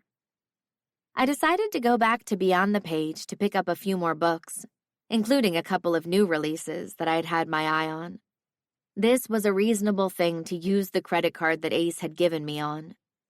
I smiled at Chanel and walked over to the new releases table. I picked up the 2 books that I wanted and wandered down the aisles to see if any other books caught my eye. Seeing nothing else, I headed to the front desk so that Chanel could ring me up. You're going to love this book, I just know it. Did you enjoy the books that you got last time? I nodded. I blew through them quickly, which is a blessing and a curse. Yes, I told Ace that it might make sense for him to add a few more to the pile of books that he was buying for you, because you seem like the type of person who had no problem finishing books within a day, let alone a week. Chanel and Ace having a conversation about me and my book habit was endearing in a way. He could have easily sent Anderson to pay for the books, but he came back here himself and bought them along with the bracelet. Him running errands on my behalf brought me joy for a split second, before I tamped it down. He'd already said that all our relationship would ever be was sex, so I needed to lower my expectations, because all it would do is lead to a whole lot of hurt. 26. Harlow. 3 days later, I walked into Ace's kitchen because the scents coming from it were heavenly. I found Marnie standing over a pot, stirring with a wooden spoon. Marnie? I asked, trying not to startle her. I failed. Oh, she said as she spun around and looked at me. Harlow, you scared me. I'm sorry. I gave her a smile. When she returned it, my heart swelled slightly. The warmth in her eyes was rare for me to see, let alone have directed at me. Between her and Anderson, they were the nicest people I'd ever met. And it was hard not to wonder how they got along with Ace, who seemed to be more closed off than the 2 of them combined. What are you up to? She asked. Nothing much. I got distracted when I smelled what you were cooking. I walked over to the kitchen counter and leaned on it. She looked behind her and smiled again before turning back to the pot. I told Mr. Bolton that keeping you locked up in that room would get boring quickly, but at least you've gotten the opportunity to go to Brenson. As you've probably already figured out, there's not much to do around here, and I think that is what the elder Bolton wanted. Can you tell me about him? I asked. Marnie looked at the pot but was silent. I suspected she was wondering whether she should continue with this conversation. With a deep sigh, she said, Honey, you might want to sit down if we're going to get into what the elder Bolton is like. My eyebrows shot up for a split second, and I took my seat at the counter. There was no way that I was going to miss this conversation, in hopes that it might help me piece together some things about Ace. Gerald Bolton is a stern man. He took no BS from his family or when it came to his business. I wonder if that's where Ace got it from. I mumbled. Ace is nothing like that. I shook my head at myself when I realized I'd spoken my thoughts out loud. I really needed to get better about doing that. Marnie looked at me before she continued. There's still some warmth to Mr. Bolton that I think is nowhere to be found in his grandfather. Frankly, I'm glad he left. Do you know why Ace's grandfather is so cold? Not sure.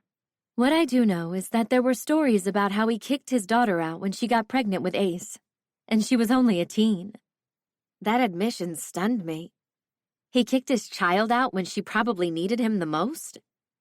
I'm not sure about his reasons for doing so, But even though I've been here for 20 years, I'd only met Ace on a number of occasions, and his mother maybe once or twice. I'm not sure if Mr. Bolton and his daughter ever patched up their relationship before she died. She died? Yep, she died when Ace was still a child. Mr. Bolton paid for her funeral, but Ace didn't move in here after her death. Mr. Bolton didn't take in his grandchild? Marnie shook her head as she dropped another bombshell. He didn't want to take in his bastard grandson. Ace's father wasn't in the picture either, by the way. I was stunned into silence. This story kept getting worse and worse. I was almost afraid to ask another question. What happened to Ace, then? His mother's best friend took him in. Oh, I shouldn't be talking about this. I've already said too much. This isn't my story to tell. I appreciate you telling me this. I promise I won't tell anyone. It was a good thing that Ace had someone who stood up to take care of him after his mother died. Supposedly, Kiki had her own interesting history. I raised an eyebrow. What was interesting about it? And what do you mean by had? She froze for a moment, and I watched as her eyes darted around the room until they settled on me. I've said way too much. Before I could say anything further, I heard a door in the hallway open. I assumed Ace had arrived, and it was fitting that our conversation had ended when it did. My suspicions were confirmed when he appeared in the doorway. He nodded at Marnie before turning to me. I took in a deep breath as he stared at me without saying a word, his heated look warming my entire body. Come with me. Before I could respond, he turned around and left the doorway just as quickly as he entered. His demand irritated me, but I didn't want to cause a scene in front of Marnie. I gave Marnie a small smile and followed Ace out of the room. What do you want? I asked as he walked toward the stairs. He didn't give me an opportunity to catch up with him. Ace halted his movements. I found myself staring at his back as I waited for him to speak. He looked at me over his left shoulder, the heated glare that I'd come to anticipate when he walked into a room. I'm going to fuck you. My heart rate sped, and my body warmed at his words. I wanted him just as much as he wanted me. I watched as a light bulb went off in his head, and he picked me up and threw me over his shoulder as if I weighed nothing. I couldn't help but squeal in delight. The playfulness in my voice was something I hadn't heard in a long time, further increasing my excitement about what was to come. Harlow, he growled as he walked into my bedroom and closed the door behind him with his foot. He tossed me on the bed unceremoniously. The things I'd learned from Marnie were put on the back burner. It had been a few days since we'd had sex, and time had only increased our need for one another. I found him staring at my lips again, and finally I'd had enough of not having any answers. Why don't you kiss me? The question sounded almost desperate as it left my lips, and made me almost feel like a child. Is that a thing that people ask? It's not my thing, he said as he reached for my shirt. His answer confused me even more. What? I don't understand. Why? Because it's too intimate. I couldn't stop the hurt that rose to the surface. Why did I care that he didn't want to kiss me? I was only fulfilling my obligation for the money he paid to free me from Falcone's grasps. Still, the rejection was there, and was bigger than I expected it to be. I couldn't do this right now. I don't want to do this, Ace. He stopped his movements and looked at me. A breath I didn't know I'd been holding left my lungs. It was then that I realized that I was wondering if I had once again been put into a situation where I was going to have to fight to not be raped. The sternness in my voice made him freeze. He told me that I would never do what I didn't want to do, and right now I had no desire to have sex with him. This was far from your stereotypical relationship, but I wanted a level of trust that wasn't there. He stared at me for a moment, before he backed away and left through the door connecting our rooms. 27. Ace. Do you mind if I join you? It was the next evening. and I decided that I'd had enough of the silent treatment she was giving me. Harlow looked up from her position and nodded, making room for me on the couch. We sat there in silence for a moment before I spoke. "I'm sorry for how I handled your question about kissing." She rose up from her position on the couch and said, "I'm sorry too. I should have respected that it was a boundary that you had, but I took it as if it were an attack on me. It has nothing to do with you, I swear." I turned to look her in the eyes. This was feeling too good to be true, and I knew it was. Relaxing on the couch with Harlow was too domestic for my liking. Yet I didn't try to leave like I did after we fucked. Being this close to her clouded my thoughts and made me want things I had no right to want. Having her live here full-time was feeling more permanent, and it was becoming an issue. We weren't in a relationship, nor was there any prospect of this turning into a fairy tale. I was deeply flawed, and I didn't want to drag her down into my shit either. Yes, Harlow's life hadn't been easy by any means, but there was no way I was going to add to her struggles with some of mine. She didn't deserve it. But what I could admit to myself was that I couldn't get enough. It had started out with me seeing the scared young woman on stage and thinking I could save her. And as a reward, I would get to have her in any way that I wanted. But now, I wanted to be with her always, much to the detriment of any work I needed to get done. Kingston and Gage had laid off their teasing on the last few calls that we had together, but I had a feeling that they noticed that I was still somewhat preoccupied, and that was a problem, given what I was trying to do.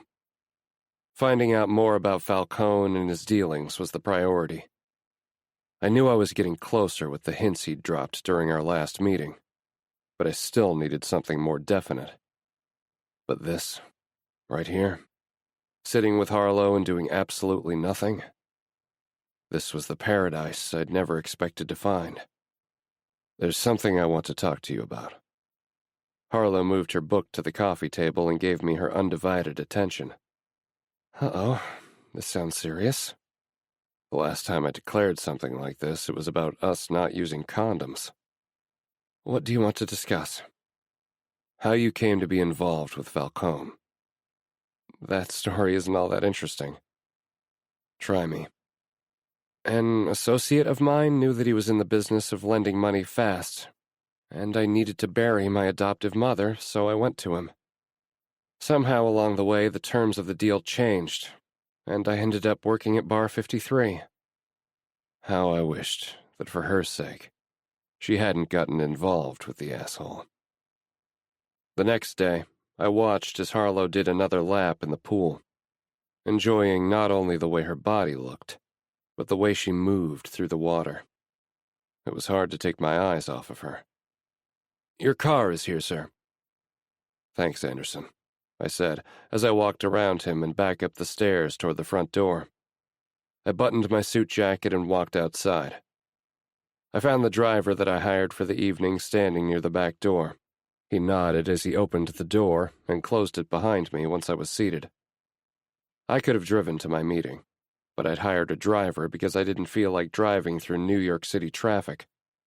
I was glad that we'd finally found a time that worked for everyone, that would allow us to be able to give Will a full debriefing of what I'd found. One thought entered my mind that I couldn't seem to shake. Falcone seemed to be in a similar business as Kiki, but at least the world no longer had to deal with her terrorizing anyone. And as long as I walked this earth, I made a promise to kill her if someone didn't beat me to it.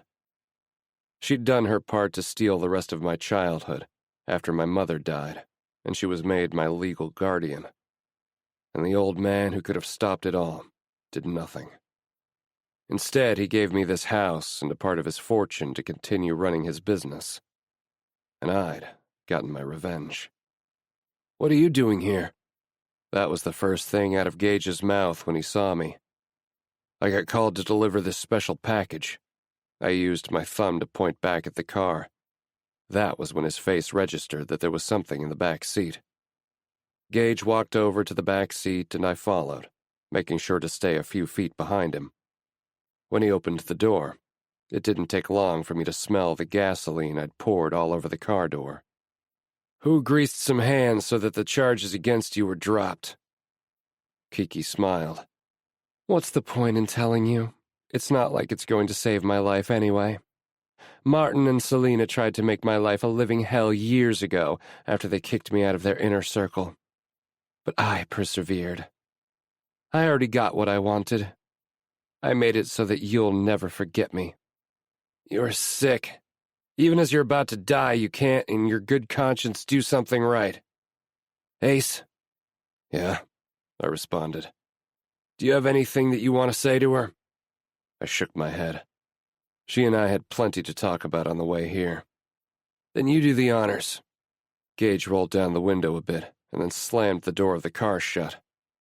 "The answer is closer than you think."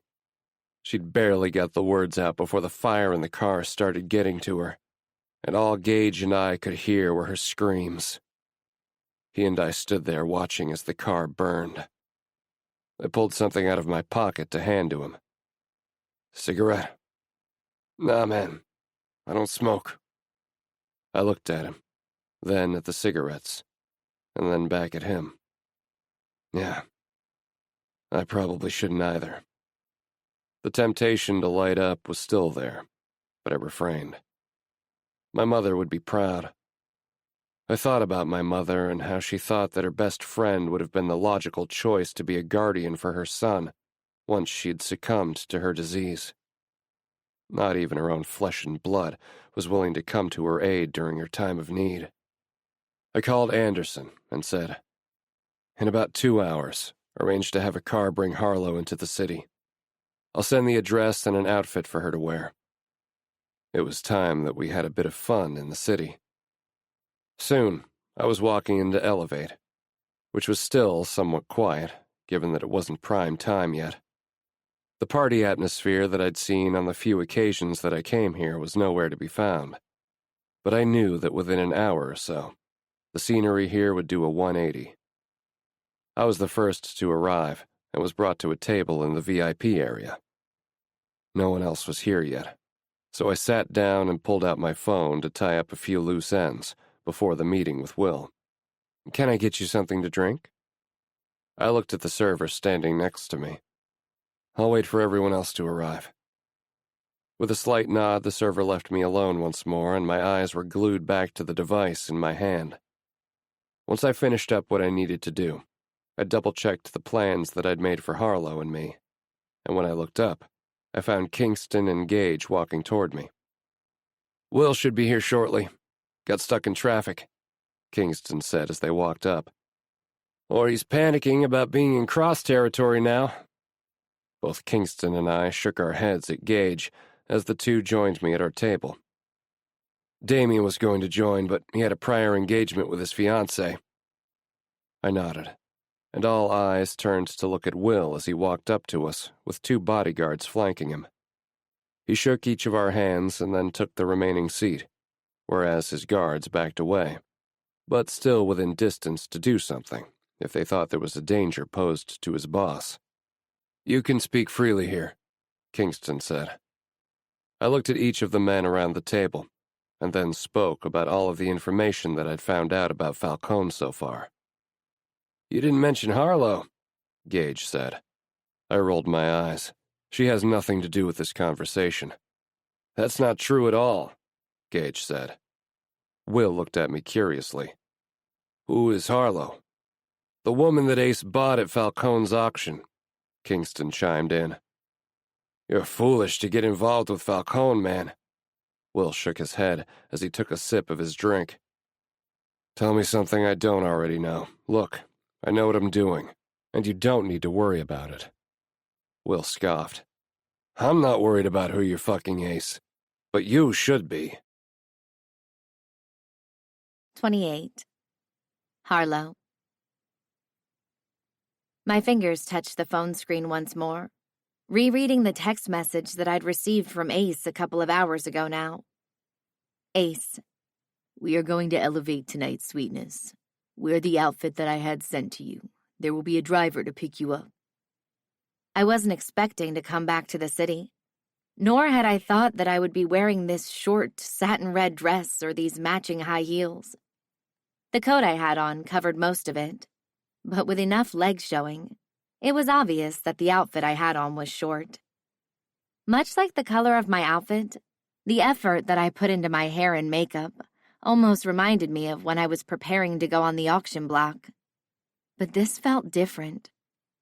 I wasn't holding my hands, a coping mechanism that I developed after hopping from home to home.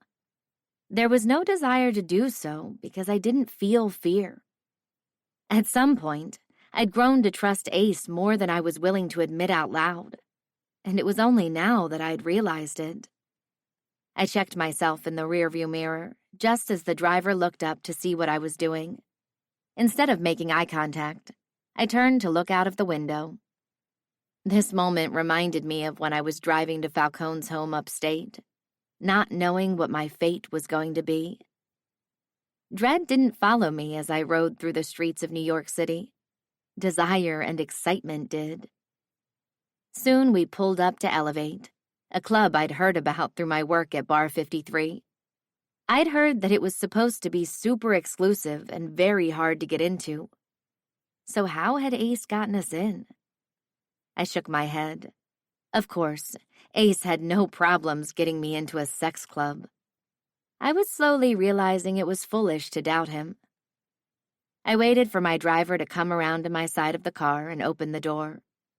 As he was helping me out of the car, Ace appeared in front of me, and the stunned look that I saw pass his features was well worth the effort that I took to pull myself together. The best part of it was he hadn't seen this dress yet. He took my hand from the driver and escorted me into the building. The first thing I was greeted with was the sounds of a top 40 hit playing from the speakers. It wasn't as loud as I expected it to be, but if I was being honest, given that, it seemed as if we'd just walked onto the floor that contained a dance floor and bar. Elevate was designed very sophisticatedly with black, gray, and gold colors. I looked around, but didn't see anything that screamed sex club. Ace chuckled next to me, before he leaned down to whisper in my ear, "Club is downstairs, and you're going to need this to enter." He handed me what looked to be a key that was designed to be old-fashioned, but with a gold E on it. I palmed the key as he took my hand and led me through the crowd. It seemed as if he was familiar with the layout, which I found to be interesting. "Did you want anything to eat or drink before we head down?" I shook my head, my nerves slamming around my body as if they were trying to escape. I ate before I'd gotten into the car, and I was too nervous to have a drink, although it might have calmed my nerves. Having a clear mind about tonight was important to me. Ace led me to a door that was guarded by a man.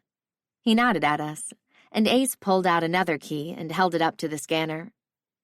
I followed suit, and the guard opened the door, which led to a set of stairs and a long hallway. Ace held my hand as I walked down the stairs, making sure that I didn't trip, and led us over to a window where we needed to turn in our electronics, and I checked my coat. I could feel Ace's eyes burning a hole in me as he watched me take off my coat and hand it to the attendant. Once we had that sorted, Ace placed his hand on the small of my back and led me to a door on our left. He looked at me before he opened the door and allowed me to walk inside first. My eyes scanned the room quickly, trying to take all of it in. The room was very dark, with candles providing the only light. I could make out the big bed in the center of the room. "Look up," Ace said, and that's when I saw it. The stars that were splayed out on the ceiling, giving the illusion of laying underneath them. How did this come about? "Visiting the club?" Ace said, and I nodded. "My friends own the place." You didn't know if I would want to attend a sex club. "I thought I would change our environment, but we don't need to experiment too much if you don't want to. And now I want to fuck you among the stars." I'd grown used to him undressing me first, but this time the fire in his eyes kept me firmly in place. I stared at him, watching as he removed his suit jacket, leaving him in a white button-down and black slacks. I knew what he looked like naked, yet I couldn't help but be enticed as I watched his every movement. He grabbed me in one quick motion. He turned me around so that my back was up against his chest. I couldn't tell if I was listening to the pounding of his heart in my ear or my own. I held my breath as I felt his fingertips on my thighs. His big hands grabbed at the fabric of my dress and scrunched it up in his hands, exposing my thighs. "Fuck, baby." His voice sounded raw against the shell of my ear. I shivered as his breath tickled my ear and goosebumps appeared on my flesh. He bent down and attacked my neck, alternating between licking and lightly sucking on my skin. Ace slowly drew the dress up my body, the cool fabric increasing the sensations that I felt from his touch. Once he lifted the dress over my head, I heard him mutter a cuss word under his breath. "You were naked under that?" "Yeah," I said matter-of-factly. After all, my current state of undress spoke for itself. A low growl came from his lips before he turned me around and backed me onto the bed. When I was lying on my back, I watched as he unbuttoned his shirt.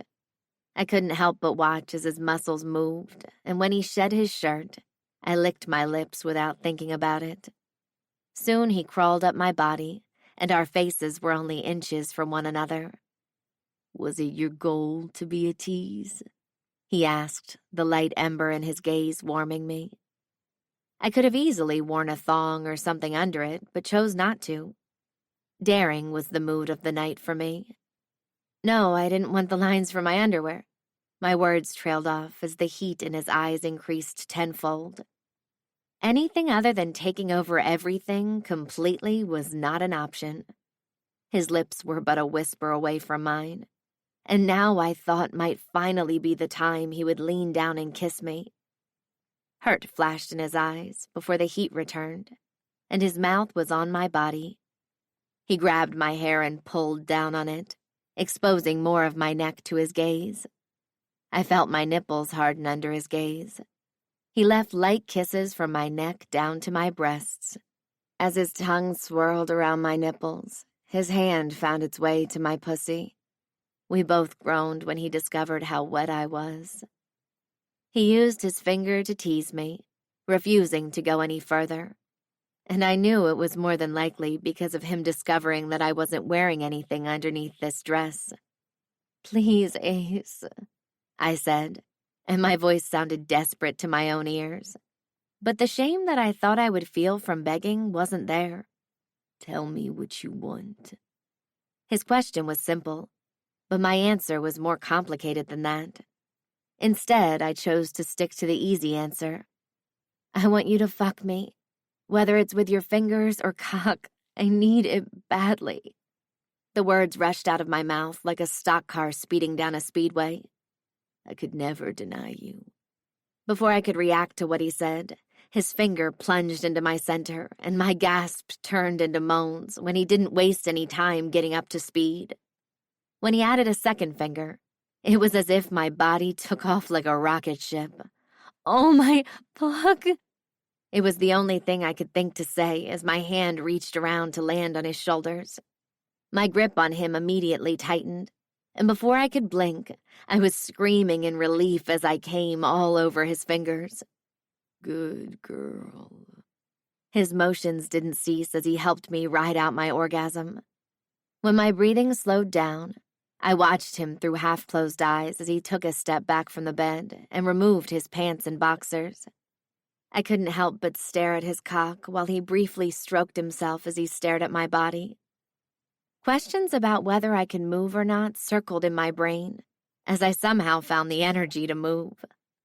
When I did move, I made my way toward him, caught in a trance by the way his hand moved freely over his cock. My fingers have a mind of their own, and I wrapped them around his dick and licked his head. He grabbed me by my hair, firmly, but nowhere near enough to hurt me. He pulled my head back to look up at him. "I'm not lasting if you continue to do that," he said gruffly. "Turn over. I want to see that pretty ass." He let my hair go, and I ended up on my knees with my ass facing him. As he climbed onto the bed behind me, a sliver of anticipation began to build as I waited for him to make his move. I expected him to touch me so that he could begin fucking me from behind, but that was not the case. Instead, I felt a slap on my ass. I moaned and turned to look at him over my shoulder. I love how much you love this sweetness. I stopped moving when he said the word love. I didn't expect Ace Bolton to love anything but himself. When he slapped my ass again, I pushed my thoughts of anything but this experience away and got a chance to enjoy the warm feeling that not only covered my ass, but spread across my whole body.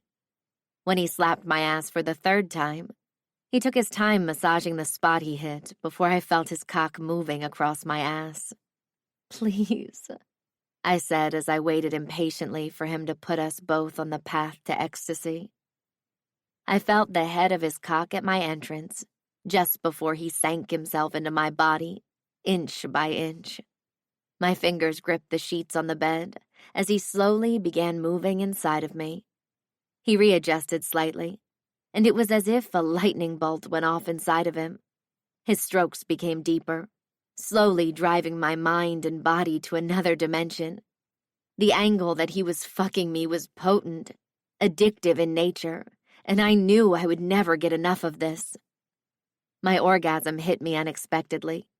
I screamed and professed my love to anything and everything, but Ace kept fucking me like he was on a mission. A low moan grew into a louder groan when he too reached his climax. It was easy to tell that we were both spent, as he collapsed on top of me briefly before rolling over to his side. I only flipped my body over when I heard him leave the bed, and soon he returned with a damp washcloth in hand.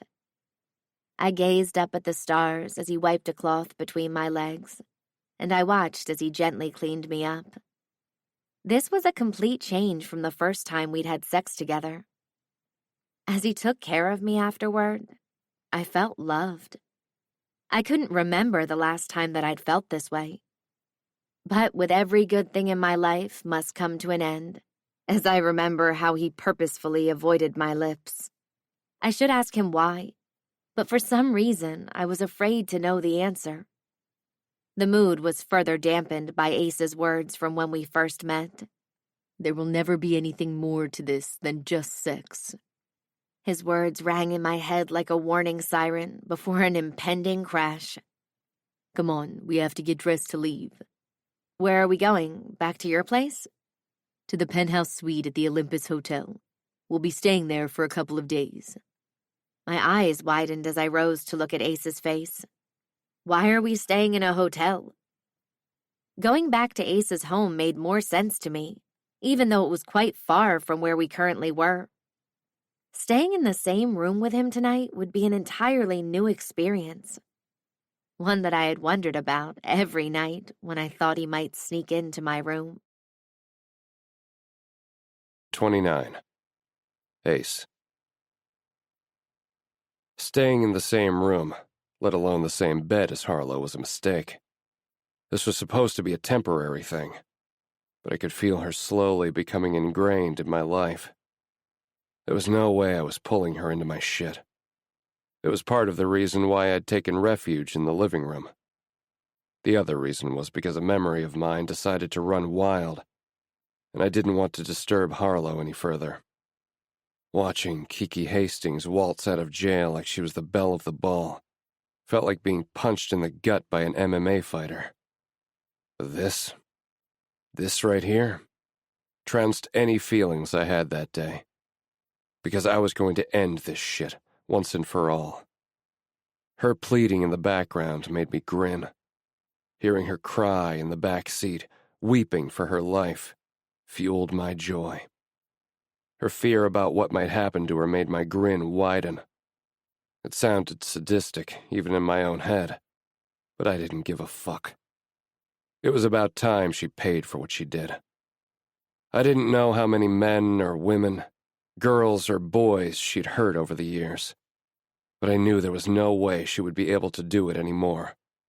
Tonight would be putting an end to a chapter in my life. She'd put a roof over my head and food in my belly when I was at my most vulnerable, but took way more than she'd saved. Memories of her forcing me to kiss her every opportunity she got rose to the surface, and the nights she came into my room to play with me were thrown into the fire with her. She said it was all because I owed her after my mother died, and she didn't have to take me in. She even invited some of her friends to watch us in the act. My mother had trusted her to take care of me, because her own father wanted nothing to do with us. I remember rejecting her one night, and her shouting, "Do I have to remind you who I am? I could toss you out on the street right now and no one would give a shit." She was right. Or at least that's what I was made to believe. When the Cross family had found out what I'd been through, I knew guilt played a huge role in how they treated me with kid gloves over the years. And over time, we'd all moved on. And then there was the time that my grandfather finally acknowledged me, once I was almost of age. All because he knew he needed to get an heir into place that would keep his businesses alive long after he was dead. That was all that mattered to him. And I tossed those memories into the car as well. He could also go up and smoke with her for all I cared, while I watched her burn to death in the car with Gage. My face remained stoic, taking it all in. Relief should have flowed through my veins, but I felt nothing.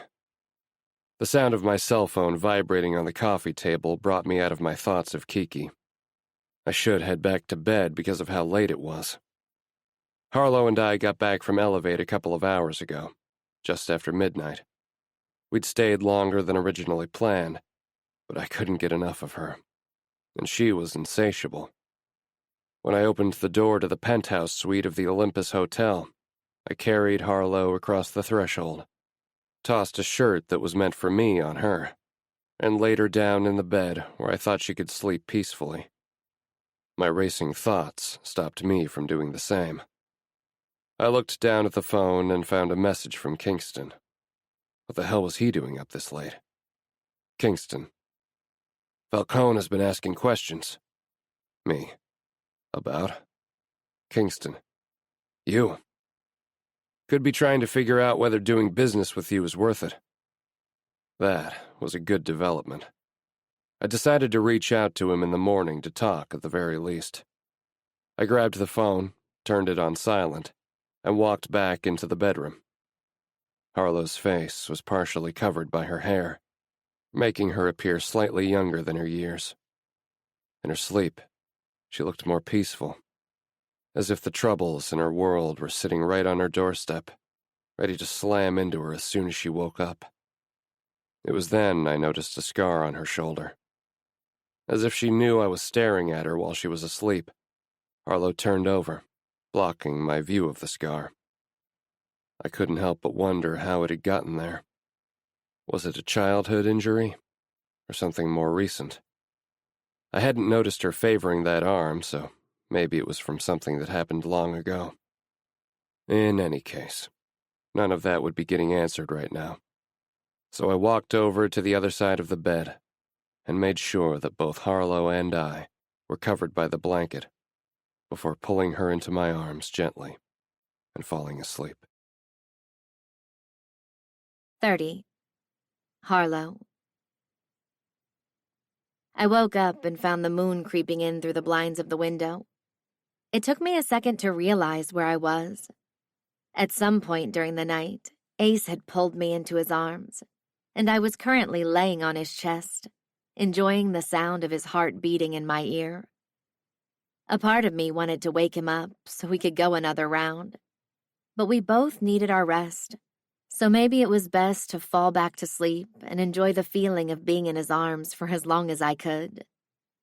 To put myself back to sleep, I lightly ran my finger up and down his chest, enjoying the feel of his chest hair beneath my fingertip. And then my whole world shifted. Before I could recognize what was happening, I was on my back with Ace hovering over me, my wrists pinned down by his hands. "What the hell?" I yelled, but from what I could see of Ace's facial expression in the moonlight, my voice hadn't registered. Fear crawled up my spine at what he might do next. "Ace, you're hurting my wrists. Let me go." It was then that he seemed to hear me. He loosened his grip and then let go just before he rolled over onto his back. I didn't realize how hard I was breathing until I heard myself trying to catch my breath. "What was that all about?" I asked between my labored breathing. For a split second, I wondered if he might have moved his hands so that he could wrap them around my throat, much like Ian had done. "It was nothing, Harlow. Go back to sleep." Ace moved so that he could sit up on the edge of the bed.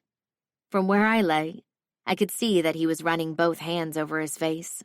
Then he stood up. "I want to talk about this. Something had to have caused you to react that way, even in sleep. I want to help you." I'd had plenty of nightmares throughout my life to recognize that sign. What had happened to him to cause such a reaction? "Just go back to sleep. I'm sorry all of this happened." With that, he walked out of the room, leaving me alone in the bed. That was easier said than done, and the harshness of his voice had me wondering if he was referring to more than just what had happened mere minutes ago. The sunlight caressed my face like a warm blanket, making me want to further bury myself into the warm cocoon that kept the rest of me warm. If the bed in Ace's guest room was the best bed I'd ever laid my head down on, this bed came in second. I didn't want to leave, but something else was forcing me awake. The smell of bacon forced me up, and my stomach growled soon after. I threw the blankets off me and found myself dressed in a shirt that was too big for me. It was reminiscent of one that Ace had worn. How I'd gotten into the shirt was a bit fuzzy, but him grabbing me last night wasn't. I tried to shake the feeling that came over me as I found a robe draped over a chair on the other side of the bedroom. As I was tying the robe over my body, memories of the night before replayed in my mind. I remembered Ace carrying me into the suite and then helping me out of the clothes I wore to elevate. After dressing me once more, I remembered him tucking me in and brushing my hair before leaving the room. I turned to look at the bed, and it was obvious that he had come back to bed at some point, but when, I had no idea. Would he want to talk about what happened between us last night? From our evening at Elevate to him pinning me down, potentially just moments from attacking me. The range of emotions that we'd gone through last night felt like we were on a roller coaster. With a deep breath, I swung the bedroom door open and walked out into what I soon discovered was the living room and kitchen area. My mouth dropped open at what was laid out before me. A buffet of breakfast foods, including the bacon that I smelled while in the bedroom. Included with the food was a bottle of chilled champagne and a pitcher of orange juice. My eyes darted around the room to confirm that Ace wasn't there. "Ace?" I called out, but heard nothing in response. Where could he be? I took an opportunity to study the room before me. Last night, I was half asleep when I entered the space, and it was clear that I'd missed a lot of what this room had to offer. My eyes ended up back on the food in front of me. "You're awake." I looked up and found Ace walking out of another room that was connected to the suite. He was wearing slacks and a white button-down, which was basically his uniform when doing something related to work. It looked cleaned and crisp, though, so I assumed he'd had clothes delivered to the hotel at some point. Where did you come from?" "There's an office space on the other end of the suite. I had a quick phone call that I'll fill you in on once we sit down and eat. You have to be starving after last night." As if on cue, my stomach growled again, and I shrugged as Ace smirked. He led me to the table, and once I was seated, I took in the food across the table. There was fruit, eggs Benedict, bacon, and a host of other foods. It was enough to feed more than 2 people. "I didn't know what you were in the mood for, so I ordered it all." His thinking about what I would have wanted to eat instead of choosing to order for me or expecting me to eat whatever he was eating made my heart warm. He made our mimosas as I served myself, and I waited until he had food on his plate before I started eating my meal. How are you feeling? I waited a second to respond, to give myself a chance to swallow the food in my mouth. Fine? After the marathon last night turned into, I wanted to check in. So he was going to focus on Elevate, not what happened after.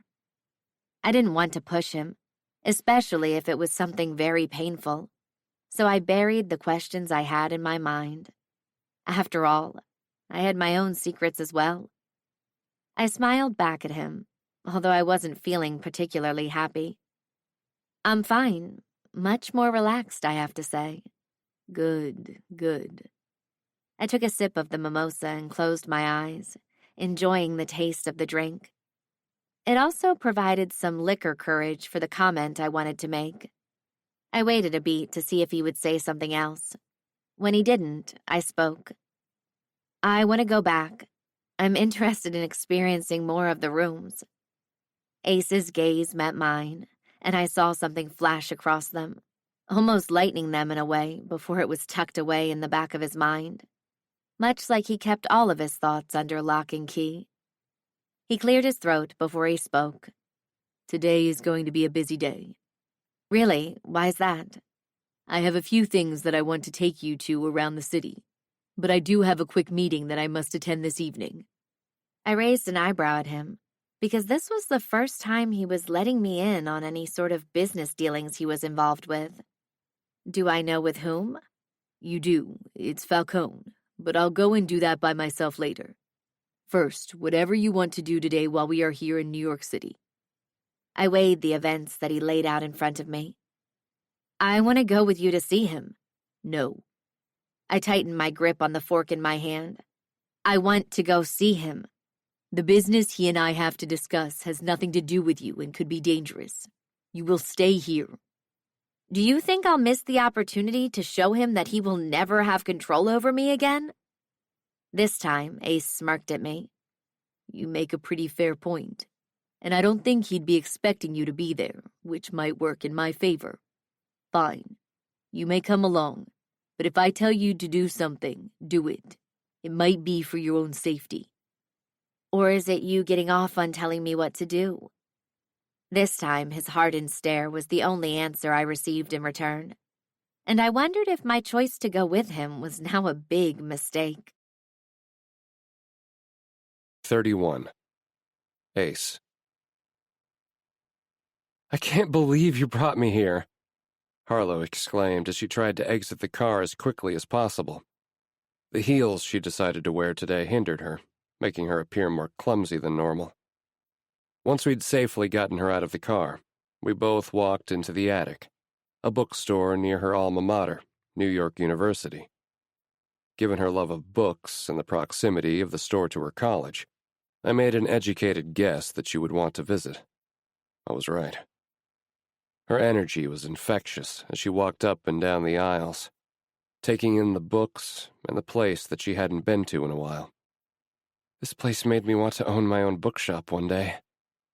That didn't shock me. Owning a bookshop would be perfect for you. She beamed at me, and my heart skipped a beat. I pushed the feeling away as I trailed behind her, watching as she picked up books to purchase. Deep down, I knew that she would one day own a bookshop, because based on the time that I'd known her and the research that we'd uncovered about her, she also pushed herself to persevere, no matter what hurdle was thrown in her way. What I also knew was that I wouldn't be there to watch her achieve her dream. She had her whole life to live, and it was foolish of me to think that she would eventually want to be saddled with an older man who was still fighting the demons that haunted him as a child. Could I blame her after I pinned her down in the bed last night because I thought she was trying to hurt me in my dreamlike state? No, I couldn't. But for now, I'd enjoy watching how happy she was in this moment. We spent about an hour in the attic, and once her books were paid for, we got back into the car I hired to take us to the final stop on this journey. We were a block away from Bar 53, and I noticed Harlow was cupping one hand in the other. I didn't like that going back to her old job made her nervous. I grabbed her hand before giving it a gentle squeeze. She looked over at me and gave me a small smile before turning to look back out the window. For some reason, I was surprised she didn't remove her hand from mine. I couldn't remember the last time that my touch had provided comfort to someone outside of the bedroom, but it felt good. Nice. Warm. Love. It took everything in me not to snatch my hand away when that thought entered my mind. Thankfully, the driver I hired pulled to a stop across the street from Bar 53, since there were no parking spots in front of the bar. Instead of waiting for the driver, I got out of the car and helped Harlow exit as well. I couldn't help but glance at her as she stepped out of the vehicle. She opted for one of the black business casual dresses that I'd had sent to the penthouse with nude pumps, making her legs look 1,000 miles long. I couldn't help but notice how well we matched one another. I mentioned my name to the host at the front desk, and we walked into the bar area before we were stopped by a shout. "Harlow!" Both Harlow and I turned around and found a dark-haired woman running toward Harlow. I put my hand up to stop her from getting too close, and Harlow placed her hand over mine. With a small nod, she told me that there was more than met the eye when it came to her relationship with the woman in front of us. "Emma, how are you?" So that was the woman's name. "What do you mean, how am I? How are you?" She raised her voice slightly and glanced over at me. "I'm fine." "Happy?" She tried to whisper this question but failed. "Yes," Harlow answered without hesitation, but I knew she was lying. How could she be happy living in the middle of nowhere after being snatched from everything she'd known? Emma and Harlow chatted quietly for a few more moments before I cleared my throat. We had a meeting to get to, and I didn't want to stay here longer than necessary. Harlow reached over and hugged Emma before giving her a big smile that didn't quite reach her eyes. She then walked over to me, and together we followed the host down the stairs to Falcone's office.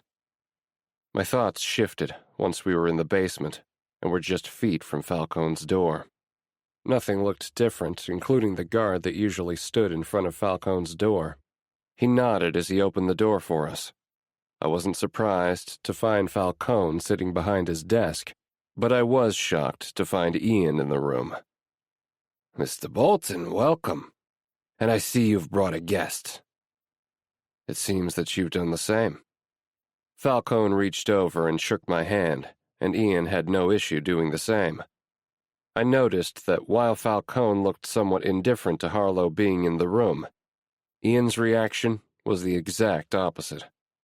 There was no hiding the anger in his eyes, and it was fixated on Harlow. There was something that I didn't know about this scenario, but I was going to find out. "Please, have a seat." At Falcone's invitation, Harlow and I sat in the seats situated at the front of his desk. Ian kept his positioning near his boss, while Falcone took his seat once more. "I didn't suspect that I would be talking about business in front of an audience." I shrugged nonchalantly. "I figured you would want to know how things were going between Harlow and me anyway. After all, the deal I made with you is why she is with me anyway." Out of the corner of my eye, I saw Harlow stiffen next to me. The pang I felt at making her feel uncomfortable hurt me, but I was able to mask those feelings from my face. I shouldn't have allowed her to come with me. I couldn't afford to have the distraction. Falcone might not think of her as being a way to get to me, because he knew about our agreement, but someone else might think that taking her out would be the quickest way to attack me, and I couldn't afford to have her death on my conscience. I needed to cut the cord before this got too deep, and that started with us not having sex anymore. The sex part of our relationship had muddled shit up, and things would be better if she went back to hating me. But I knew that this would have to be dealt with when we got back to my home. Ian knows about the things that I do, and I wouldn't be surprised if our dear Harlow here didn't pick up on a thing or two while working here. So you have no issue with talking about these things in front of her? This time it was Falcone's turn to shrug. My business practices clearly aren't a secret between the four of us, given what has taken place. He had a good point. After all, he had let me purchase Harlow out of a loan that he'd had over her. Go on, I said, as Harlow shifted in her seat again. My gaze landed on Ian, who I found staring at Harlow. I cleared my throat loudly, and both he and Falcone looked at me. With my glare fixated on him, Ian looked away. I'm in the process of bringing some of my businesses to Midtown. Drug trafficking, arms dealing, and maybe opening up a brothel where more auctions could take place. Local police and politicians have all been taken care of, so that is not a concern. If you're interested, Bolton, I'm more than willing to let you in. You could make even more billions. Isn't that Will De Palma's territory? It was a question that I didn't need to ask because I knew it was. I just wanted to get him to admit it out loud. That is what he thinks. The foundation for my takeover has already been set, so it's just a matter of time. Will has lost control of his organization, and that's all I'm willing to say about him. This is what I'd wanted to know. This was the information I needed to tell Will. So what do you say, Ace? Are you in? I let his words hang, as something else had dawned on me, putting together what might have happened between Ian and Harlow. I'm still going to need some time to see how we might be able to entice you on our end. I knew what resources I had at my disposal, and could easily spout them off, but I had no intention of doing any business with him, even if my grandfather thought it would be a wise decision. That's fine. I'll follow up at a later date.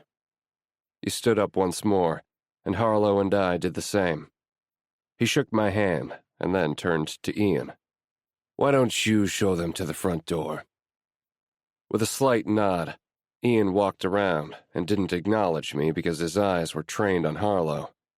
I cleared my throat, and then he looked at me, as if he'd just noticed I was standing there. Fear flashed in his eyes before he walked to the door. Had he thought that I wouldn't acknowledge his behavior toward her? I waited until Ian had walked us all the way to the front door, and before he could leave us to go on our merry way, I said, I'd like a word with you. He looked at me, but his expression remained blank as he held the door open for Harlow and me, and then he followed suit. When he was standing in front of me, his eyes darted between me and looking around, maybe trying to find a witness or someone to help him if I decided to fuck him up on a public street. I saw the driver that I hired for this trip and decided to make this last bit quick. Instead, I leaned over and said, I don't know everything about what happened between you and Harlow, but if you so much as look in her direction again, I will make sure that your body is never found. Harlow grabbed my arm and squeezed. The fear that I saw in Ian's eyes earlier was back, but he quickly masked it. I had no doubt that he would go back and tell Falcone what had just happened between us. Now that I had my answer about what Falcone was doing, I had enough information to tell Will and to warn him about what I knew of Falcone's game plan. Ian was left looking at me, speechless by my statement. Good. Maybe he'd heed that warning and not end up a dead man.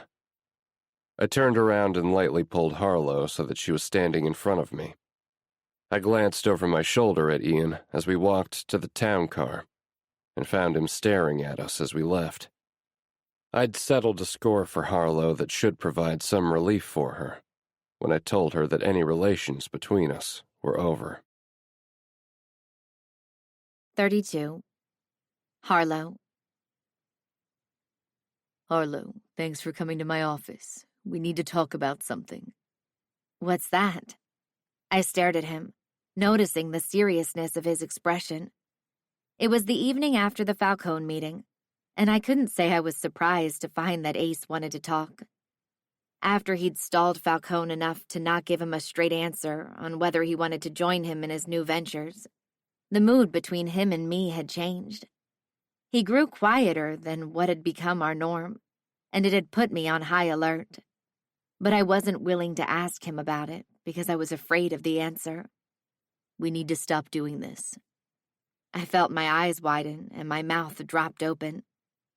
Stop doing what? Whatever this is?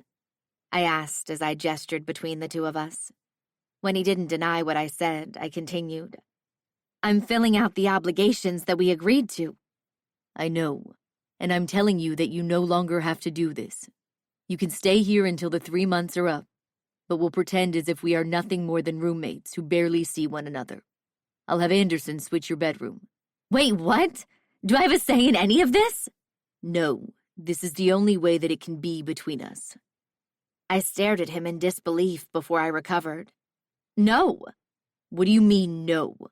I'm not going to let you do this to us. Harlow, there is no us. You have no choice in this matter. I couldn't believe myself. I did what I said I wouldn't do. My emotions had been played like a fiddle, and I was left feeling like such a fool. But he warned me that this would happen, and I didn't listen because I thought that there was no way I would fall for someone who bid on me at an auction. Yet here I was. The coldness that I felt from him was like a slap in the face, but I refused to let him see me cry, even though that was all I wanted to do. Do you understand? The simple words cut through me like a knife. Yes, I do. You may leave. I turned and walked away after being dismissed from his office and what felt like his life. Only when I closed the door behind me did I finally let the tears that threatened to fall go. I told myself I wouldn't fall in love with him, yet here I was, spinning from the reality that had slapped me in the face. Ace didn't love me. I was convinced that he could never love anyone. There was no way I could stay here any longer. Living in the same home as him would be too painful. Not to mention, this place wasn't mine and never had been. Hell, I'd even argue it wasn't Ace's either, given how much he didn't seem to give a shit about making anything here his. It was as if he was just passing through life, without a care in the world, unless it pertained to him doing something that required him to leave the house, or fucking me. When we came together at night, it was magic. But it bothered me more than I cared to admit that he wouldn't kiss my lips. I'd watched him stare at them with longing, but he never gave in to temptation. Although it was a boundary of his, the fact that he didn't kiss me once still hurt. I didn't realize how much I longed for that connection until I had anything but. And I deserved better. I couldn't fake my feelings for him, or stand to be around him for the remainder of the time left on the deal with Falcone. Seeing him when he was around hurt too much. He was right. I would never be the same. Ace had ruined me unapologetically, and he warned me that he would the first time we fucked, and I didn't listen to him. With a shaky breath, I grabbed my phone and called the only person I could trust in this predicament. Hello? Hey, Emma, I'm going to need your help.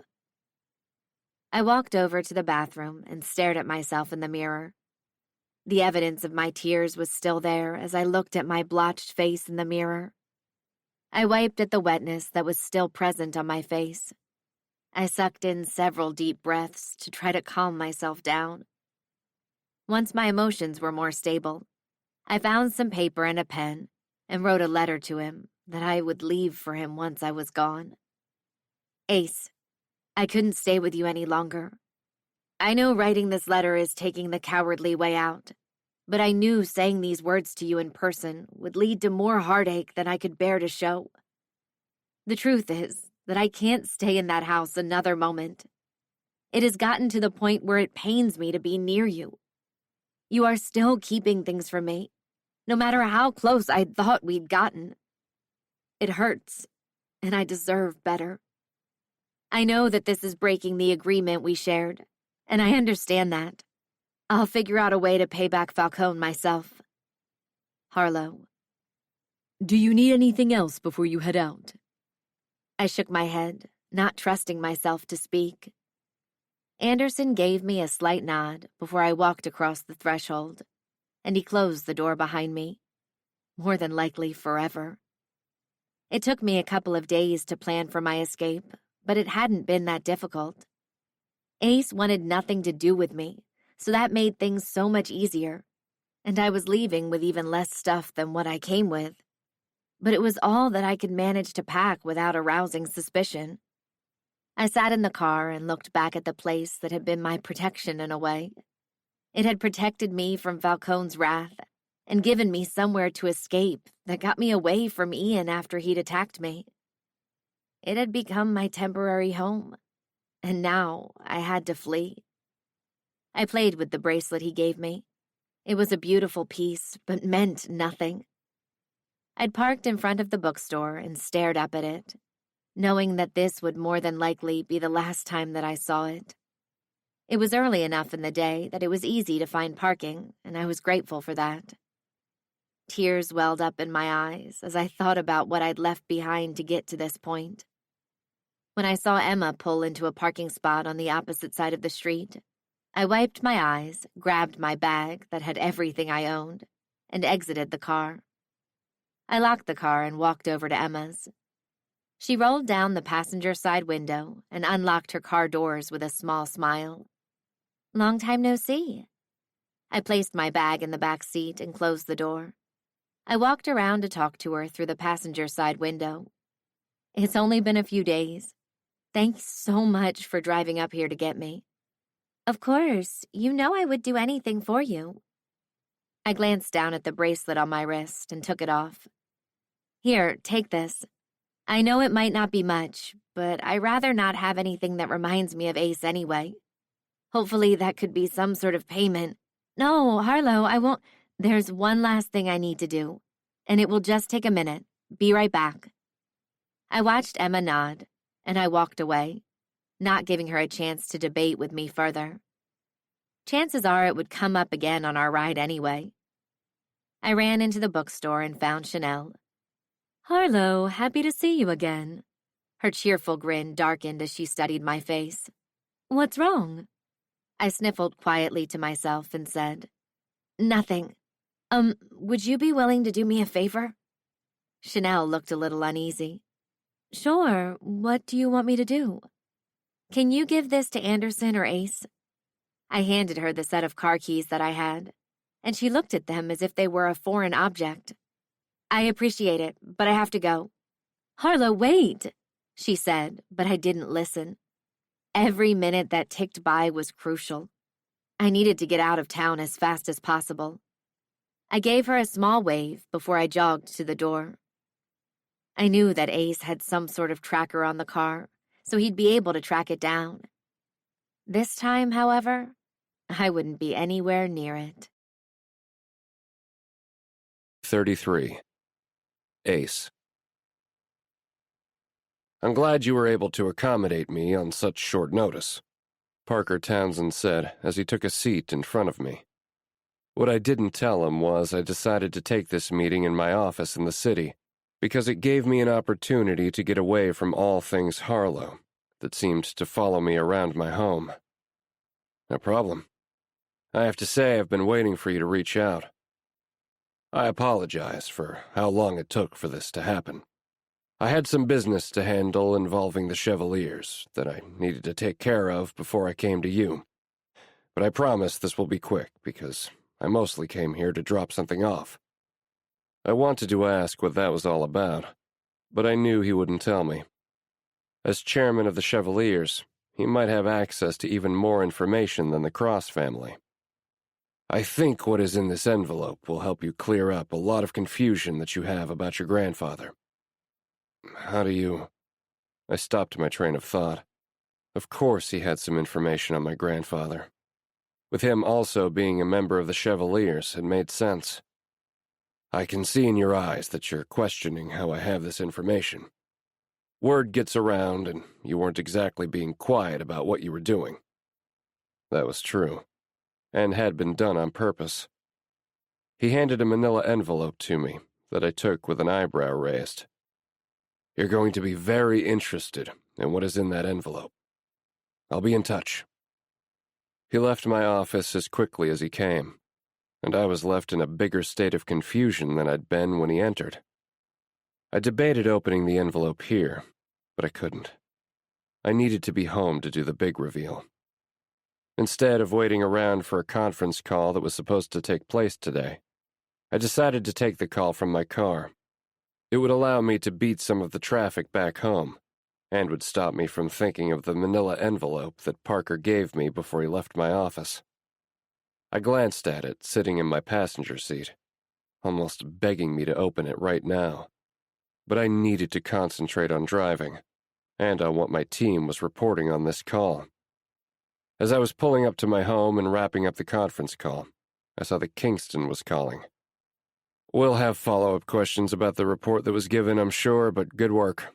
I have another call to catch, so this call is over." I walked into my home as people were saying their goodbyes. Anderson wasn't standing at the front door, which was a bit odd, but I didn't have time to think about it. When I reached my office, I hung up and answered Kingston's call. "About time you called me back. I've been trying to set up a call or meeting with Will to tell him what I know, and haven't been able to reach him, and then you ghosted me." "I'm not sure what is up with Will, but I'll see what I can find out from him after we get off the phone." "Good, although any conversation with him would be quick. I'd be confirming what he thought." "I need to tell—" Kingston stopped talking. "Are you serious?" "Yep, his intel was correct." "Interesting. But all of that needs to be put on the back burner right now, although it is connected to what I'm about to say." "Well, speak," I said. "Falcone found out that the reason why you were at his party was because you were trying to find out information for Will De Palma, and he's pissed." I knew it was only a matter of time. Falcone wasn't a complete idiot. People talked. And to be honest, I was surprised that it took this long for anyone to realize that I had gone to the auction with ulterior motives. And to be fair, I didn't care if he came after me. What wasn't okay was that I had brought Harlow into this shitstorm. With Kingston calling to confirm, I wasn't surprised. None of this is shocking. "Well, how about this? Her connection to Falcone might run deeper than we expected. Her friend Emma?" "Yeah." I recalled the dark-haired woman that had ambushed Harlow when we'd arrived at Bar 53. "We couldn't find shit on her either. Everyone who works at Bar 53 supposedly owes Falcone something. There are only two people who don't.